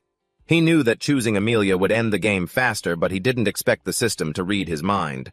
As messages quickly flooded the screen, "Please keep playing as a mercenary, I beg you. Isn't being a knight way better than wandering around all day? Damn, I'm so curious to see what happens if he chooses the knight path." The suggestions flooding the screen left him a bit flustered. Sang-hyun frowned in thought, pursing his lips as he stared at the messages. Keep being a mercenary. Choose option 1. No, choose option 2. After a long silence, he let out a heavy sigh and muttered, "All right. I've made my decision," Sang-hyun said out loud. "Let's wrap up today's stream here. That's enough streaming for today. Goodbye, everyone." The viewers angrily spammed the chat. "This guy is doing it again. Again. Seriously, this is so frustrating." Sang-hyun slowly stepped out of the gaming capsule. He sighed, looked down at his shirt, and thought, "At least without any combat, my real body didn't break a sweat. Even if it was a bit short ending it, there was fine." Seeing him return, Joo-hyuk cheerfully said, "Hey, your stream today was awesome." Sang-hyun raised an eyebrow. "Really? I didn't even fight this time." Joo-hyuk quickly showed him the stream's viewer feedback talking non-stop. "Just look at this. You can tell just by looking at their reactions. The events in your stream today are trending at the top of the search charts. It's packed with hot search terms like beginner's harvesting tips, enchanted armor tier list, Almond's path to becoming a knight, and review streamer Almond disconnects at the worst possible moment. Did he do it on purpose? How to beat high-level monsters. We're waiting for the game's ending. I want to play an archer too. Are the developers adding more events? And I wonder what the knight class is like. A free mercenary is way better though." Joo-hyuk happily pushed up his glasses and said, "I always stay ahead of the news, you know." Sang-hyun clicked his tongue. "Aren't you just amazing?" Joo-hyuk suddenly remembered something and quickly added, "Oh, and another thing, I got a call from the guild representative. The editor's salary has been approved." Sang-hyun replied excitedly, "That's great." Joo-hyuk continued enthusiastically, "They're currently reviewing our terms." Sang-hyun, keeping his eyes glued to his phone, commented, "Well, cooperating with a big organization is always tough anyway." Joo-hyuk raised an eyebrow and reminded him, "We have a meeting scheduled for tomorrow. There's a lot to discuss." Sang-hyun nodded. "I got it." "Well, let's get some early sleep then."